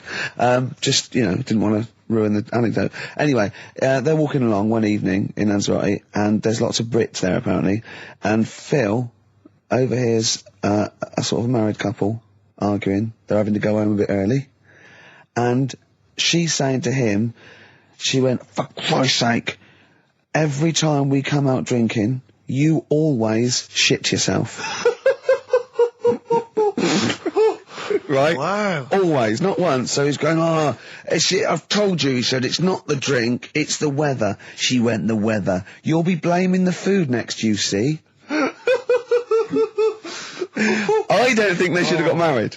Wow. Or when did you think the shitting yourself started? Must have been after the marriage, because if they, you know, you're courting, and you go, went out with, Derek again, did you last night? Yeah, how was it? The evening was lovely, the meal was nice, but he shot himself. Again. That's 5 dates, 5 different heaps of shit. But I think I can change him. I think I can change him, yeah. It must have happened after the marrying. Or he just might think, oh God, or he's got to that age where I think, look, I'll just empty it when I get home. Yeah. I'm not going to keep going up and going to the toilet, you know. It's the ice that does it. Yeah, Carl is right, I think. It is the ice. What do you mean?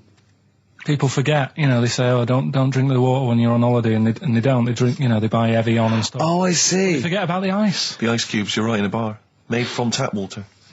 And that can do it, can it? Yeah. But what she said every time you're drinking, didn't she? I assume that she wasn't drinking ice then. Yeah. What, I mean, why is it just happened to him? Let's be honest, everyone that goes on holiday doesn't end up crapping themselves. Yeah, they usually make it to a toilet. He does it every time he drinks, doesn't he? Yeah, well, apparently. Just don't let him carry the baguettes. Back to form there, Oasis, and Little by Little. This is XFM 104.9. I'm Ricky Gervais. Who are you? My name's Steve Merchant. Good to see you. Thanks. With us, the producer in the studio is Karl Pilkington, and he'll be doing the buttons. Yeah. You made a good effort there, but once again... got bored. Words are your enemy, Rick, and they defeated you once again. Just run out of steam with the sentences. Every week I think, well, I'm really going to make an effort now. I've chosen some records. Yeah. That's it. That's it. That's as far as it goes, isn't it? Yeah. Maybe you should write out what you're going to say at the top of the show. Write that out. Get a nice big crayon. I like to keep a little bit of, you know... A little bit of something, a little bit of spark, a little bit of liveliness to it. Yeah, sure. Sure. How are you? Good to see you. Yeah, it's great. It's great to... it's great to be out of the house again. Yeah. Oh, yeah, just, I was going to say, because we've been doing this for a long time now with a little break, but XFM are bringing new listeners all the time. I've heard 4 or 5 a week. Really? Yeah. New listeners tune in to XFM 104.9. Beware. Yeah, yeah. And we might take it for granted the people that know who we are, know who you are, know who Karl is. Sure. Now, if you're a regular, then you know exactly who we are. But for those of you who don't, I'm Ricky Gervais. Ricky Gervais, BAFTA award-winning actor and writer. Steve Merchant, all those. A friend of yours. Yeah, yeah. And this is the important thing.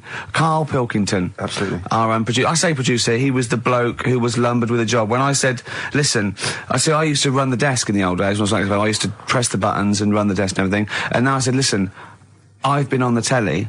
I do not press my own buttons.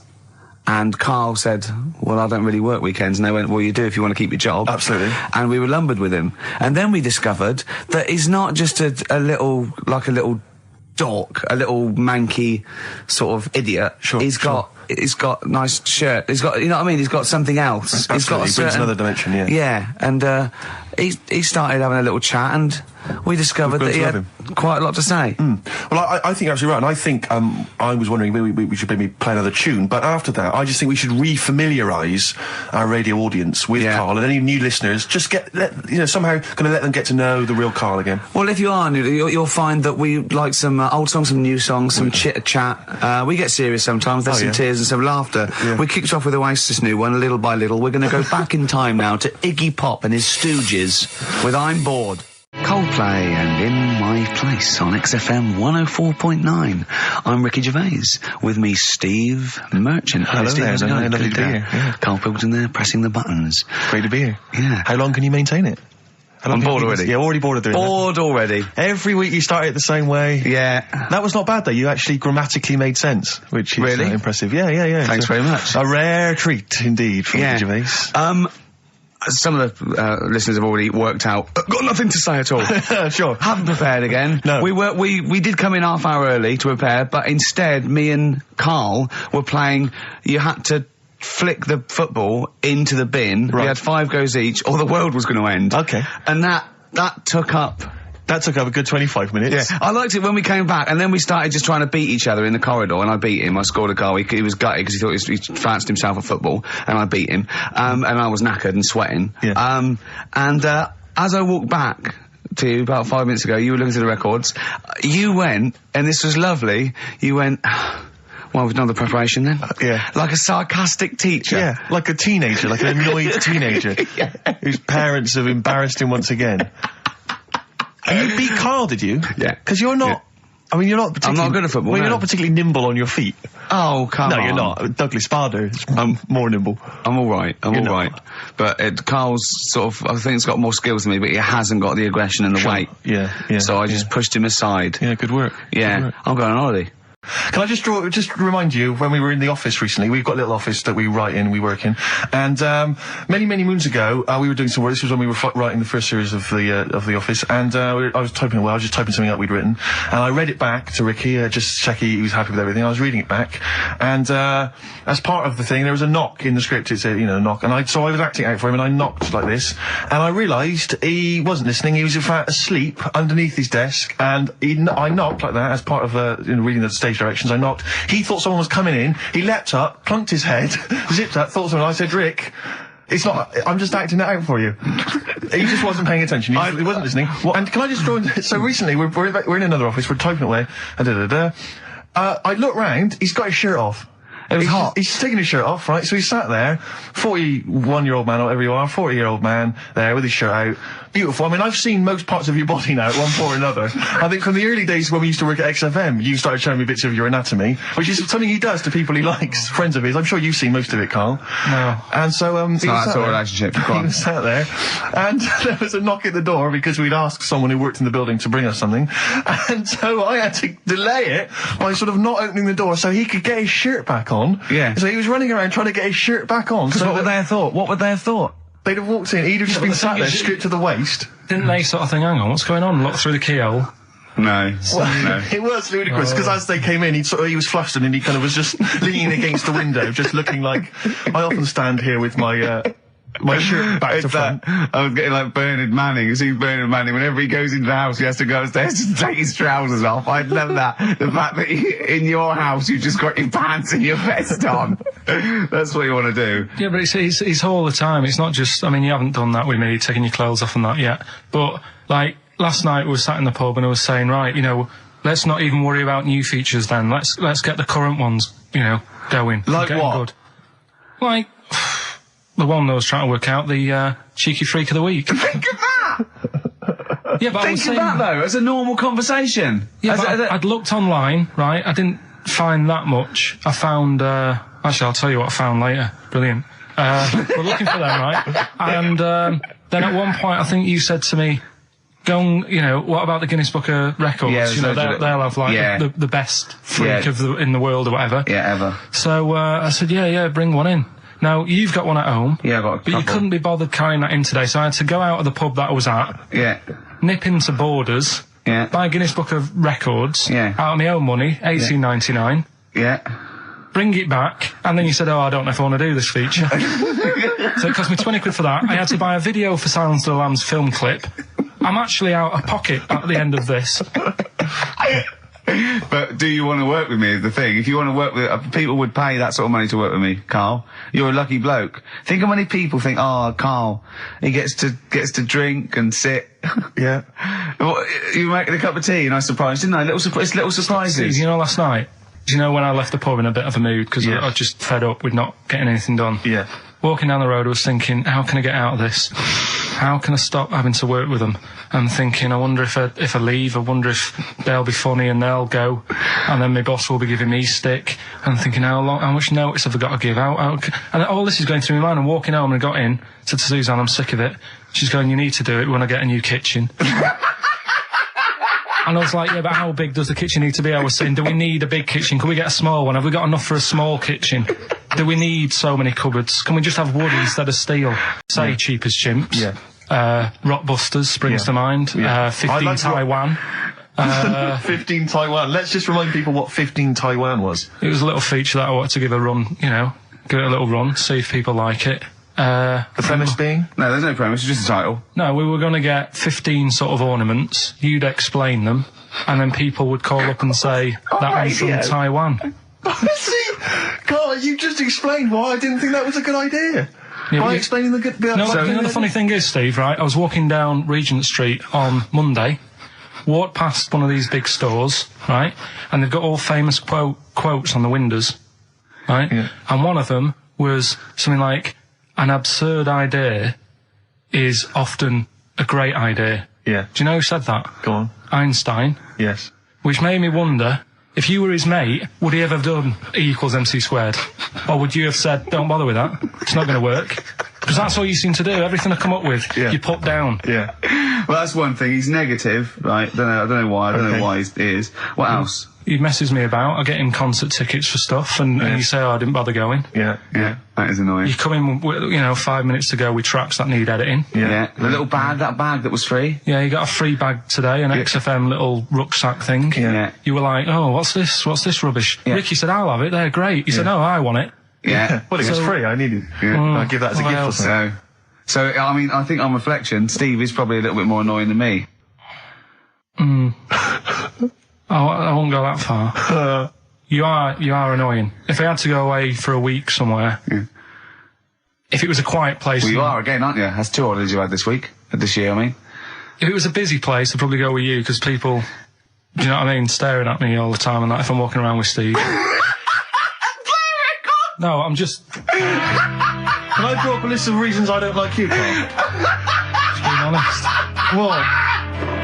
I'll tell you, because the list of reasons I don't like you is incredibly long. And getting longer. Just saying. Do you want another slap?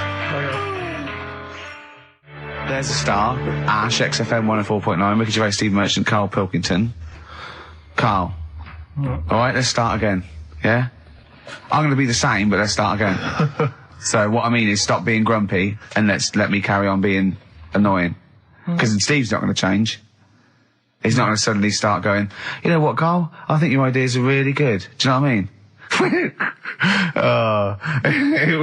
Remember when he came up with that idea, that game show idea? And you went, well, it's not an idea, Carl. And he came to me, he said, oh, I've had it with Steve. What was it? He went, how did The Office ever get on telly? Well, what was the idea again, in summary? I don't want to talk about it on air because someone will nick it. No, they won't. They will. Donald McIntyre's already got Cheap as Chimps. I bet they're in the making of Rockbusters as we speak. Yeah. So I'm not going to tell you any more about it. Bob Holness is probably nicking that idea. Exactly. Well, cheeky little... Right. Song's a phrase coming soon. Is it? Yeah. Yeah, what is it this week? What's the phrase? We're, remember the story I told you ages ago about my neighbour having a horse in their house? Oh, yeah. Having a horse. What's happened with that? Lenny Henry doing it as a series? So, and people nicking your ideas left, right and centre? Well, that's the phrase we'll be using anyway. What? My neighbour had a horse in her house. How many words is that? 6. My neighbour had... So, there's no grammar either. My neighbour had horse in the house. My neighbour had horse in house. What is the phrase? My neighbour had a horse in her house. Are there any prepositions? Are there any prepositions in this sentence? Look, don't judge it beforehand. You see, I'm turning over a new leaf. I think this is a great idea. I think Carl's a genius, and I look forward to hearing this enormously. Yeah, okay. And I won't be sick on your leg, or squeeze your head, or make you jump when you're making a cup of tea. Just looking through the Guinness Book. That's still the funniest thing, isn't it? Squeaking at someone when they got a cup of tea. Right. There are a lot of what strike me as seemingly pointless feats. The Guinness Book Records is right. The Guinness Book Records is great. I used to love it as a kid. I've had about 10 copies in my life. The last one I bought a couple of years ago, present. It was really good. I love it. I love the real records: tallest, fattest, thinnest, best, fastest, most expensive, biggest, and all that. But the ones that really annoy me are the ones that. The reason these people are in there for it are the only people that tried. What? Yeah. Balancing the milk bottle on your head. Most watches eaten. I just found that one. Kim Sung-do from South Korea ate 5 watches the entire watch with the exception of the wristband in a time of 1 hour 34 minutes. What do you make of that, Carl? Made him regular. Come on. How did they time him? Most live rattlesnakes held in the mouth. 8 live rattlesnakes held by, it just says an idiot. Yeah, this gives you an idea, Carl. Talking of idiots. Do you want to get into Guinness World Records? No. Carl, come on, that'd be brilliant. There's things in there that are just absolutely anyone could do. Like that one in Big Brother, I was watching it, and it was, balancing sugar lumps. I want to know, how many people try that? If there's schools around Britain going, listen, we've got to get in the Sugar Lump Award. It's grassroots level. There's not enough kids balancing sugar lumps. How can we compete in the world market? I was looking at it last night, and there was one about the farthest that a dog swam. I think it was something like 9 miles, but it had no choice, did it? You know what I mean? He took it out to the Atlantic or something, and so it didn't want to do it. Threw it in the water. Yeah. So it's not alright to put it in a bin bag and chuck it in a canal, but, it's for a world record. Yeah. 9 miles it did. Oh, God. Possible ones that you could do, Carl. What's the most Forrest Gumps fitted in one wheelie bin? What about this one for you, Carl? The record stands at the moment for most arrows caught by hand, but that's quite tricky. So what about most arrows caught by head? Yeah. And you would just fire arrows at your head? They wouldn't, it would just skim off him. Do you think so? Yeah, the roundness, it would never actually get any sort of, connection. Fastest human crab. Could you do that? I'll do that. Can you form the crab? Can you do that? What's that? It's just like go bending over backwards and running. Do that. No? Right, what about, what would you be good at? what about hamburger stuffing?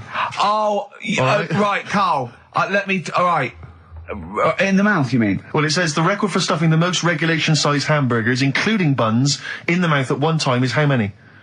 How many hamburgers with buns in the mouth? So this is just... You're not swallowing anything, you've just got stuff in your mouth. You'd be so good at this because your shape of your head. You've got a shape... His head's just like Hamburglar. You'd be good at this, man. Yeah. Honestly, you'd be perfect. You look like Zippy. And the great thing is your head's empty, so you could get more in there. So explain this again. Right, so I got back off holiday. The first job I found out I've got to do is work with Ricky for a voiceover. I do a regular thing, I do X-Ray magazine, but I'm allowed to make the script up. And they said I could, so I did. Right, so imagine this. Well, I know you, Rick, and I know you like to put a lot of work into these things. Yeah. You want to do a good job. So he rolls up, he says, let's do it then. He said, what's in the magazine? I said, well, here's a selection of stuff. This is what you've got to sell. He said, leave it with me. He goes into the little booth, and the first one he comes up with is this little advert for it, right? X-Ray magazine, it's out now. It's £3.50 May edition. Music of Tomorrow, Dandy Warhol's picture, and there's a free CD with all the Placebo and the Donners, and Smog, and Nightmares on Wax, Alpine All Stars. Only £3.50. It's out now. Buy it, innit? Have you got a sore throat there? Well, that's all right, isn't it? And he was going, you can't. I said, we are doing that. I've done one. That is it. That's it. So I persuaded him. He went, right, okay, we can possibly put that on XFM, right? I'll have to see, right? And so I wouldn't do it again. And he went, but you need one for Capital. He said, right. Capital will know what I went, right, I'll do one more for Capital. Because all the stations advertise the XFM magazine, right? So this is the one that you thought would be all right for them. Hello, you loonies in Radioland. Dr. Frog here to tell you about the new edition of X-Ray magazine. It's out now and it's only £3.50. You've not heard of it? It's a great music magazine. And you get a free CD featuring bands like Placebo, They Wear Makeup But Leave 'Em Alone, Gold Chain, Smog, OK Go, The Donners, and all great bands that you'll love to... Froggy here, hello. Bye. Ribbit, ribbit, Froggy says bye it. Oh, well. So then, he says, that's it. It's good to see, is Dr. Frog still on there? He's still on Classic. I said, that isn't going to go out. They're not going to be happy with that. He said, you've had your money's worth, I'm going. Yeah. So I'm left with that. I then have to get the bosses in. And because I've let him go, in a way, it's my responsibility. Yeah. So I've obviously thought I've got what I need. I had to play them to the MD. What did he say? And justify... Well, I was sort of thinking if I laugh, he might go, well, I don't get it, but he finds it funny. Oh, brilliant. Well done. So I was laughing, he was sort of thinking, Excellent. Is that it? Brilliant. When do they go out then? I think one of them's going out at the moment. Excellent. I think the first one's going out. Brilliant. Well, let's play a great track then. Is it Dr. Frog?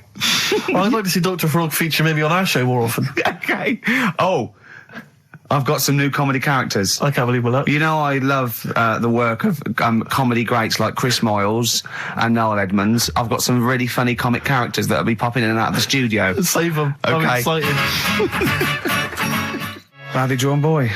All possibilities on XFM 104.9. I'm Ricky Gervais, with me, Steve Merchant and Karl Pilkington, and a few new characters. Steve. I can't believe I just said, I know you love Moyles and his sort of wacky stuff, and Chris Moyles, Edmonds, one of the greats, one of the and greats. Edmonds, and just all Well, I'm I'm going to go along the same sort of vein. I've come up with a couple of. Can I do a little? Can I show you one? I'm excited. Okay. Well, it always starts with a sort of doorbell.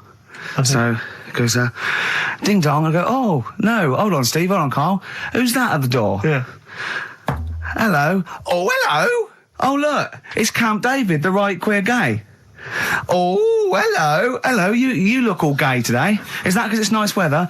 Oh, no, that's not what it means. Oh, have you got a girlfriend, Camp David, the right queer gay? No, but I've got a boyfriend. Yeah. Oh, bye. Right. Oh, Ding dong. Oh, it's another one. Hang on. Another comment. Hello. Oh, look. It's Holy Fuck, the little funny Chinese fella. Wait, that's his name, Karl. That's his name, Karl. Karl. Hello, Holy Fuck. Harold. Yeah. Right? Yeah, that's fine. So, That's fine. Mr. Fuck, you can call me Holy if you want. No, I'd prefer to call you Fuck. Yeah. Right? You're right. Nothing wrong with this so far. No. Have you got a girlfriend, Mr. Fuck? Achoo. Oh, you haven't got that SARS, have you? Yeah. No, that's my girlfriend's name. See? Yeah. Clever. Oh, just before you go, Mr. Fuck, I've got two things here. I've got a nice Trilby hat that you could wear, or I've got a little lampshade. Right. Which one do you want to put on your head and walk around? I presume the Trilby. No, but it's not. No. Yeah. The lampshade. Lampshade, of course. Bye. See you later. Yeah.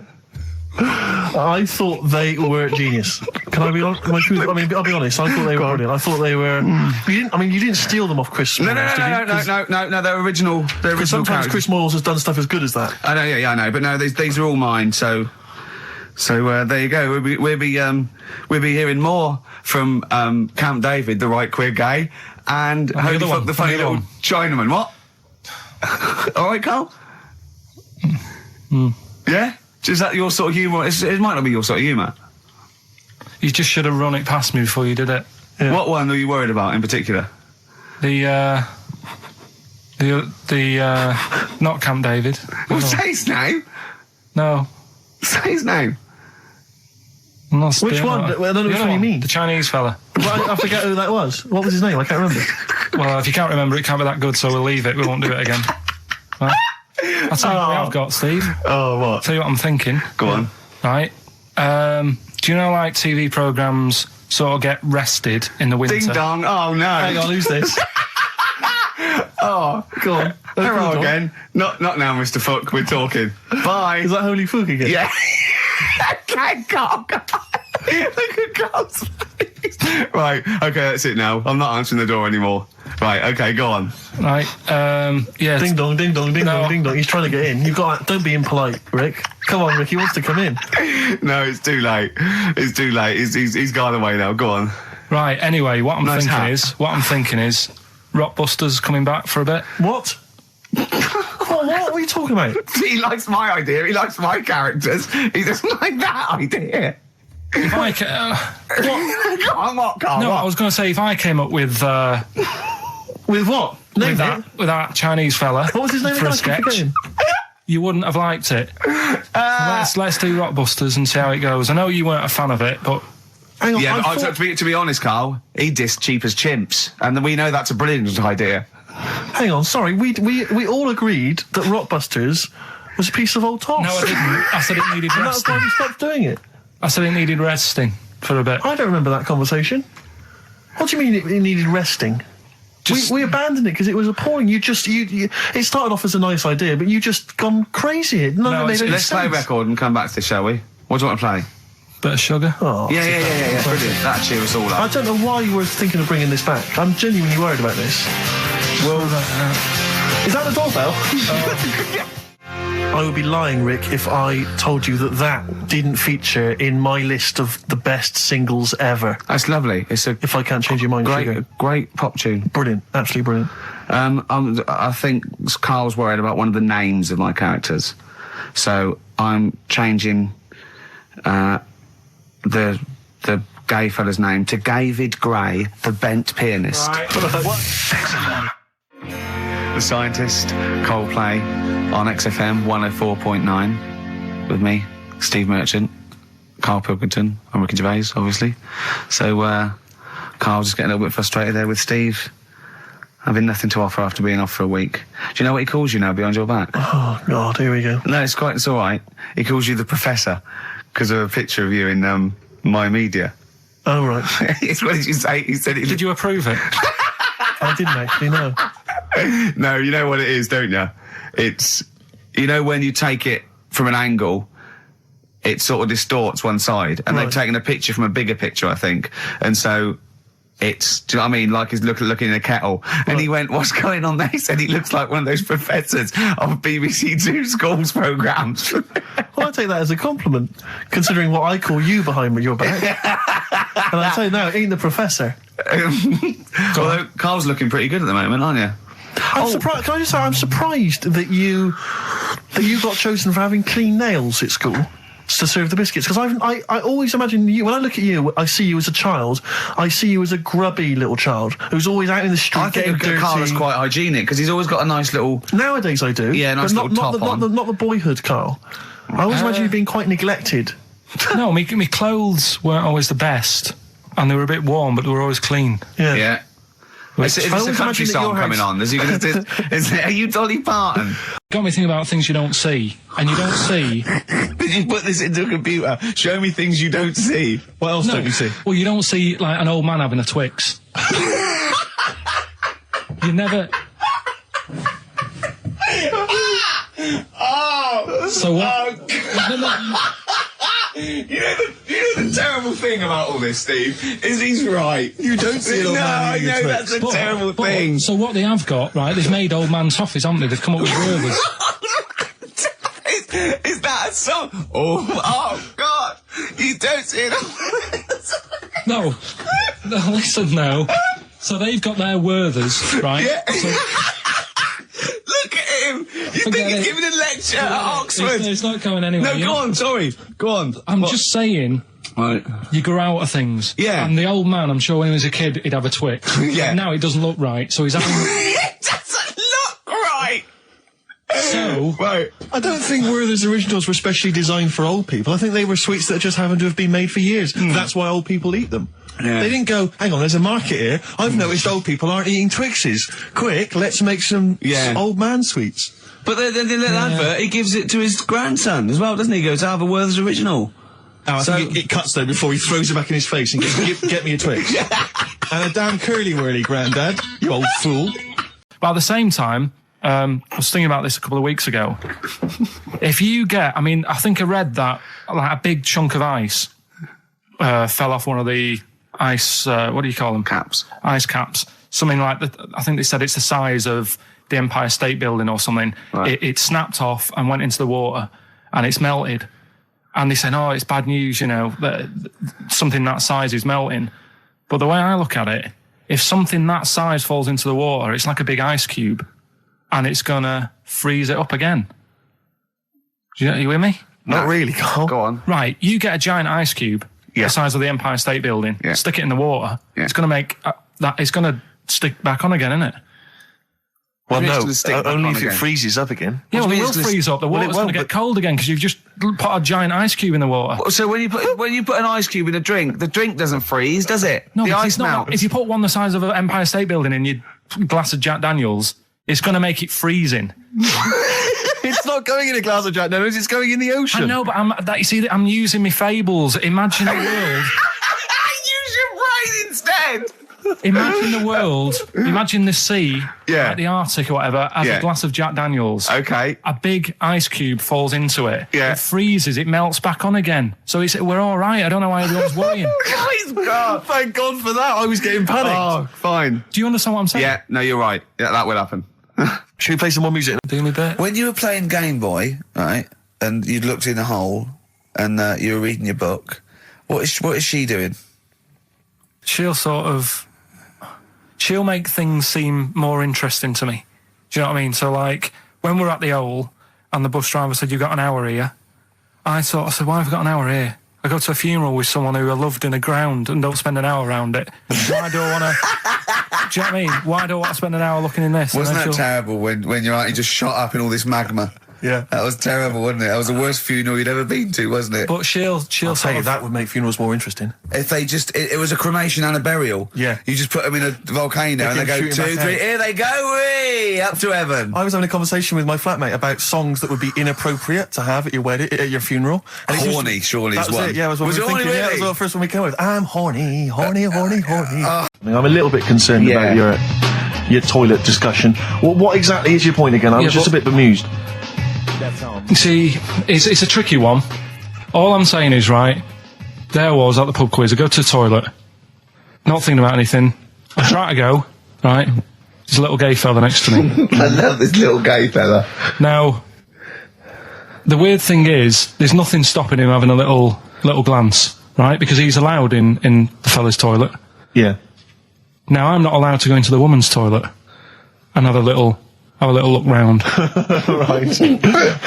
So all I'm saying is, should they have another toilet area? What, for gay people? Yeah. And so this would be gay men and lesbians? Is that going to complicate things? Well, I mean, I can only assume. I mean, to what point? I'll ask you a question, right? If you're intimidated, that's a shame. But you know, most gay men aren't looking at your knob. You know that? What do you mean? I can only say that 99.9% of gay men who use a urinal standing next to what they assume is a heterosexual man aren't looking at his knob. And what they're doing then? They're emptying their bladder.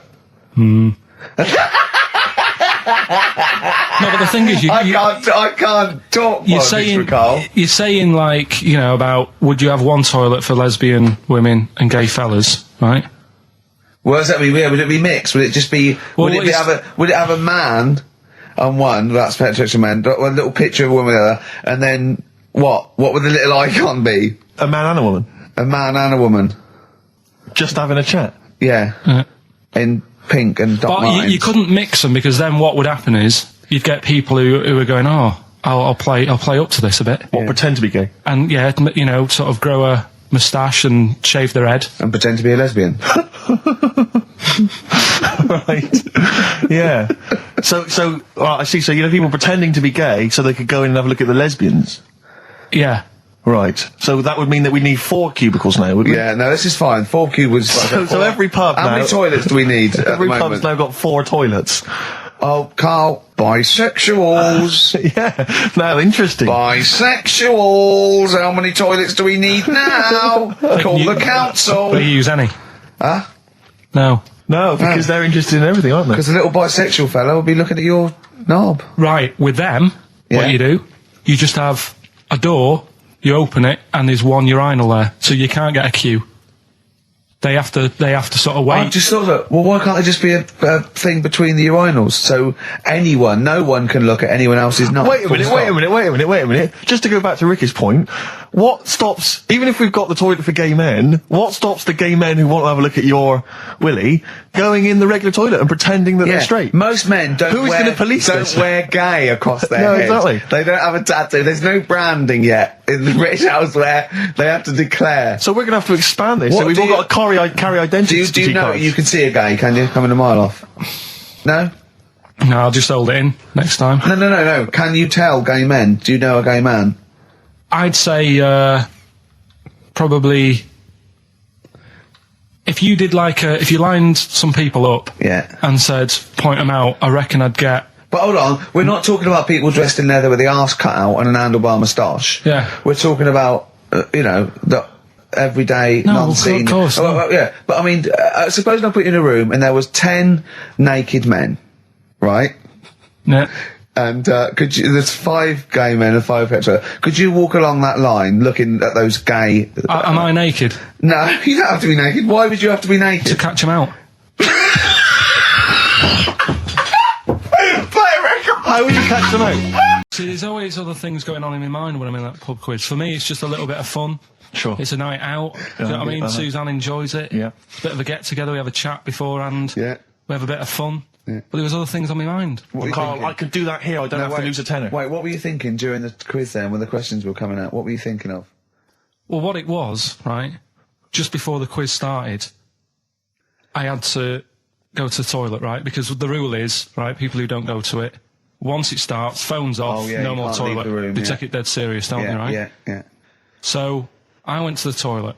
Now, I'm not being out of order here, it just got me thinking, right? I went to the toilet. The gay fella in there, right? There was a gay fella in there? Gay fella in the toilet. Now, how could you tell? How did you know? Just typical, you know, everything about it, right? Everything about it, right, yeah. Oh.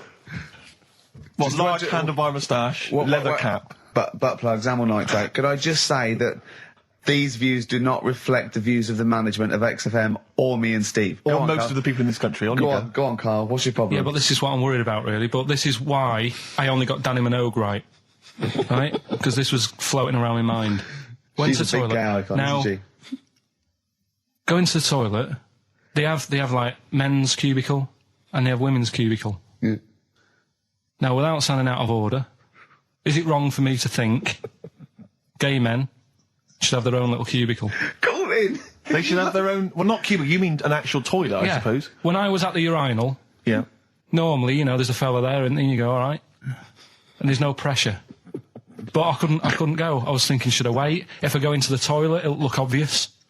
Yeah. I had loads of pressure and but this was going on. What were you worried about? I'm so sorry. What were you concerned about? Viewers? I'm so sorry. Well, it's like, right, listen, when I was a kid, right, and it's all right for you to go into women's toilets when you're a kid. It's like, oh, it's a bit cute, right? As long as you're not, like, over 15 or something, right? Right. But when I was a kid, I went into a toilet, and women, when they use their little cubicles, they don't shut the door. Some of them just sit down on the toilet, right? And you see everything. And, no, seriously, that's probably one of the first times I saw, like, a woman. Yeah. That, right? And my Auntie Nora when she was staying over. What happened with your Auntie Nora? She was, she's into wearing caftans.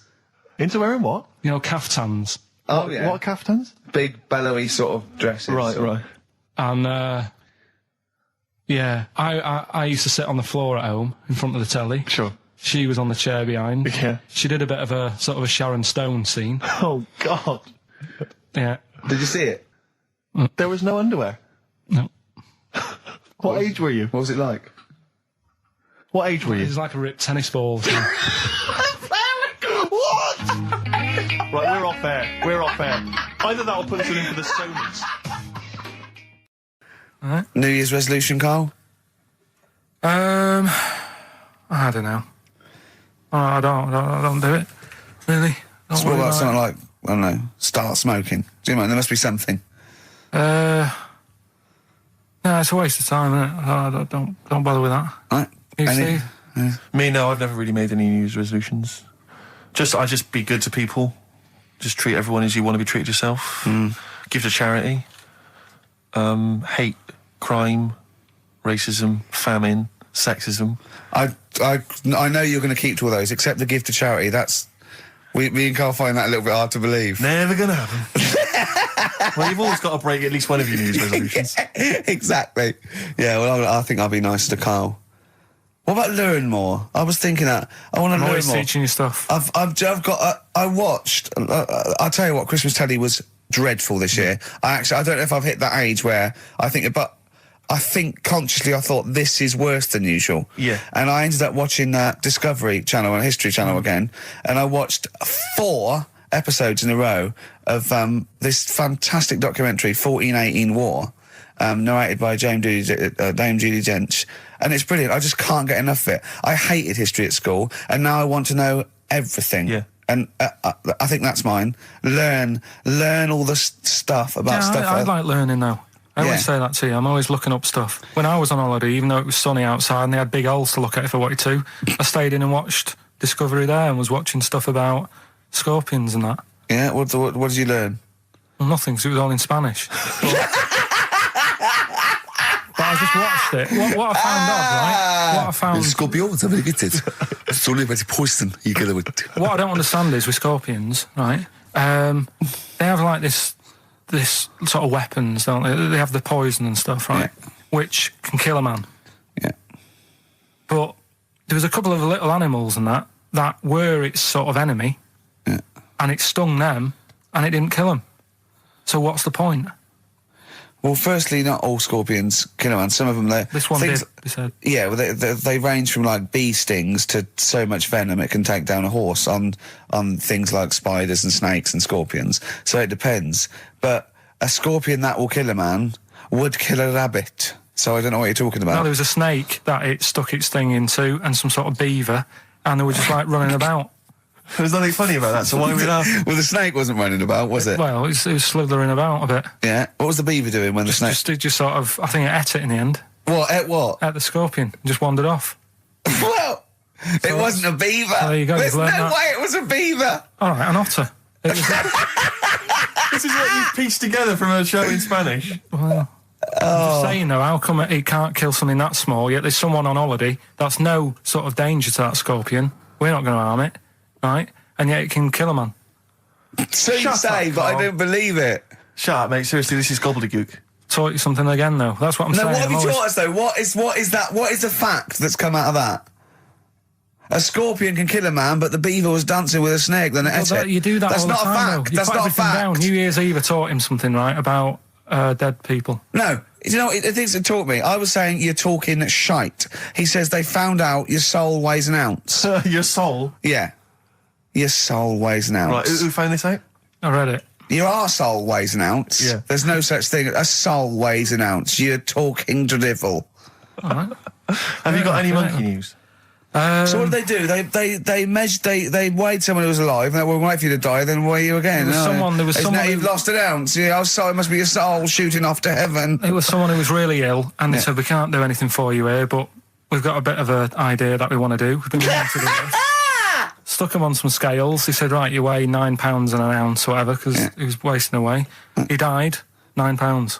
And there was also a fella in the week who said that women shouldn't be wearing trousers. Why? Because they don't look good in them. What do you think? What do you think about that? It's rubbish. Yeah.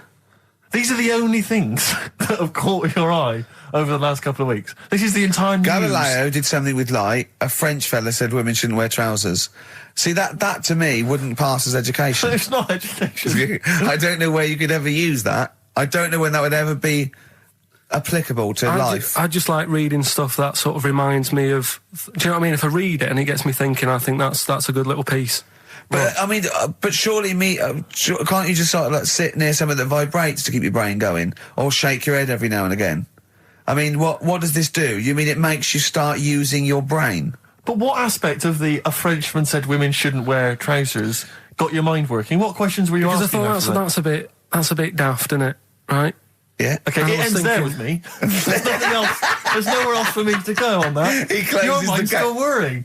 Yeah, go on. What do you think? Let's go through this. Oh, I wish we could download his thoughts. I know. Just watch it. Yeah. Wouldn't it be great, like a DVD? Cartoon. Imagine that extra footage on the Office DVD. Yeah, Carl's brain. That would be amazing. Oh, with a commentary. Go on. Women wearing trousers and that, right? On the estate that I grew up in, on right? There was a woman about 4 houses down, right? Rough. Now, she used to wear leggings. Yeah. Now, they're a bad idea. They are a terrible idea. I agree with you there, Carl. If you're a lady of what the colour? Normo persuasion... Were they pink? No, they were sort of black, but with all bits on them. Oh, right. Do you know what I mean? What, toast and just horse droppings? Yeah, go on, yeah. And she used to... she's quite a big woman. Sure. Pauline Quirk, I think we described her as. Looked like a light bulb. It is those kind of women that are attracted to leggings. Yeah, I know, yeah. They are drawn to them like a moth. Yeah. She used to wear them, and that's what I remember when I read this piece. And she used to work on one of those sex line things. Right. She used to do that. But what was she, an engineer? The weird thing with her was, she had big eyelids. Right. Go on. That were too big, and this is what I was thinking. What do you mean? What do you mean she had big eyelids? How big do eyelids have to be for you to go, they're big eyelids? What was she shoplifting with them? Would she come out of Dixon's with, like, radio stored in them? What do you mean she had big eyelids? It was another one of them popular things around our way. Do you know? Like, what do you mean popular things? They didn't go, oh, I'll tell you what, they're all the rage. Can I get some big eyelids, please? No. It was just like one of them things that people suffered with. Just big eyelids. They could hardly open their eyes. What do you mean? What do you mean? That's one of them popular things around where I grew up. People had big eyelids. They could hardly open their eyes.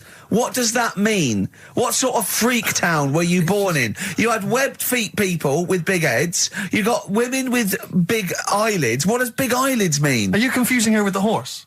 Yeah. Did she have hooves? Look, what? Anyway, so there's this big eyelided woman with the leggings. And that's what I'm saying to you, though. That's... When I read that story with people with trousers, I went from that to a woman who used to have big eyelids. I still know the point. But then, and also the other bloke who had the eyelid problem was a mate of mine. Right. His dad had it, and same problem, massive eyelids. I don't know what that means. I don't know what that means. I used to say to my mum, I'm going round to Dave's house, and or Drew say, Pig, as you call him. That's all right, but make sure his dad doesn't take you out in the car, because he could hardly see. He had to have his head. He had to tilt his head back to keep his eyes open. Sure. Did he have a couple of matches with him at all times? What a load of gobbledygook. This began as educating Ricky. I know, so it's like he was thinking with eyelids. But it's like you're supposed to make that leap as well. Yeah. If I mention the trousers, Ricky will probably be thinking about people with big eyelids and women wearing leggings. This one you might be interested in. Headline, woman says partner ran off to become vampire.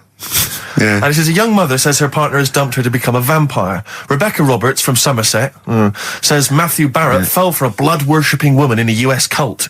The 23-year-old mother says he began shaving all his body hair, dressed in black, and used Rebecca's lipstick to redden his eyes. Rebecca caught him performing weird blood rituals in front of his computer at night, cutting himself to prove commitment. She said, I thought it was just a hobby. Everyone's got a right to one. I was pleased he'd found an interest. Brilliant. This is apparently from The Sun. Apparently he's left. He's gone to America. He's living in this Ohio-based cult. But it's the last bit where she's been asked whether or not, if he came back, would she take him back? Sure. And this is where I wonder if the journalist, you know how journalists are supposed to just report the news, be objective. Yeah. I wonder if maybe the journalist here has maybe had some interference. Made the quote better for them than go on. Because it says, I never thought this would take over his life. Now, if he came back, I'd say fangs, but no fangs. Oh dear! I can't believe. Imagine you're the woman, Rick. Okay. And I've come round. You're the journalist. I'm the journalist, and I've come in and I've said, okay, I read about this. All I have to do is not say that thing. You've come. I understand you're obviously quite upset. Your husband's gone gutted. Off. If he came back, would you take him back? Definitely not. Right. Really, what would you say to him then if he came back? Just get lost. Right, but I'm really pissed off with you. Would you perhaps say something a bit more pithy? Not in this situation, no. You're upset? He cuts himself, he drinks blood, he's left me. Sod off. I'm not interested, mate. Because I tell you what. Go on. I mean, I like what you said there, but I wonder if we could condense that a bit more. If he came back, would you say... Go away. Would you ever say something like, thanks, but no thanks? No, because it makes it flippant, because I'm really angry. I know you're annoyed. And I'm upset, so I wouldn't say... I certainly wouldn't say thanks. I might say no thanks. But what if you sort of said it like aggressively, like you were giving him the finger, thanks, but no thanks? Like you didn't really mean it. What, sort of sarcastically? Sarcastically, would you possibly say I might say thanks, but no thanks, and that'll be it. And that's and I'd leave it there. I'd never change that. Sure. I'd never change those words. Can I ask you a question? Go on. Do you like puns? Hate them. Right. I don't like Countdown. I don't like QI. I don't like any of those posh Cambridge, Oxford types. I hate puns. If you had to say thanks but no thanks in the form of a pun, what would you maybe say? I wouldn't. I never would. Right. I'd say thanks but no thanks. I would. I mean, I feel embarrassed that I'd even say that because I don't think I would even say thanks but no thanks. Okay. But if I did go that far, I'd leave it there. Sure. So, have you ever noticed, as I have, go on, the similarity between the word thanks and fangs. Not really. It's very similar. Not fangs, really. Fangs, F-T-H, there's a K. Fangs very much. G, it's A and S. Well, the A, the N and the S, but that's about it. Would you agree it sounds marginally similar? Yeah, Is it possible you might one day say fangs but no fangs? I wouldn't know. Right. I could put that though, could I? But don't say I said it. Right. I mean, yeah. Fangs but no fangs. Yeah. This is the thing, just if you ever read an article in the Sun, the Mirror, anything, do not believe it. Really seriously question and query it, because if it ends with fangs, no fangs. If it ends with a pun, almost certainly they never said it. Yeah. Wow. Yeah. Because your dad was a cabbie, wasn't it? Yeah, he was, yeah. Couldn't stand it, but it's good money. He was he wasn't like a chancer though. What was he doing when he put that little Forrest Gump in a wheelie bin? That was part of the cab company thing. They had to do like a charity event once a year, and he did it one year. Never asked him again. Tell us the story again. I'd rather not, because we got a few sort of complaints about it. Why? Why did you get complaints about it? Because he put a kid in a bin, and it's not the thing to do. So, but we could use it as a sort of sobering lesson for people. Yeah, tell it like a, you know, you shouldn't do it. Nah, yeah, but that's how I did it last time, but people still didn't like it. All the stuff I tell you, we don't take the mickey out of people on purpose. No. It's real life, innit? And that goes on in life. Yeah. My dad was saying that in hospital, though. Do you know I was in hospital? Yeah. You know, he did some jokes about old people and that. And he said, at the end of the day, if something makes you laugh, it's funny. And if it makes you laugh, you can't help laughing, can you? Do you know what I mean? So, what are you meant to do? And laughing's good for you. Yeah. So... But being laughed at isn't as good for you, is it? No, but there's probably more people laughing at one person, so if you balance it out, there's only one person who's upset and there's a bunch of people laughing. So it's genius. Give me an example of that. Give me an example. Oh, for instance, Karl Pilkington as he talks and the people listening. Yeah. No, give me an example of you know. I can't, because again, that's what I'm saying. I can't tell you the story because there might be someone out there who... This person might even be listening and think, I forgot about that and you brought it all back to me. So I'd prefer to leave it, but I think people know... Why did he put him in the bin in the first place? Because he was getting out of hand. What was he doing, though? You see, I can't explain. You can, don't be silly. I prefer to leave it, honestly. What was he doing? Was he annoying him? He was annoying my dad and the other people in the cab. Right. And he thought, how can I deal with this before it gets too out of hand? Yeah. He pulled over and put the lad in a wheelie bin.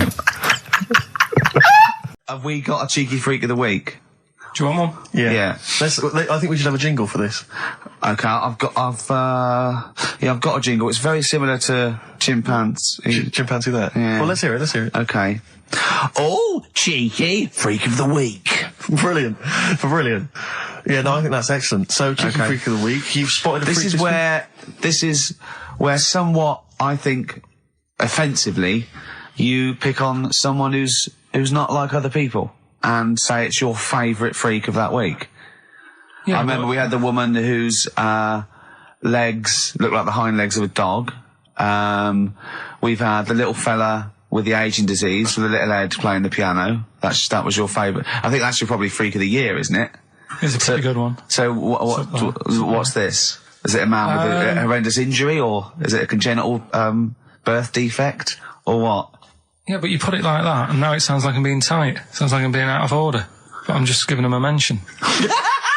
Just giving him a big shout out. Right. There's quite a lot going on in the freak world. There always is. You've been visiting hospitals the last week, have you, when we were away? No, there was a thing on a website. This isn't even the one that I've picked, so... So this is just a bonus? This is a bonus freak. Yeah. Yeah, go on then. This is a free freak, right? It's a fella called the Lobster Man. The Lobster Man, of course. Again, good name, you know what you're going to get. Yeah. What are you going to get? Some succulent meat. I like the idea that the vicar on the christening suggested that. I know you want to call him Mark. Can I make a suggestion? Yeah. Look at his hands. What's his name? Mark Michael Webster. Right. Right. Have you thought about a nickname? Not really, no. Have you looked at his hands? Yeah, we don't want to talk about that because do you know they look a little bit like lobsters? Well, yeah, but it's quite deformed. It's like, you know, we can't... Can I suggest Lobster Man? That's terrible, Vicar. That is terrible, Vicar. Pinchy. Go Go on then. We're gonna see. This is what the sort of feature you come up with, Carl. So, Lobster Man. There's probably people listening now with, lobster feet. Right. Lobster hands. So, Squid Boy. So, Lobster Man, what does Lobster Man do? Does he fight crime? Not that much. Okay. Apparently he got into a bit of trouble. He was in a restaurant, and this was years ago, by the way. And someone picked him to eat him. No, so apparently the waiter said, "Oh, you shouldn't be sat here. You should be in my pan," or something. Oh dear. And they had a fight, got out of hand. Yeah. Got out of claw. And yeah. So that was. What do you mean they had a fight? What did he do? A waiter took the mickey out of someone with. No. No, can I just make clear? I'm assuming it's his hands look a bit like those of a lobster. Yeah. Yeah, well, it's fused, so it's just like two big fingers. They're fused, I assume, probably in the womb, and they're just like, instead of like having 5 digits, they're fused in it. But he can pick stuff up, can't he? Yeah. What does he pick up? He mainly eats crabs and jellyfish, doesn't he? Yeah.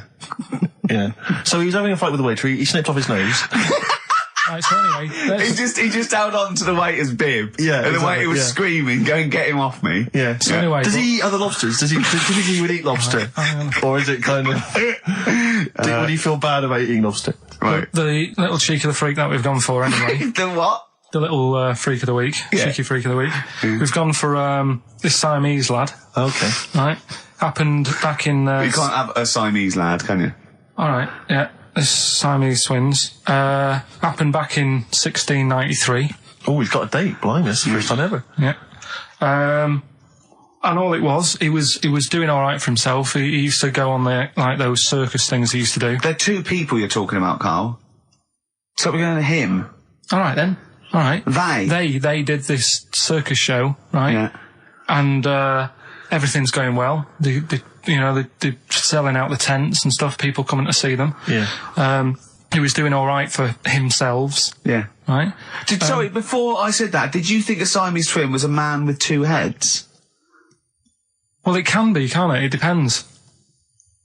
There's 2 people, they're conjoined. No, but it depends, doesn't it? The one that I shown you in that book that time was a fellow with 2 heads. No, it wasn't. That was a stupid picture in one of your stupid books that he had a growth that looked a little bit like it had a face on it. It wasn't a man with 2 heads. You're the same sort of people who send potato chips to restaurants and say, "Doesn't it look like Norman Cook?" Yeah. It's not 2 heads. We'll bin this feature. No! No, they're 2 people. They're 2 people. Conjoined twins. Yeah. Right, so these... They just happen to have a similar taste in clothes. Okay. Anyway, so they were doing all right, and it all went wrong when he crossed the road, got run over. The lad with 2 heads got run over. That's it. What? How is that cheeky freak of the week? Just because he got my interest, and I kind of thought, why didn't he just look both ways?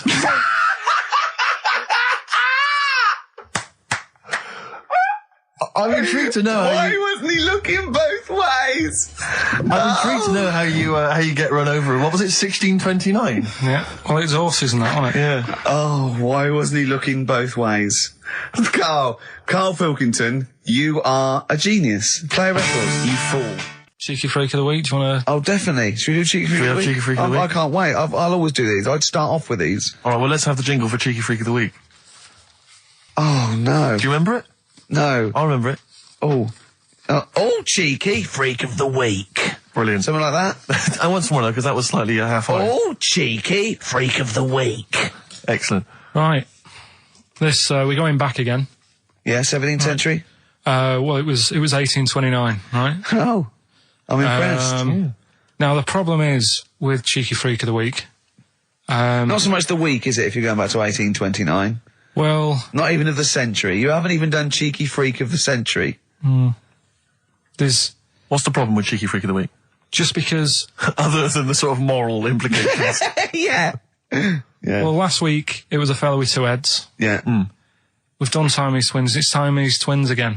Oh, no, it was Siamese twins. It wasn't a fellow with 2 heads last week. It was Siamese twins. Conjoined twins, sorry. They're 2 different people. This is what I'm telling you.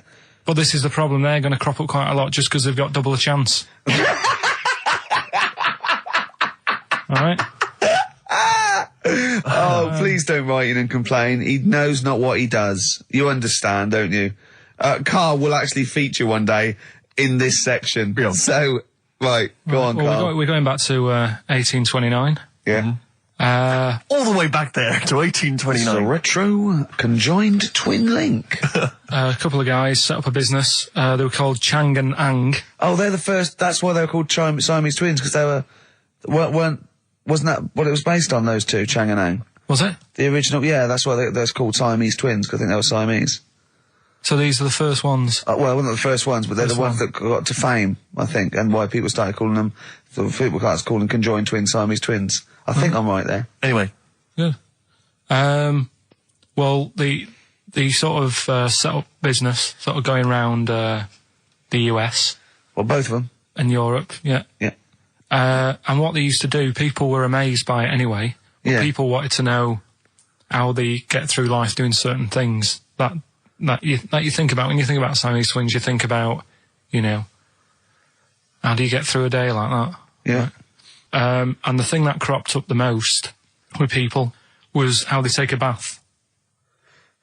So they used to go on tour around the US and Europe and sit in a bath, have a wash and that.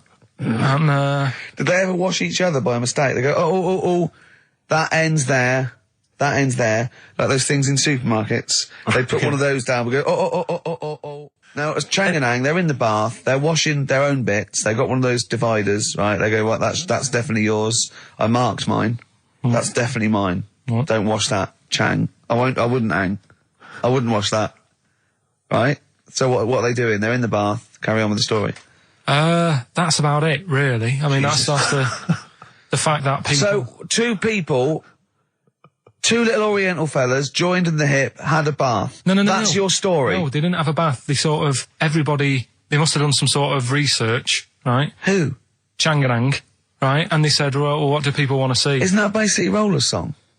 But it's an idea that people have queued up. They've paid their money. They're in a tent. They're, well, I hear they're going to have a bath. They're going to have a bath. Two Siamese people, they have a bath. How would they possibly do it? Well, I've heard they get into a bath. But that's I don't know they what's wanted to see exciting. them nude and where the join was. No. More than how do you get in the bath? I don't know. They just, that's what they picked. They said, what would be good to see? What do you want to see them do? Having a bath. How'd you get into trousers? Was there Exactly, this is all part of it, and that's why they picked having a bath. This is all part of it. Well, they want you to get dressed afterwards. Yeah. Who was the best out of Chang and Ang? Who was your favourite? They both look the same, to be honest. There's a surprise. One was a short ginger woman. Oh dear. Is there anything you know? What would be better than having a bath for you when you'd seen them? What would sort of make you go, oh, I wonder? One of them pulling and the other one going home alone. Yeah. I go, look, she's definitely up for it. I'm taking her home and go, oh, what am I going to do? Can I watch? Definitely not. Definitely not. Look, you go to bed. R for rabbit, right? So anyway, my dad says, yeah, well, we can get in there for free. Of course he did. Clever. Right? So we parked up on this little country lane, right? No one about. How much was it to go in? Like £2? About £3 each. Yeah. But he said, well, yeah, but if you don't have to pay, do you know what I mean? You enjoy it even more, don't you, when you're walking about and you think, I've got this £3 in my pocket, no one's having it. Yeah. Right? No, looking over shoulder for a bloke with a peak hat saying, can I see your ticket, please? I wouldn't enjoy it more, no. Go on. Yeah, but you don't worry about it, do you? You got a bit of money now then, Rick. You've changed. So anyway, so we had to walk across about 4 fields. For £3? Right? And what happened was, we're walking through all these fields and what have you, big grass and muddy bits and all that, 'cause it'd been raining, and climbing over fences and stuff. And we're in this field, right? And I look to my right, and there's about 30 cows all staring at us, right? And Suzanne started to panic a bit. She said, we shouldn't be here. Dad says, of course we can. We're allowed to go wherever we want. You know, all this land, it's ramblers' rights and all that stuff. Yeah. And take a cow if you want, unattended. Serves him right for leaving him in the field unattended. I'm having one. Yeah. I keep us fed for a week. Anyway, these cows start surrounding us. surrounding us. Oh, brilliant. Oh, no. Face off. And Suzanne's panicking, going, this isn't right. We're not going to make it to the fence in time. They're moving faster than us, and he started sort of running a bit. Wow. And it's like some kind of bovine West Side Story. A gang of cows coming at you. Don't worry about it and stuff. But my dad had to sort of stand there and like wave a stick at him. Of course. And we got away, but Suzanne was like having a bit of a sweat on. Got away. Saying, we could have got killed. Sure. And my dad saying, no, it never happens. And I just wondered if it does, if there's a risk of... Yeah, it is rare, but there's been a couple of cases of being trampled by cows. They're not aggressive, they sort of run through you. Well, they're aggressive if they've got a calf. They have kids. What? They had kids with them. Kids, yeah. That's goats you're thinking of. Yeah. Maybe they were trying to sneak into the gnome thing, and they were worried that, like, if too many people did it, they thought some cows, we can just sneak in where cows, no one's expecting cows. And the cows were going, walk upright like you're a human. Don't walk upright. They thought you'd blow their cover. Yeah. Yeah, people have been killed by cows before. Yeah, that was like the highlight. Wherever it wants to go that day. But maybe it's not big enough to sort of make any, real decision. But, like now, I'm sat here, right, with my jeans on. I don't know where I am. Well, that's clear from hearing you talk. No, but what I mean is, if a fella said to me, what side are you, what side do you member on? Member? What is this the use of the word member suddenly?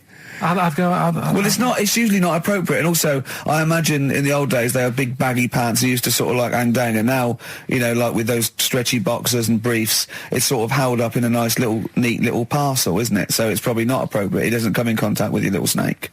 So, did you ever, have you ever heard that? Are you telling me a tailor has asked you that and you went, what do you mean, mate? No, I've not really had one made to measure. I had one made when I was a kid, but since then I've sort of bought a suit off the hook. But when you were saying about buying a suit, I know that question sort of crops up and I don't know what the answer is. It just annoys me the way I don't know, there's no surprises anymore. Do you know what I mean? People know. What do you mean? He's going to go, right, I'm going to measure you now. Which side shall I measure? Go, well, pot luck, go and have a look. Right, there you go. Oh, you got it. You checked me out. What do you mean there's no surprises anymore? What are you talking about? Everything you say is a surprise. Everything you say, every opinion you have is a surprise to me. What I mean is, why aren't people just happy just to go, well, depends, doesn't it? I'll just pull the pants up wherever it wants to go. I'm happy. What do you mean? Why is this such a big issue? But Carl, when they ask you this question, they're not making a note of it somewhere. It's not statistical research to find out what the kind of common leaning is. It's a question so he doesn't touch it when he's using his tape measure. Just be careful. But he is being careful by asking the question. But what's wrong with him touching it anyway? It's only like a slight... Fair enough. But if he just sort of, knocks it a little bit, you can just go... Do that again? To me, it's the same as the prostate thing. It's just happening all over again. But the doctor doesn't go, oh, what side's your arse on, sir? Trying to avoid the arse. He wants to go, he knows where your arse is and he's aiming for it and he wants to get it up there. He's aiming for it for a good cause. This little fella's going, well, I've got to measure his leg. I don't want to touch the knob. I'll just ask him, sir, do you mind telling me where your cock is so I can avoid it?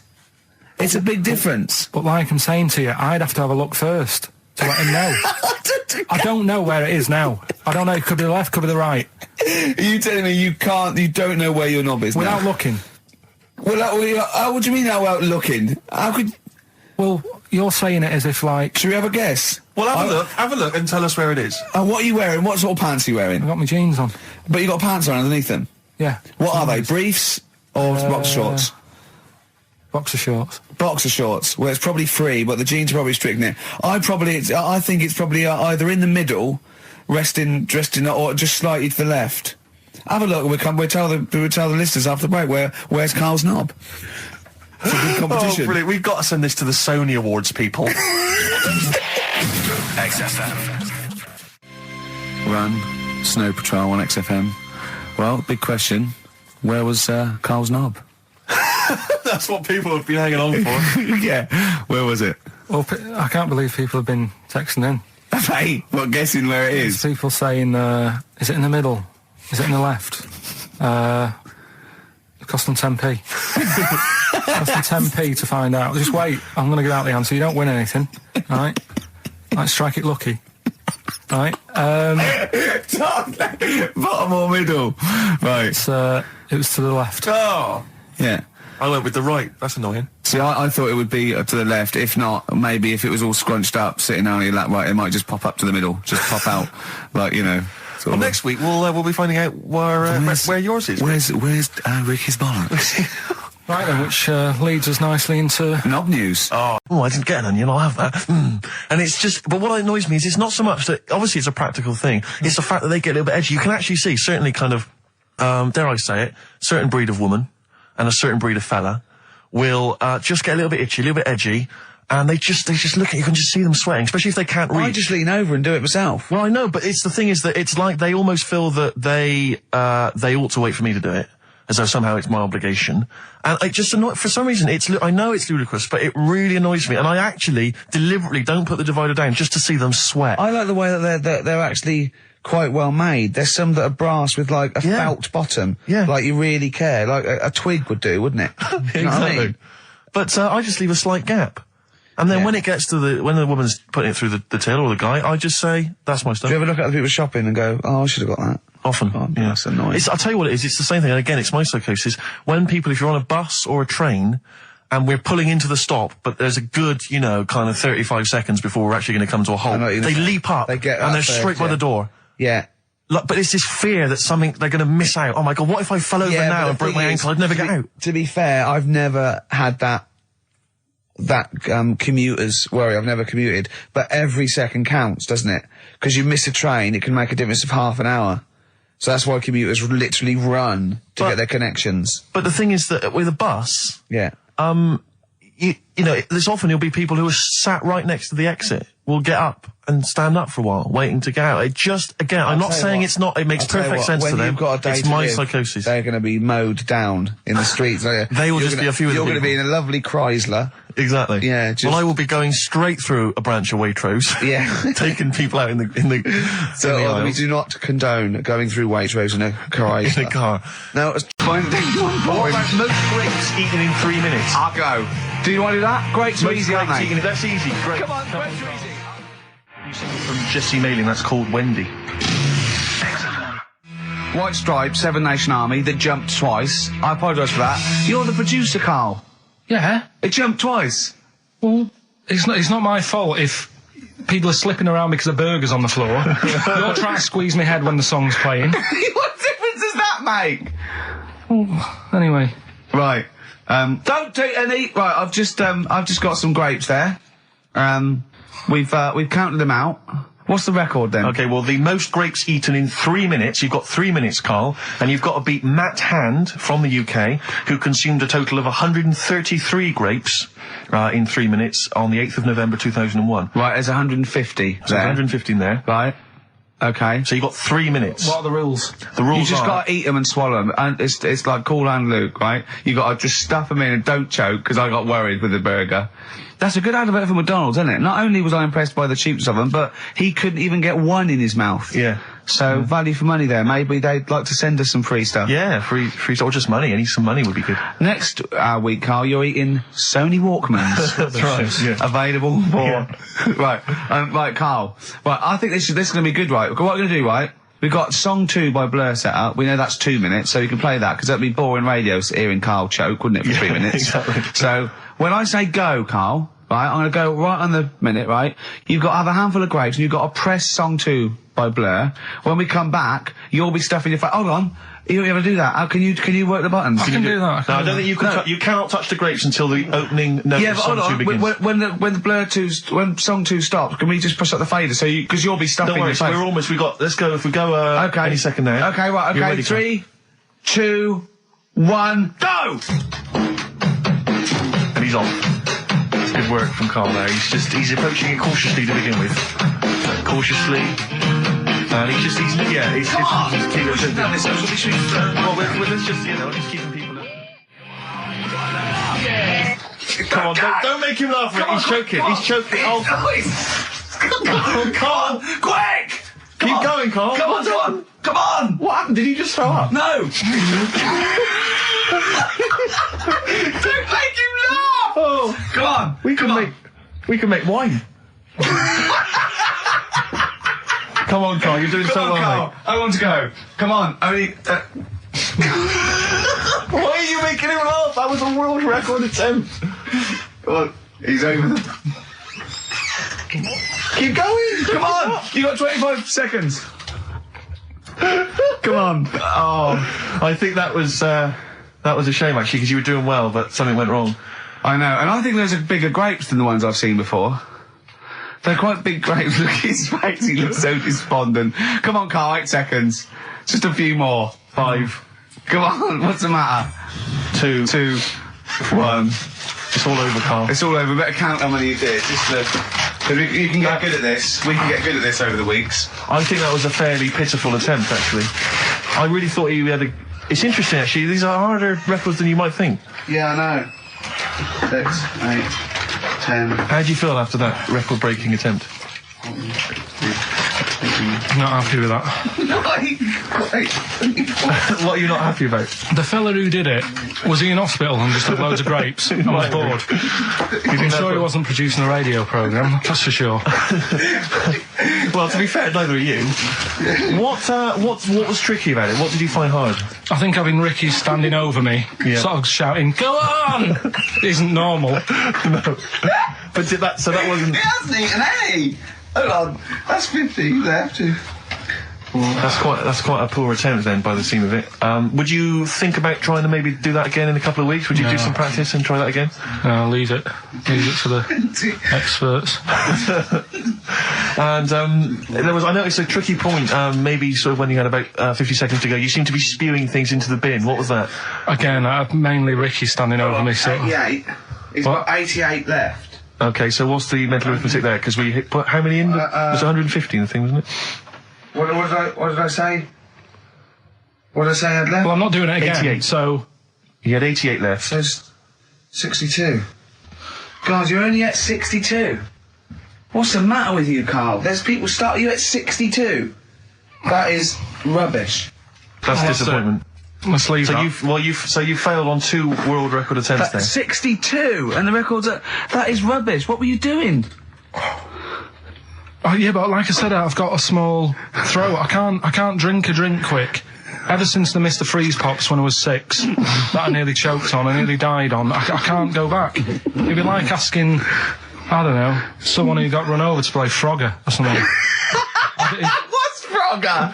What, you mean real life Frogger? Game. Well, just a computer game brings back memories, doesn't it? And I can't do that. What's Frogger? Does Frogger get run over? Yeah. It's a little frog. It has to run across a busy road. Do you know who he reminded me of? Apart from Hamburglar and Zippy and all that. When he was mentioning those grapes, because the shape of his head, it looked like a game of Pac-Man. Yeah. It did, as he was getting to him, it looked like... We should have had that music. It looked just like it. Oh, God. Do you remember there was a board game version of Pac-Man? Was there? I mean, the only thing that Pac-Man had was the fact that it was on a computer and it was a little face eating things. But imagine that as a board game. But there's board games of, like, things that you don't need board games for. Yeah. It's like there's board games of charades. Do you know what? You don't need that. It's like parlour games. Board games of let's watch the telly. Yeah. Let's play sit around. And it's all like 1999. You don't need it. New from Mattel, a stick. Simply run along, clanking it against a fence or a metal grate. It's fence stick. In a picture of it, oh, Nan, that's my stick. I'll tell you That's what. my fence stick. Do you know I saw in a shop recently the board game of Cold Feet, the TV show. That is a winner. You are John Thompson. Yeah. Go back. Yeah. It's a good game. Drink 8 pints. Go on. Songs of phrase. Songs of phrase. Nicely done. Songs of phrase. Yeah. Let's redo that. On to the classy stuff. Yeah. Do you want to do the prizes first? Right, now then, right, here they are. I haven't seen these, but I'm excited as ever. Alright, we have a t-shirt there, arbitrary t-shirt that you have probably stolen off of someone. What does it say? Is it the Red Hot Chili Peppers? So if you found that, that's not too bad. It's a big t-shirt there. On DVD, should you be giving this away? This looks like it's the film Don't Say a Word. Yeah. And it's, it doesn't have all the proper packaging. It's literally the disc, the DVD disc, just loose. So enjoy that. The current album from Oasis, Heathen Chemistry, DVD, on DVD, The Life of Mammals, the complete series, the David Attenborough recent DVD, that. Walking with Cavemen, which I think is a DVD, it's currently on TV, isn't it? And, well, there you go. Also the X-List, which is a good new compilation, double CD compilation from XFM with loads of stuff on there, including Nerd, Snoop Doggy Dogg, Athlete, all sorts. Go on then, Carl. So not bad, actually. Nice one. Well done. Right, so, yeah, it's a phrase that's been said at some point, or said a lot on the show. We've had, like, Hairy Chinese Kid. We went back to, my mum had wind for 5 minutes and that. Today we're looking at, my neighbour had a horse in a house, right? Yep. If you remember, we were talking about that probably about a year and a half ago now. Yeah, of course we remember. They've been talking about it ever since, Carl, I imagine. Yeah. Well, it's famous. It's a world famous phrase, my neighbour had a horse in her house. Right, so this is, this week's Songs of Phrase, and what I've done is I've got songs with those words in that make up that sentence. Yeah. You get to email in ricky.gervais@xfm.co.uk. There's 6 different songs, right? You email in with what? I don't know, there is 6. Me neighbour had horse in house. Is it really that sentence? My neighbour had a horse in her house. It does work, honestly, it works. Okay. Yeah, okay, don't bother explaining it, just play it. Right, yeah. so here's the, here it is. We're just going to do it. Head horse in a house. Right? What in God's name was that? Yeah, name the 6 songs. Head horse in a house. Huh? Are we naming the artists or the songs? Either. Artists. Anyone who gets anything can get a prize. What's more, Carl? Artists, here we go. Head horse in a house. That's tricky, Carl. That's very hard. Once more. Head horse in a house. Email in ricky.gervais@xfm.co.uk. I'll give it another letdown. Another letdown. It's brilliant, this. No. How can you just say that after I've just been stuffing grapes in my face and that? Well, you failed. You didn't get one burger in, right? Even when you tried to chop it up, there's 3, right? So that's it. Well, Steve, out of the goodness of his heart, went to McDonald's. Okay, I got some grapes. At 62. That's got nothing to do with this, though. This is my game show here. Bob Holness didn't say, yeah, Blockbusters is good, but I never see him eating grapes. So this is a different thing. Forget that. Right? Here's the clips again. Here's the clips. Head horse in a house. Oh, you know I said I was going to turn over a new leaf and not criticise your ideas? I think it's the end of this one, mate. Oh, he's done it again. It's atrocious. ricky.gervais@xfm.co.uk if you've got any idea. XFM. Dandy Warhols. We used to be friends. That is Carl's favourite record of the year. Yeah. New music. He gets one play a year, and he chose that. That's what he chose. It's all right, but I mean, that favourite track, isn't it? He played that. That was Carl's choice. Just something new on XFM 104.9. Don't worry, we've got some really good stuff coming up later with me and Steve. If you're from the 70s, you might like it.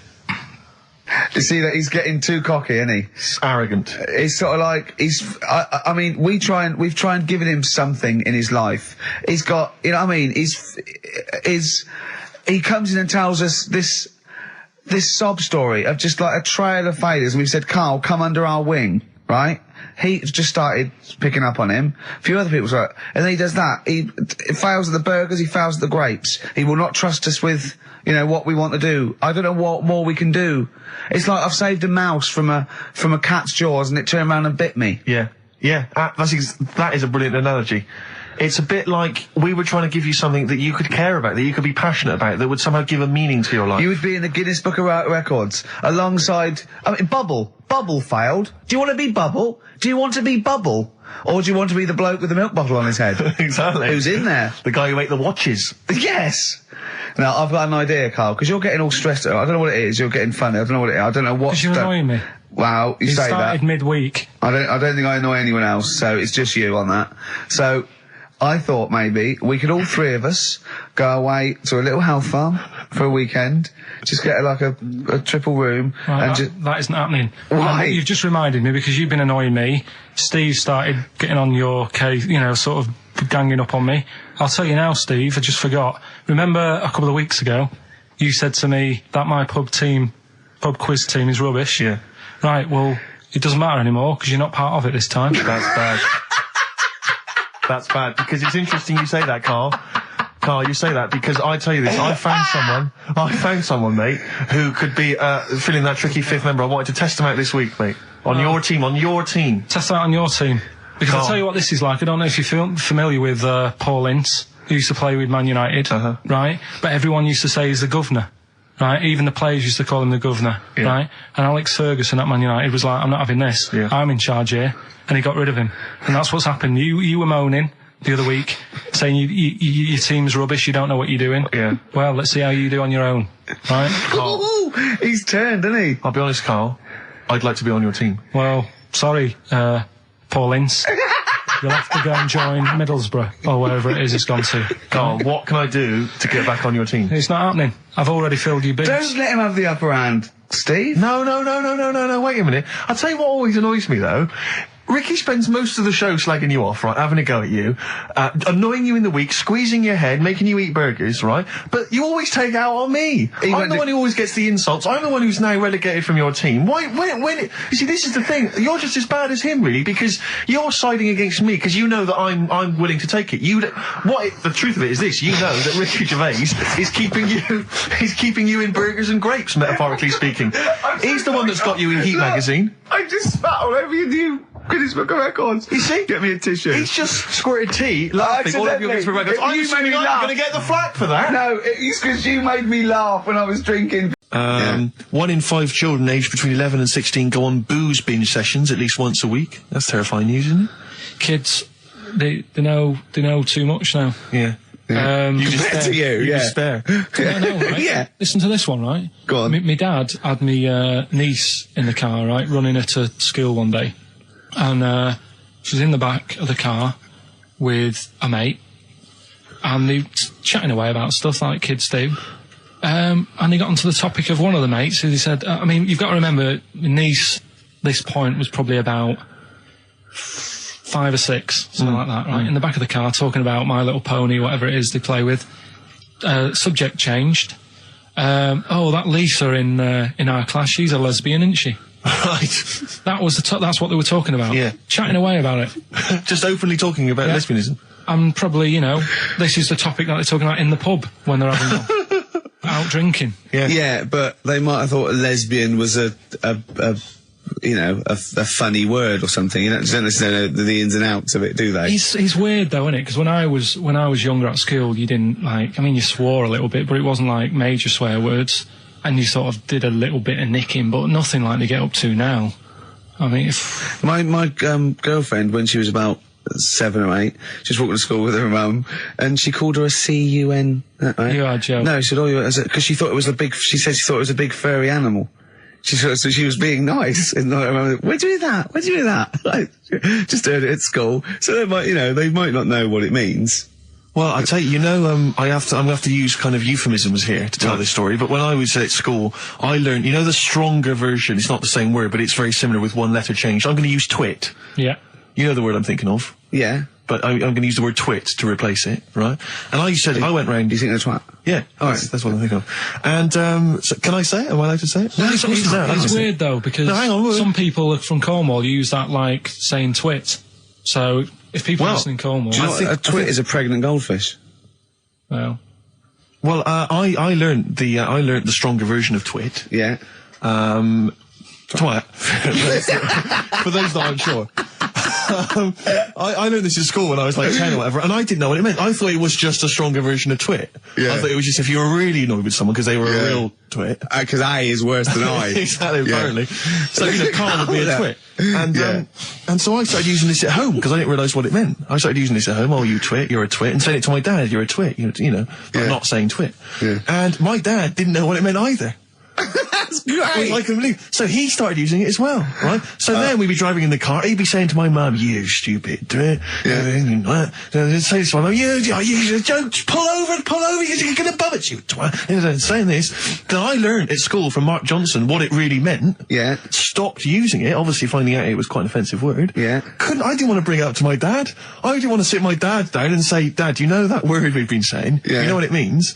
So now, to this day, I've never brought it up with him. So we'll be driving, I go home for Christmas, we'll be driving around. He'll be calling my mum that word. Left, right and centre. I think she knows. I think she's just embarrassed. Or she's just upset and she knows what it means. She goes, why does he keep calling me this terrible word?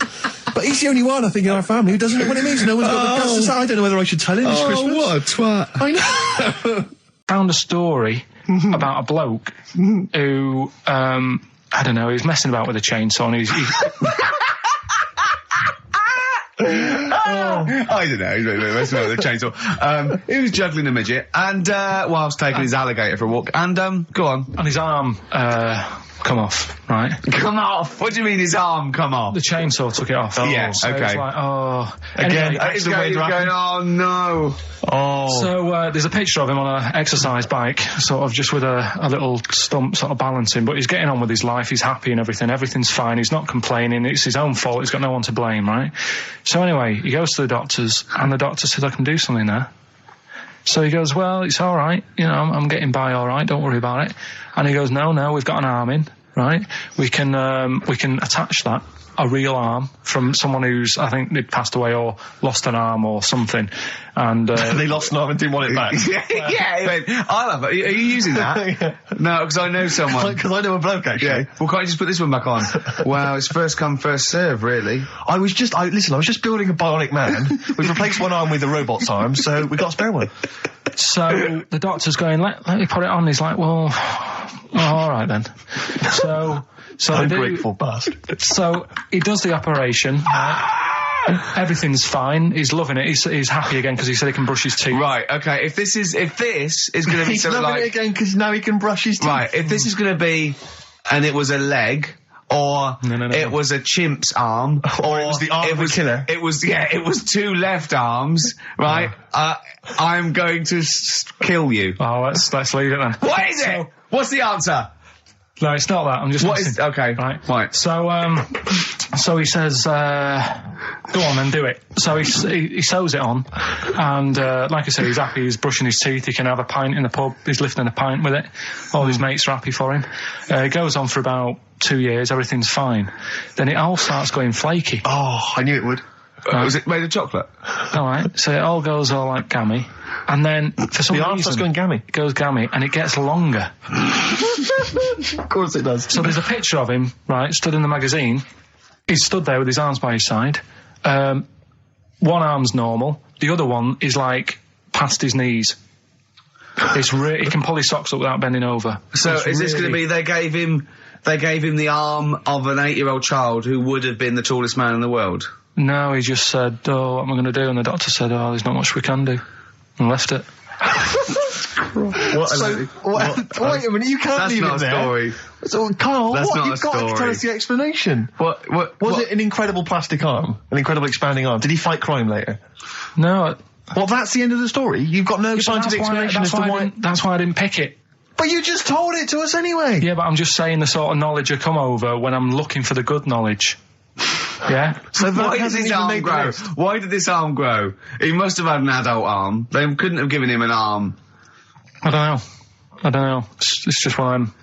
It's rubbish again, isn't it? Well, I think it's an interesting story, but you should have... It's not, and it's rubbish. It didn't happen. To the end. There was photos.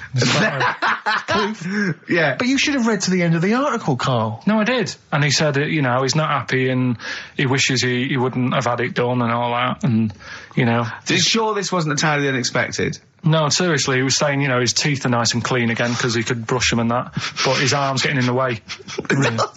Ruining his shirts and everything. You believe in ghosts and warlocks and licking toads. Why is that any more stupid than all those things? It's not going to work, is it? All right, fine. It's rubbish. Okay, what about this then? There's apparently now available £1.5 million apartments available on an exclusive ship which sails around the world. Yeah, it's like what do you make of that? It's a huge thing, and you live on it, and it's, I mean, in theory, how big is it? It's mental. Do you know it's like huge a town centre. Do you know how like people said that the Titanic was the biggest ship? Was that only then? They've got bigger ones now, haven't they? Yeah, a lot bigger. Oil tankers are much bigger, and. Yeah. No, but actual liners are big. Yeah. It was the biggest then. Yeah. Because my mum told me that there was one that was that big that it had like rough areas on it.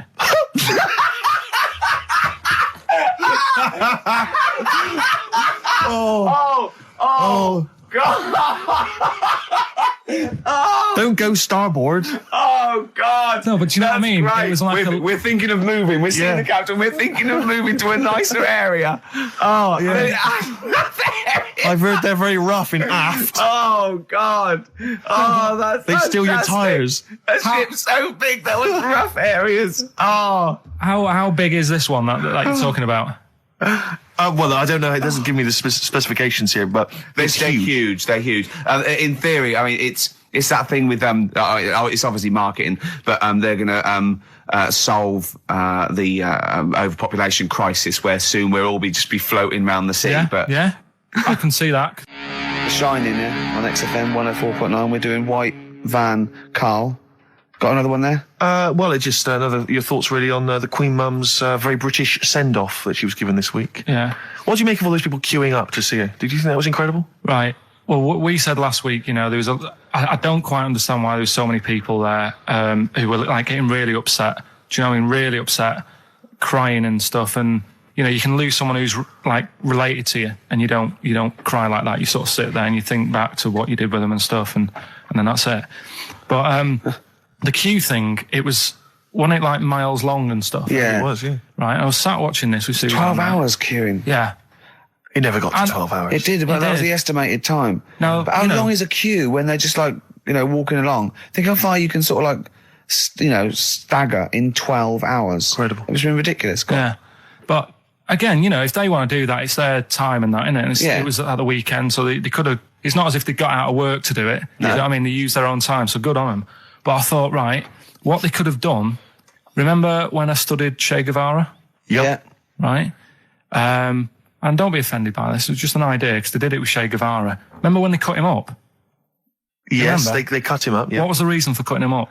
Well, they cut up Che in order to try and, you told us that they were going to send bits of his body to Fidel Castro and various other people, wasn't that right? As a warning, wasn't it, though, to all the people, like, one to... Yeah, my understanding was that they cut him up in order to, so they could bury him in different places, so that there'd be one shrine. There'd be not one place that you could go to in order to sort of make it into a monitor. A little bit like that. I've like I can vaguely see where this is going. 6 queues, and it's like, number 1, you can, go and pay respect to her head, or whatever. Oh, God.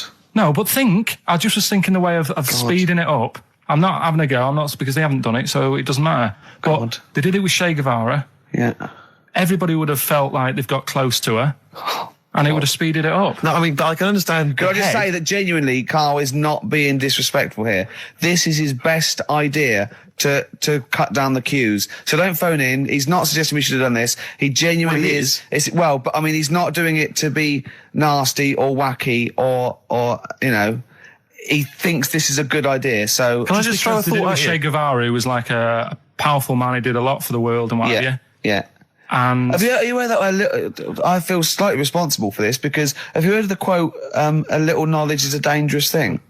Yeah. Okay. Steve, next one. No, just a very quick question. I can understand those that have queued for 12 hours to see the head. I'd be a little bit annoyed if I got there to find a toe. I'll tell you what, though. I'll tell you what they could do without chopping her up. They could put about 9 queues. Each could see each hip she had. That's true enough. Because she'd had about 9 of them. Yeah. So it'd just be, if you want to see the whole body, it's a 12-hour queue. If you just want to see a couple of the hips. Here's another suggestion for you, I've just thought, right? What? Instead of everyone queuing to see her, why not put her on a trolley and wheel her past everyone else? Running. So you could have some students on Rag Week that can combine it, like when they're always pushing a bed. They could just run it along the queue. No, that'd be fantastic. That'd be disrespectful. Right, as opposed to the chopping up. So sure. No, Right. but just an idea. Just I apologise now. If anyone's offended. Anyone offended, I'm sorry. But, Yeah. No, okay, we just do White Van Carl then. This is your opinions. You can't be wrong on this, can you? There's no right or wrong answer here. Okay. Right. But so this is where we ask Carl his views on the big news stories of the week. Basically, we've stolen an idea from the Sun newspaper, and So this isn't cruel, this programme, is it? I don't think so. picking on me. It's not, is it? It's weird because a few people have said, "Oh, you're picking on me." It depends how you look at things, isn't Sure. Yeah. But you do like it? We could look at it like it's a laugh, so it's not a problem for us. We like you. You're our favourite. Yeah. I'm going to say thing in the world, but I don't mean that, in a derogatory way. it? No, I'm cool with it. Yeah? Yeah. Right. Okay, so your views, please, on the fact that attitudes are changing to the possible marriage of Charles and Camilla. Oh, what do you think of that? The roars at the moment, because the recent tragedies are apparently high in the polls, and people are coming around to the idea of Charles and Camilla getting hitched. What's your thought? Whatever, really. I mean, if they're happy with it. The thing that comes out of it most is it just goes to show, right, that there is someone for everyone. Just because, I mean, no disrespect to Camilla, I'm not a good-looking person either, but she isn't a stunner, and yet she's gone and picked up a royal. Right? Yeah. So I think it's good for things like that to happen, because it cheers you up. Do you know what I mean? Gives you a bit of hope. Thanks, Carl. So yeah, it's good. You know, if they're happy, if anyone's happy, it's a good story, innit? Yeah. You know what I mean? Yeah. You know, he's had a bit of bad luck, and now he's got someone else in his life. So. While he's doing this, I'm just doing a list of questions to ask him what he thinks of things in the world. Okay. Is that all right? Yeah, no problem. No problem. Okay, what about this then? Are you disappointed by the nation that a third of us are apparently unaware of St. George's Day? 23rd. Is St. George's Day the one with the snakes that we've talked about? No, that's... Are you one of that third, do you think? St. George is the patron saint of England who killed the dragon. Yeah, I mean, there's too many of these days, isn't there? That's the problem. If you make it a bit more special, like Christmas, so you buy presents and that for each other, then people will remember it. But there's so many of these days with Easter and Pancake Tuesday and all that. So it's not surprising. I think as time goes on, we'll find that a lot of these days will just disappear because, you know, people are busy. There'll be new ones, won't there? Right. White Van Carl, it's you, White Van Carl.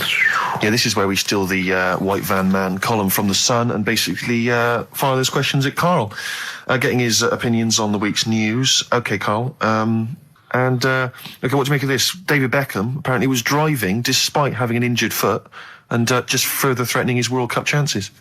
Now, obviously, you're a big football fan. Well, I'm not that big. I like the odd game. Sure. Would that hurt him? Would that hurt his foot? It can be good. Is it in a plaster? It's not it's a big cast, sure is it's it? better to drive than it is to walk on it.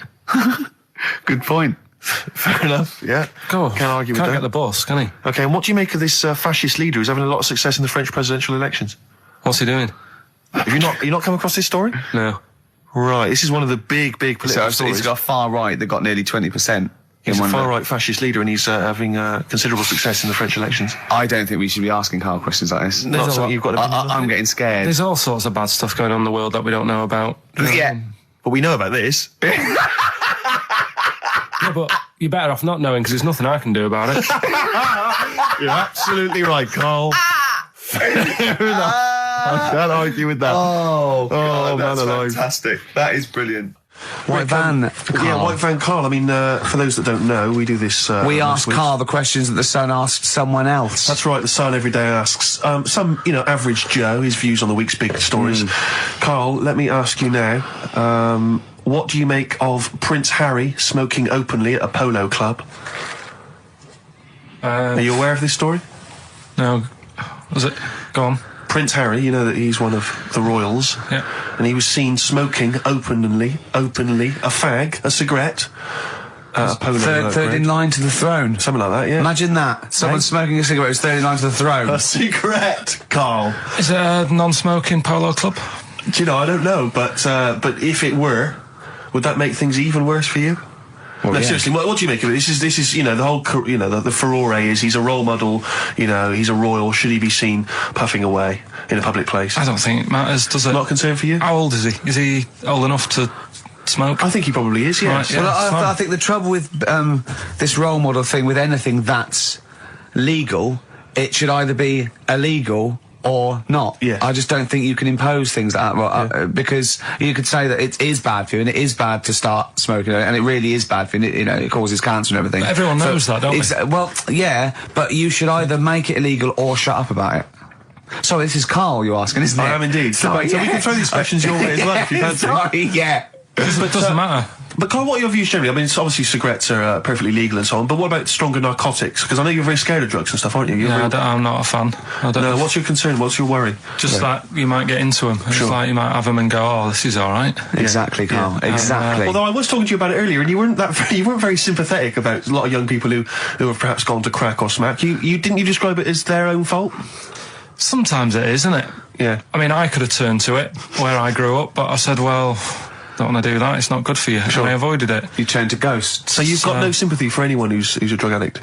It's their own fault, It depends, doesn't it? Sure. Do you know what I mean? You can be an addict if, I don't know, something, I'm trying to think of a nice way that you might most people start on stuff like that because something really traumatic's happened to them. Very few people go out for a laugh one night and go, let's all try it. Sure. So, you know, but, yeah. Just say no, I suppose, is the just say attitude no, in the end. listen to the cast of Grange Hill. Now, this will scare you. Now, Carl, you will be a little bit unnerved about this. Have you seen the film Jurassic Park? Yeah. You know what happened there? Well, according to the Sun here, it says scientists are planning to clone mammoths for a theme park. Look at his face. Look at that. He looks like a dog caught in the headlights of a car. He's terrified. I love Carl. He sprung to attention Carl. there. Is that the best news you could have? Man moths.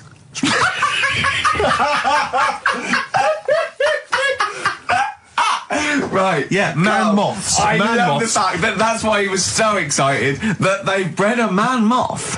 What is this? Yeah, it's a human being that hides in your wardrobe and eats an entire jacket in a day. Yeah. What do you mean, man moths? Mammoths. Mammoth, the big hairy cow from the Ice Age. I mean, elephant.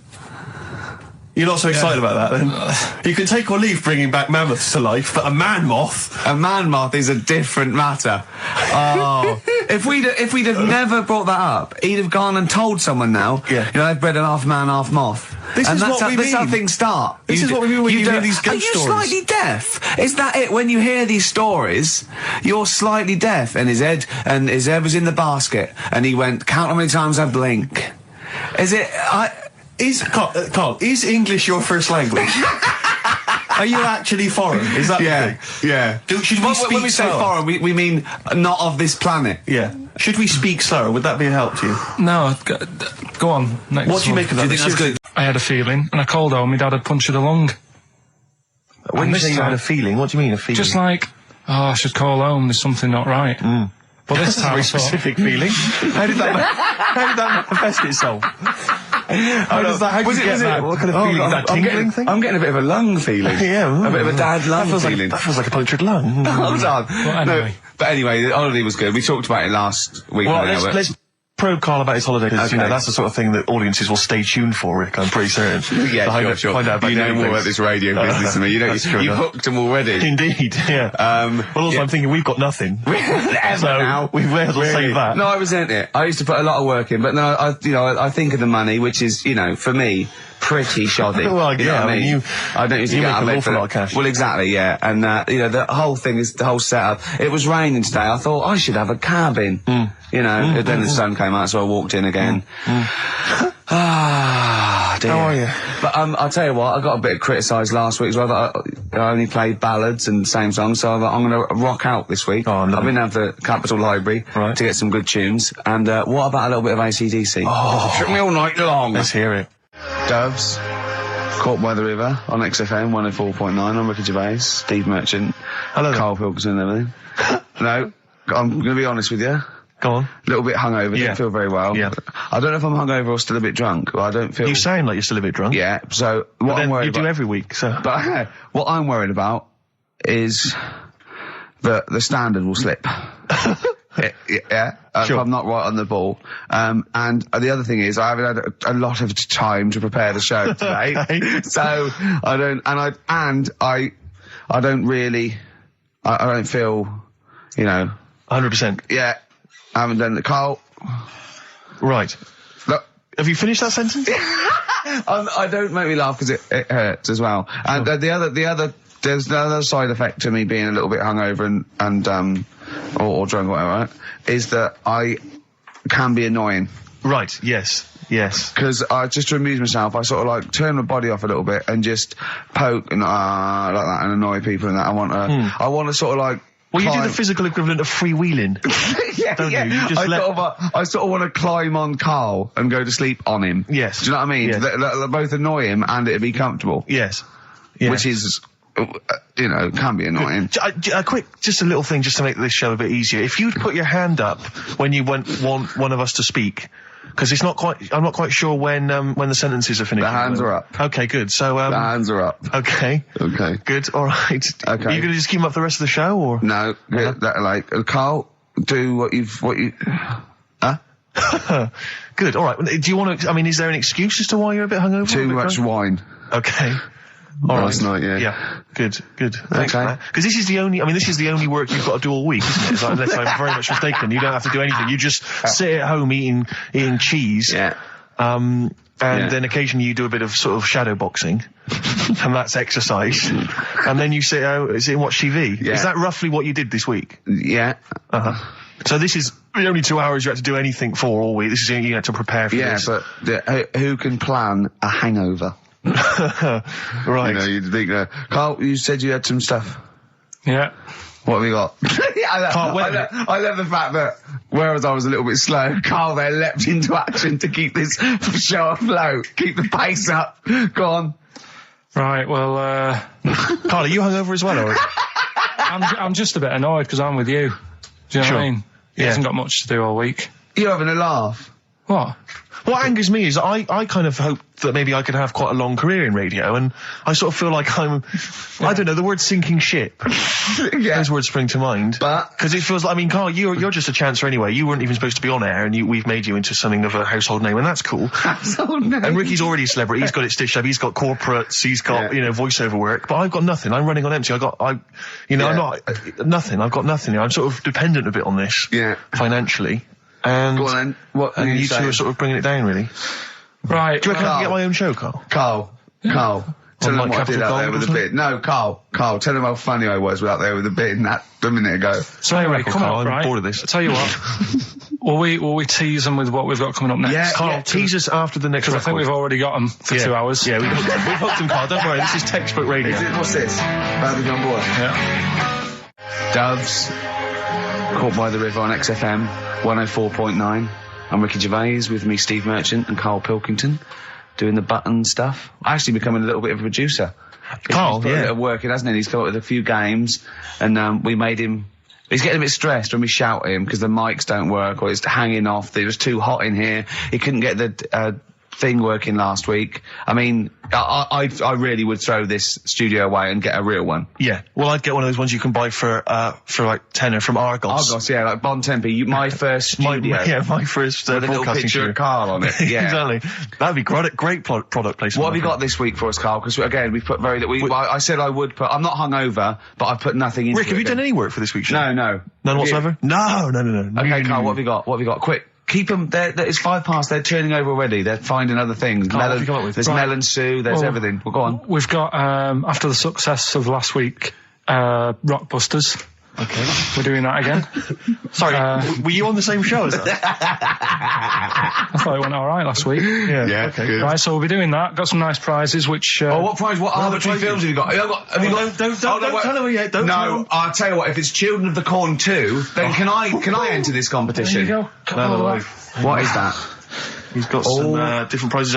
Maybe I should just tease the audience with those a bit later, Rick, because there's some exciting stuff there. It's going to be amazing. Yeah. Right, so I don't want to give too much away, Rick, but one of them is a copy of The Office on DVD. Is anything like maybe Burt Reynolds' straight-to-video film? Are there any of those in there? Sadly, nothing quite as classy. Fist. Yeah. Right. So we've got that lot to give away. Yeah. We've got Go on. educating Ricky. Where teacher stuff. Because you taught me that people used to eat tomatoes off lead plates in the land of Narnia last week, which was good. Yeah. No, is it only tomatoes they ate off the lead plates, by the way? Why didn't they think other fruits and vegetables were poisonous? No, it wasn't. It was because tomatoes had acid in them. That was the problem. You see, you don't listen, right? Well, lots of fruits have acid in them.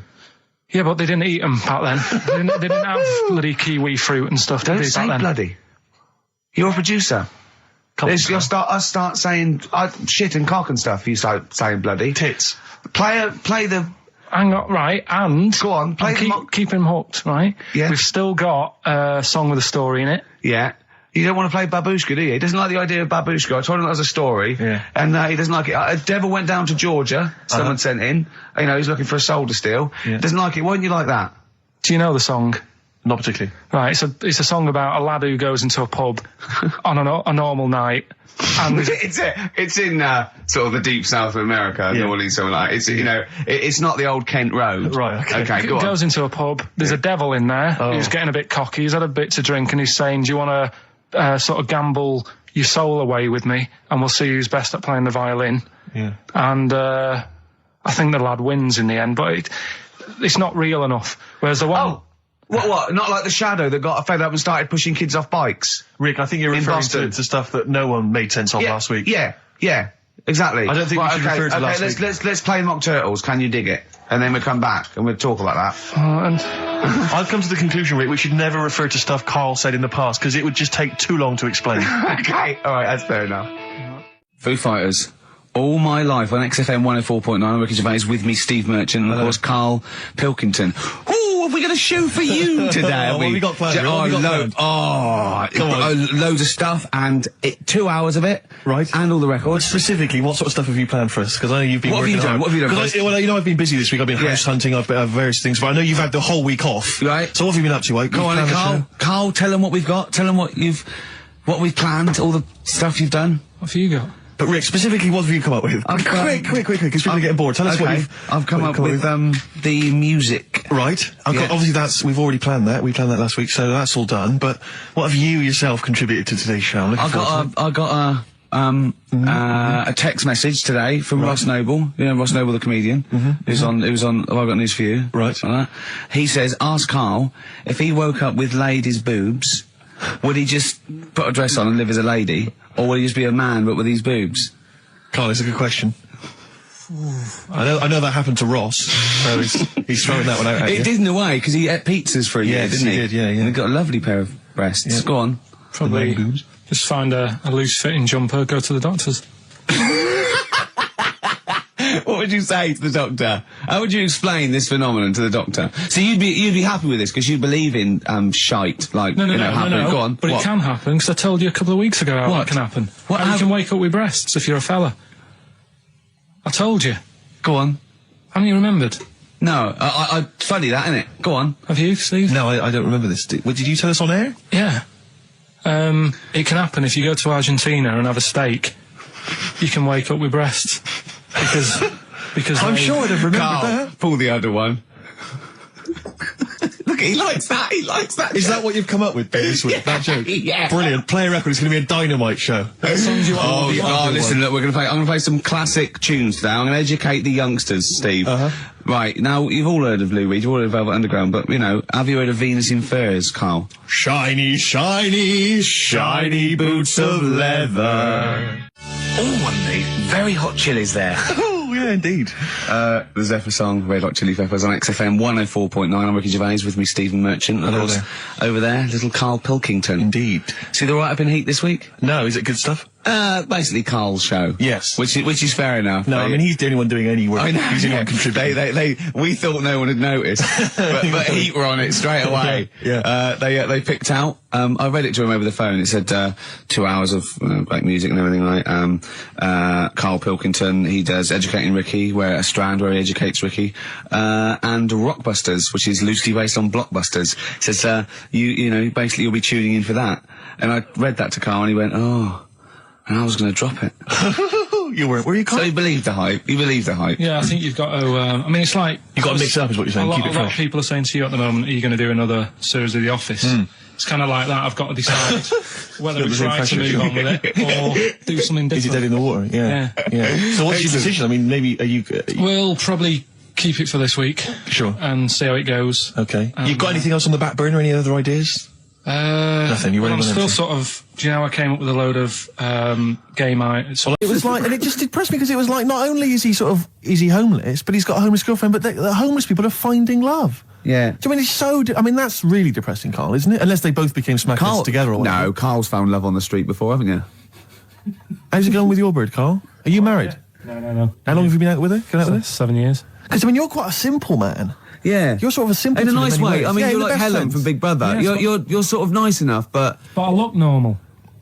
Well, yeah, you sort of do. But you could be one of those that just suddenly go mental with a pen. Yeah, do you know just what I mean? Stab people through the eyes. Yeah, you sort of look normal. But if I wouldn't really want to wind you up to a point of frenzy. How did you meet your girlfriend? Through work. What, through her work?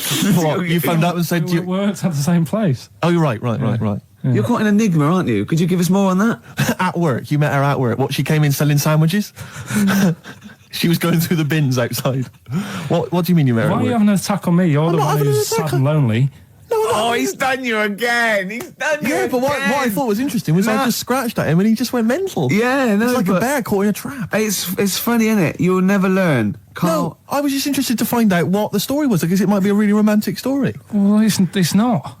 All right, jeez. I mean, the fact he doesn't want to talk about his love affair. I was thinking about you in the week, and like, does it worry you? I mean, you sort of joke about it now, and we're talking about it in the office, you know, like, oh, is Steve really touchy about the way he looks? And, oh, what's this? Where's that come from? He's done it again. He's done you again. I was walking home the other night, and I was thinking about it.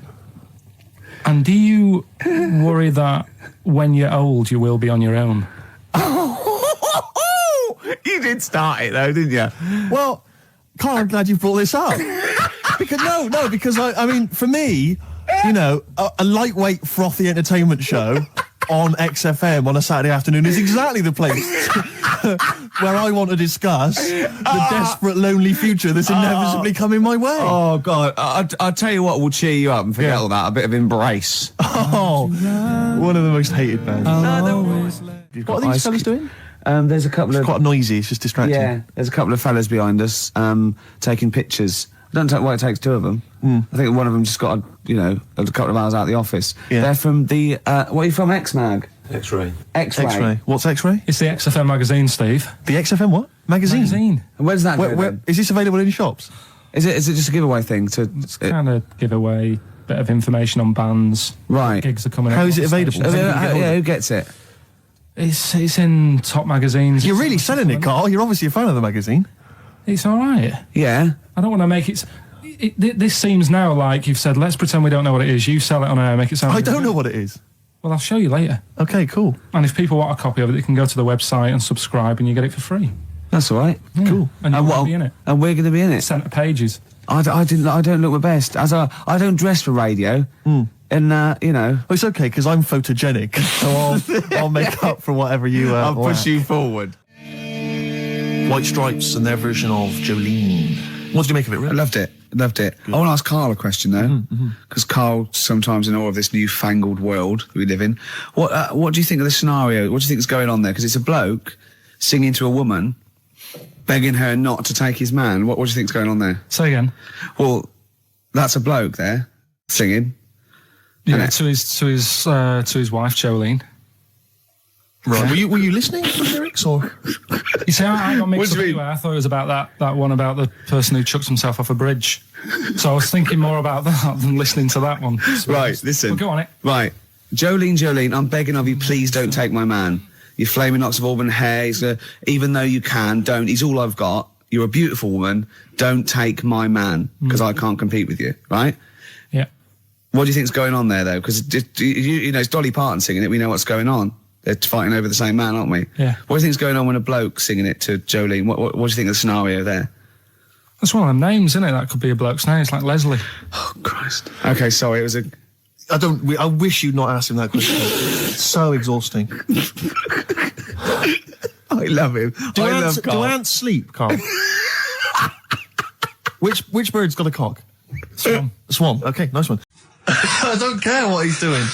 Well, basically, right, there was a load of hassle because they were using these monkeys in this Alfred's advert. Yes. Right. And what happened?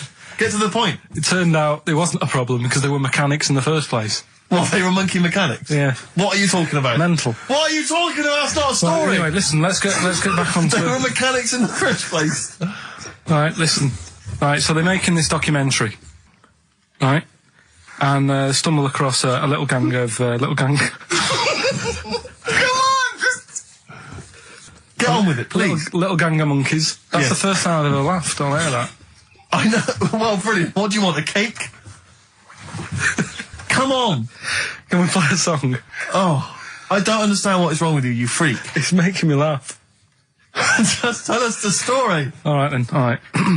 So anyway, right, so there's this documentary being made. They found a little gang of monkeys. Right, play a song. I don't know what's going on here. I apologise. It's just if you were looking forward to monkey. Got to hide your love away. According to the Beatles on XFM 104.9, I'm Ricky Gervais with me, Steve Merchant. Right, Carl, come on. Monkey news. Everyone's composed a jingle, please. Oh, chimpanzee that monkey news. Excellent. Okay. Right, where were we? We were just start again. There's some people making a documentary. For what? Okay, making a documentary in a jungle and that. Right. Stumble across a little gang. Okay, come on. All right. A little gang of monkeys. Yeah. Oh, come on. So the camera crew are there filming it. Yes. Everything's going normal. Nothing odd about it. Okay. They're not running a restaurant, they've not got any barbershops, nothing. No. Just regular monkeys going about their business, yeah. So anyway, what normally happens is the monkeys sleep with the partner. They already do what? They don't sort of sleep around and that. Once they find the girlfriend or the boyfriend or whatever, yeah. they stick with them, right? Okay. But anyway, they were watching this one, right? And it's going around a bit, sleeping around. Oily. And it was getting fatter.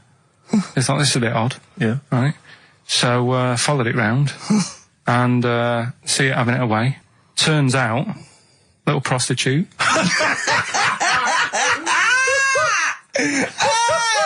Oh, God! It's a little monkey prostitute. And it was getting fatter because it was charging them bananas. What a load of old rubbish. Charging them bananas! What was it, a boy or... It was a... Woman. Little woman monkey. That's the most extraordinary monkey news I've ever heard. Oh! That is genius! Has this documentary been televised? I don't think it's been on yet. No. And that's all the information you've got? Yeah. And is that's one banana for everything? The half banana is for just oral. A paw job. Right. If you want full-blown monkey sex, it is 2.5 bananas. Sure. So, let's just play a song. Let's just play. All right, well, this is our penultimate show, so we're back next week. We're going to make it a barnstormer, I'm sure, lads. I want 100% behind it, 110% next week. All right, none of this giggling, none of this infantile giggling like two schoolboys. Right. All right, we're going to come back. We're going to have some quality monkey news next week. We're going to have all kinds of treats, I would have thought. Okay. Some great prizes. All right? Are we okay? Yeah, We're all best show. behind that. Let's make next week the best show ever. Good luck. If you miss it, then you miss out. We're ending with a track from a couple of years back. I think it was 92, 93. Dinosaur Jr. Start Chopping. Play that. Start playing. Forget start chopping. Start playing. All right. All right. See you next week. Yeah. Anyway, it's what everyone's been waiting for. It's the what last Karl time. exists for the last time. It's monkey news. Play the jingle. Oh, chimpanzee that monkey news. Right, are you familiar with 100th monkey? Keep talking. 100th monkey? 100th. Yeah, like as in like, or more than 99. 100th. Yeah. The 100th monkey. Yeah, are you familiar with that? No. No. Anyway, thanks. That was monkey news. leave that Next then. week, Adam and Jeff. What do you mean you're going to leave that? Well, I thought it was a popular phrase or something. What, 100th monkey? Yeah. What do you mean a popular phrase? What, why? What? Because you're going to do songs and phrases with it next week. We've said it was before, 100th monkey. No, it's just, it says the expression 100th monkey. Well, do That's it anyway. where What's the comes from. story? Well, it's from the 1950s, right? And the way they got it because they were following some monkeys about, right? And they started... Who was? Who was? Journalists. Oh, yeah, why? Oh, yeah. Just to see what they're up to. Right? Okay, so they're following some monkeys around, yeah. What was it? What, a documentary? Anyway, one of them... Come on! Come on! One of them washed some potatoes. Right, okay. Right, let's leave that, right? Let's leave that one. Come on! A monkey washing potatoes? Can we leave that one? No, you cannot. It's You've got to do it now. They're following what is it? Sort of like a family. Is it a family of monkeys or a... It was just one chimp and it was washing a potato and he thought, that's a bit odd, right? Yeah. And then it turns out that ended up teaching another monkey how to wash a potato. No, they do it. They go down and wash them in the sea because they like the taste of salt. And The weird thing is though, when it got to the 100th monkey, right? Even though it hadn't been taught how to wash a potato, it automatically knew. It knew what to do. What do you mean? What do you mean? It was in them. It was in them that they knew that when they get a potato, they had to wash it. That isn't the monkey news. I'm just saying that's where the expression come from. But you haven't even heard of. I think that my new TV is too big, Rick. I said that I know, when he I don't know bought what it. I was thinking. But I can't believe it. He talked about this buying it. He's got a bit of cash now, of course. And what is it? 42 inches? 42-inch plasma screen. What did it cost you? $3 grand or something? Don't tell me. That's wow, huge. it's £3.5 ridiculous. grand. $3.5 grand. Big spender. Of course it's too big. Well, I can't get far enough back in my room, in my living room for it. You know, you're meant to be, I think, 4 times the screen size away from it. Really? To get out from the air. So that's 4 times 42 inches you're meant to be sitting away from it, which is impossible. Yeah. Well, I'll have to just get friendly with the neighbours. Yeah, watch it through a hat. Yeah. If that's the case, though, aren't you better off just getting a portable? What? I don't understand that rule. What are you saying? Well, you're meant to be 4 times the screen size away from the TV. But then what's the point in having a big telly if you've got to keep moving further back? Get a portable and sit right next to it. Do see your point. Why do people go to the cinema then? Did you see films that are out yet? Fair enough, he's got you there. Done. I'd tell you this, though. I had it delivered, and, are you supposed to tip delivery men? Of course you are. I don't know. You see, if I've never had anything delivered before. Not if it's a courier with an envelope, but if it's a bloke who's struggled up the stairs, two fat blokes with a fridge, then give him a £5 for a drink. But the problem was, I didn't realise, and I was thinking to myself, I wonder if I've got to tip him. And the guy was leaving, and my mobile phone went off in my pocket, and I reached in to get it. He put his hand out, thinking it was a tip. I went, it's just my phone. And I felt terrible after he left. I didn't know. What was I going to do? Run down the street and offer him a £5? No. No, of course not. No. I'm not made of money. I just spent it on TV. Yeah, I've got no money, mate. Yeah. I just spent it all on this. To clean out my jar, everything, the drawers. Yeah, I'd take some bottles back. The problem was it took me forever to wire it in. I thought I'm not going to pay for someone to wire it up, you know. So it took me about 3 hours to wire it in, and it was huge. And I got it switched on, and the first program that was on when I got it wired in was Bargain Hunt. I'll tell you this, David Dickinson's tan almost took me eyeballs out. It was incredible. It was like X-rays. So the close. glow. You know, a huge plasma screen with this orange thing coming out, and he keeps turning to the camera, doesn't he? Just to get you. Yeah, he turns away. You get a bit close. They go, "What's he doing?" He just turns around, takes the cornea off. What do you think, Bargain Hunters? Bargain Hunters. Oh dear, that's why I'd buy a plasma screen to watch Bargain Hunt. I mean, it's ludicrous. This is the problem, is because what do you watch? I mean, have you watched anything that's been worth having? The only thing I've watched really worth watching. 24. Well, 24 works great, but also films. Obviously, that's the main reason I bought it, because films just look amazing on there. Yeah, DVD on the plasma screen. There's that one. There's that one that a bloke, right, was going to get a phone call at 4 o'clock to find out if his business was, okay, right?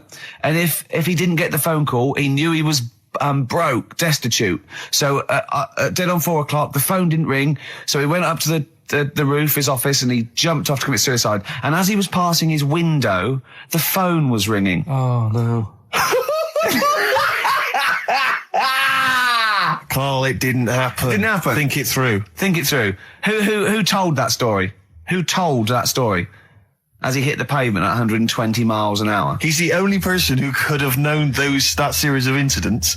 Also, why didn't he wait? As his life's at stake, why didn't he wait till 5 past? I said I'm going to give it 5 minutes just in case. In case the lines are busy. Yeah. And what sort of bloke goes, I'll call you at 4, okay, if your business... Well, call me anyway. No.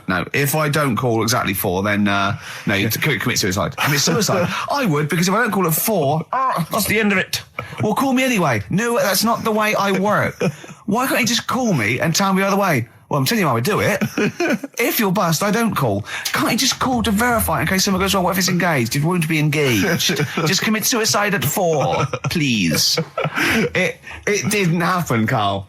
What exactly is there then? Is it just a kind of moon? And then I was washing up, and I picked up the plate, and I thought, it's amazing, isn't it?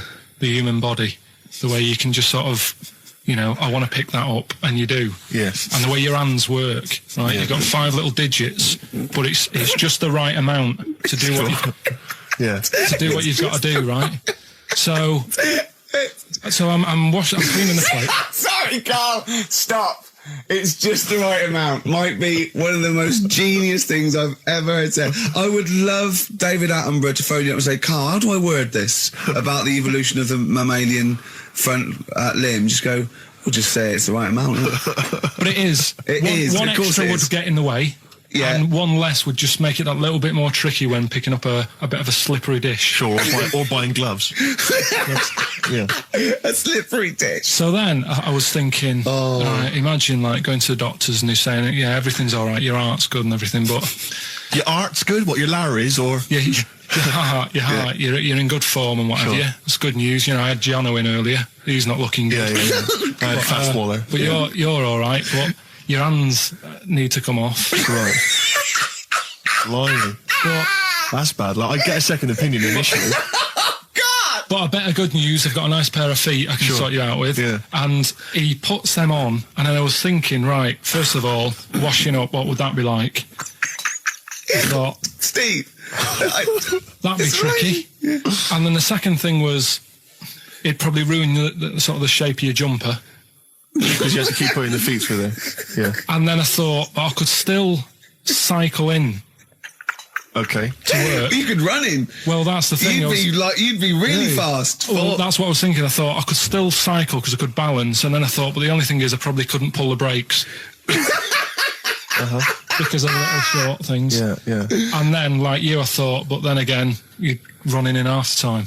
So that's what was going on in last night. So she said, yeah, it's a nudist beach. So I said, well, why, what? I said, we're all it's all mixed up. Normally on a nudist beach, it's a nudist beach and you don't go wandering on there when you get your clothes on and that. So it annoyed me a bit because there wasn't any signs. So this fella's getting closer. Well, the knob out was a sign. Yeah. Right, so he's getting closer and he walked past me. It was an old fella. And he walked past and he had a hat on and a little pipe and a big rucksack on his back. Right, so he got me thinking. Not strictly naked. I'm walking along and I'm thinking, right, why do people want to do this? So straight away, I wasn't on holiday anymore, because most of the time when I'm on holiday, I don't think about anything. Right? Your mind's a blank. I just switch off. Right? But all of a sudden, this has got in my head now, and I turn around to look at him, and check out his eyes. And this bag, right, I swear, it was massive, right? What? You had a massive bag? The bag. His rucksack? His rucksack. Oh, right, okay. When he said there was an old couple coming towards me, I said, what was lower, the bloke's bollocks or the woman's tits? And he said, well, that was another point, she might as well have worn knickers. Because so you can see it. That's what he said to me. So you saw the bag? So it annoyed me, yeah, because the whole idea in it, this is what I think, I mean, I might be wrong, right? Might be wrong. Chances are you never have been. You never have been before. Being nudist, right? What's it all about?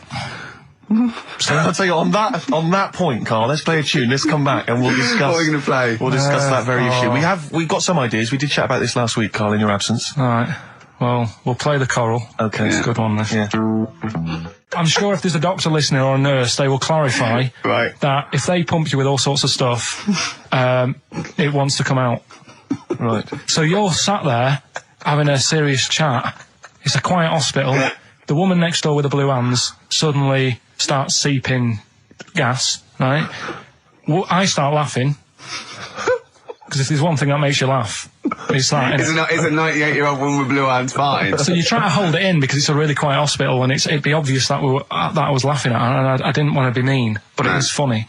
And then it got me talking about my auntie, because my auntie Nora, she same thing, pumped her with loads of drugs. She used to have a cabinet next to the bed is like boots. She's got loads of stuff, right, for all sorts of stuff. And I mean, she's not that old, but she's on loads of stuff, right? She's a bit coked up, is she? She called up my mum once. And, yeah, you told us this. Go on, tell it again. And she said, oh, how are you doing and that? She said, all right. Bit worried though. My mum said, wow, what's up? She said, I've been breaking wind. So she goes, well, you know. She says, no, but this one is going on and on and on. And she was like, she was like, what do you say? What's like passing wind, farting for 5 minutes. One thing, not like, you know, trumping and then nothing. Yeah. Continuous drone of a fart. I'm eating. Hey? I'm eating. So am I. Carl, you have to carry on. Right, yeah. We're all eating. Those crisps, food crisps.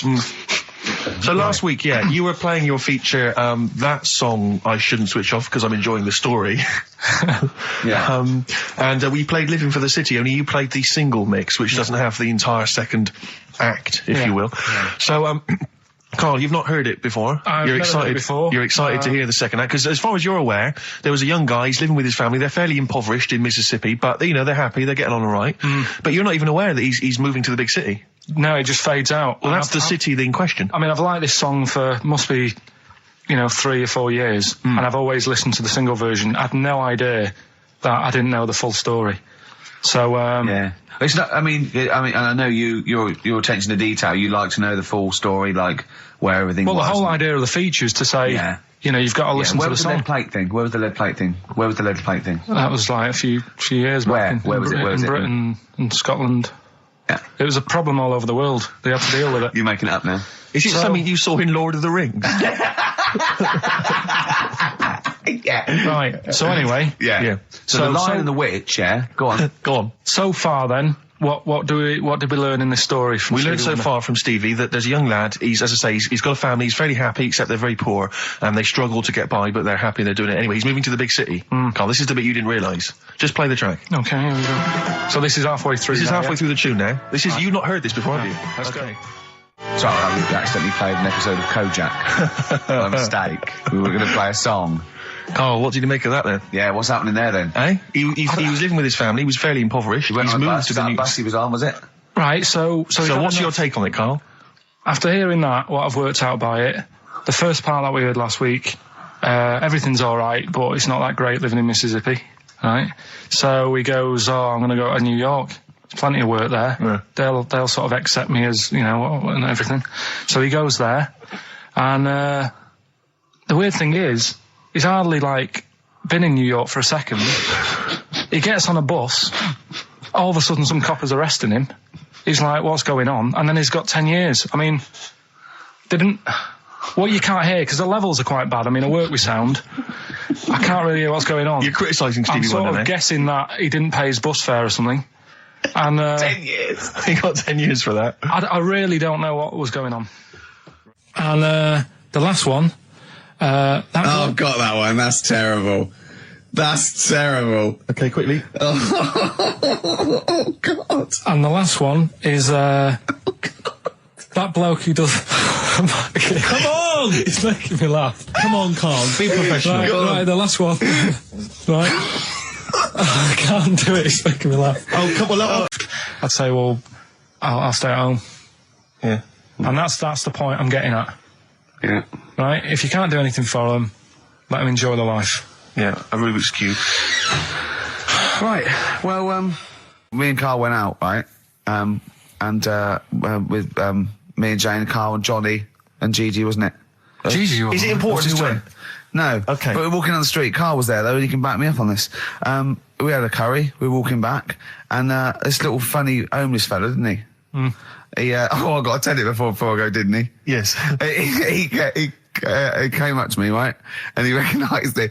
And he came up to me and he went, he said, I've just nicked 5 of your DVDs from HMV. And he shook my hand. He was so happy with it. And I went, right, excellent. He went, all I do is I just swing the bag over the top. Like that when I'm going out. And he had a bag full of DVDs, didn't he?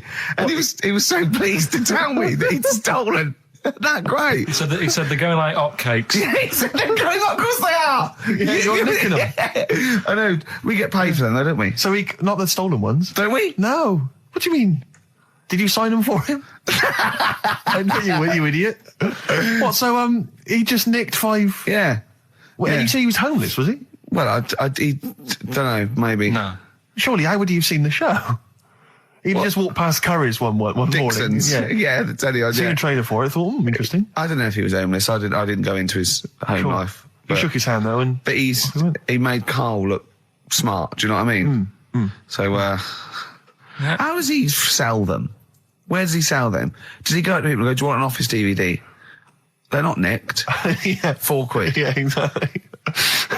Are these stolen? No. They've still got the tags on them. Well, it's like those people who, those cab drivers that you'll meet at sort of 3 in the morning who've just got a car. Yeah. And just went out with a car. Yeah. And just, I'll pick people up and charge them. Yeah. I got in one once. I said to him, the guy just pulled up. I said, he said, I was in East London. I'm going back to North London. I said, going to Swiss Cottage. He went, sure, hop in. We set off. He went, do you know the way? I said, well, not really, no. I thought you know the way. You're in a cabbie. He went, no, don't really know the way there. I said, have you got an A to Z? He went, no. I thought, well, if you're going to go out just on the, just winging it as a cab driver, two things, take a map and a torch. He didn't have either. He said, well, I'll probably get to Camden. I said, right, I'll direct you from there. Drove on for about 5 minutes, making conversation. About 5 minutes later, he went, do you know the way to Camden? I thought you knew the way to Camden. I don't really know the way. I thought you did. Oh. It was let me out. You know, 4 quid. Exactly. And that's, I don't know who's got that sort of time on their hands that they just think, it's 3 a.m. I'm at a loose end. I think I'll go out doing a bit of cabbing. Wow. Yeah. Because your dad was a cabbie, wasn't he? Yeah, he was, yeah. Couldn't stand it, but it's good money. He was he wasn't like a chancer, though. What was he doing when he put that little Forrest Gump in a weedy bin? That was part of the cab company thing. They had to do like a charity event once a year, and he did it 1 year. Never asked him again. Tell us the story again. I'd rather not, because we got a few sort of complaints about it. Why? Why did you get complaints about it? Because he put a kid in a bin, and it's not the thing to do. But we could use it as a sort of sobering lesson for people. Yeah, tell it like a, you shouldn't do it. Nah, yeah, but that's how I did it last time, but people still didn't like it. All the stuff I tell you, we don't take the mickey out of people on purpose. No. It's real life, isn't it? And that goes on in life. Yeah. My dad was saying that in hospital, though. Do you know I was in hospital? Yeah. He did some jokes about old people and that. And he said, at the end of the day, if something makes you laugh, it's funny. And if it makes you laugh, you can't help laughing, can you? Do you know what I mean? So, what are you meant to do? And laughing's good for you. Yeah. So, but being laughed at isn't as good for you, is it? No, but there's probably more people laughing at one person. So if you balance it out, there's only one person who's upset and there's a bunch of people laughing. So it's Jesus. Give me an example of that. Give me an example. Well, for instance, Karl Pilkington as he talks and the people listening. Yeah. No, give me an example of I can't because again, that's what I'm saying. I can't tell you the story because there might be someone out there who this person might even be listening and think, I forgot about that and you brought it all back to me. Yeah. So I prefer to leave it, but I think people know. Why did he put him in the bin in the first place? Because he was getting out of hand. What was he doing though? You see, I can't explain. You can. Don't be silly. I prefer to leave it, honestly. What was he doing? Was he annoying him? He was annoying my dad and the other people in the cab. Right. And he thought, how can I deal with this before it gets too out of hand? Yeah. He pulled over and put the lad in a wheelie bin. I'm gonna best. So we'll leave that. Some people emailed in the songs with stories in it. One of them was Babushka, and he went, what's that? And I went, that's Katie Bush. I went, what is it? I said, it's about a woman who dresses up as another woman to seduces her husband. He went, they wouldn't work. Just dismissed it like that. Why do you think it would work? Because you'd know. I mean, say like, right, Suzanne, right, who I go out with, right? She can see me from, say, if I'm coming down the high street. Yeah. She knows it's me by the way I walk. Right. So just the fact that this woman went and put a wig on, there is no... You haven't even heard the song! I know, but you're saying that she put a disguise on and he's like, I fancy her, and he takes her out and he doesn't know it's his missus. You're not buying it. I mean, I'm controlling this. Whereas the flea with your brain going to Glasgow, perfect sense. Yeah, Babushka, rabbit. Had a swimming pool and that. Yeah. Yeah, it's good. I think it was one of the better ones on the island. Okay. Nightlife? Wasn't really in it. There was a bar, there was some bands playing. Yeah. Not very good. Food got a bit boring. Yeah. It was always the same food every night, but they sort of themed it and made out as if it was different. So, like, on Mexican night, it'd be chicken with a nacho on it. Right. And Chinese night, sort of chicken with a little prawn cracker on it and stuff. Sure. But that got a bit boring. That's me just turning on my phone, because I want to read to you a text that I got from Karl. I think you sort of sum up the holiday in this text, don't you? Do you remember it? I can't remember. Let's have a look. Let's have a little look. Instantly, what did Suzanne, your girlfriend, make of it? Similar view to you? That they should fill in the holes? Yeah, it's just that thing. You see, I went on a coach trip, right? And you go and see the volcanoes. Like I say, there's 36 of them. Yeah. Which, how many do you need? And when we're on the coach going round all these volcanoes, the fella on the front's going and look out your left window at the moment, and there's a volcano. And if you quickly look out of the right-hand side there's another one. Right. And on the left, he's just like, all right, we've seen it. Sure. Do you know what I mean? Yeah. And that trip, I mean, we'll talk about that trip in a bit. Right, this is the text I got from Carl, right? Alright. Been up to a volcano. Been in some dead artist's house who built his house in the lava. They said they would show me science with volcanoes, but all they did was chuck some water in a hole and it shot up in the air. No dwarves in the canteen, no scousers here, but there is a Swede woman with a big head. She looks effing gormless with a cap on. Alright? So a little reference there to... A Swede woman? What's that mean? Do you mean Swedish? Yeah. Or she looked like a vegetable? No, a Swedish woman. But they've all got sort of quite big bill, aren't they? And I sent him a text. Oh, well, it's just good to be on holiday because, you know, I'm working. He sent back, so am I. Just been watching Sky News. There is a school for monkeys who want to get a band together.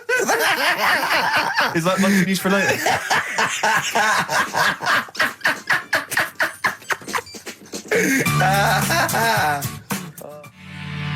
Oh My Corazon by Tim Burgess. I can't get enough of that. I love that chorus.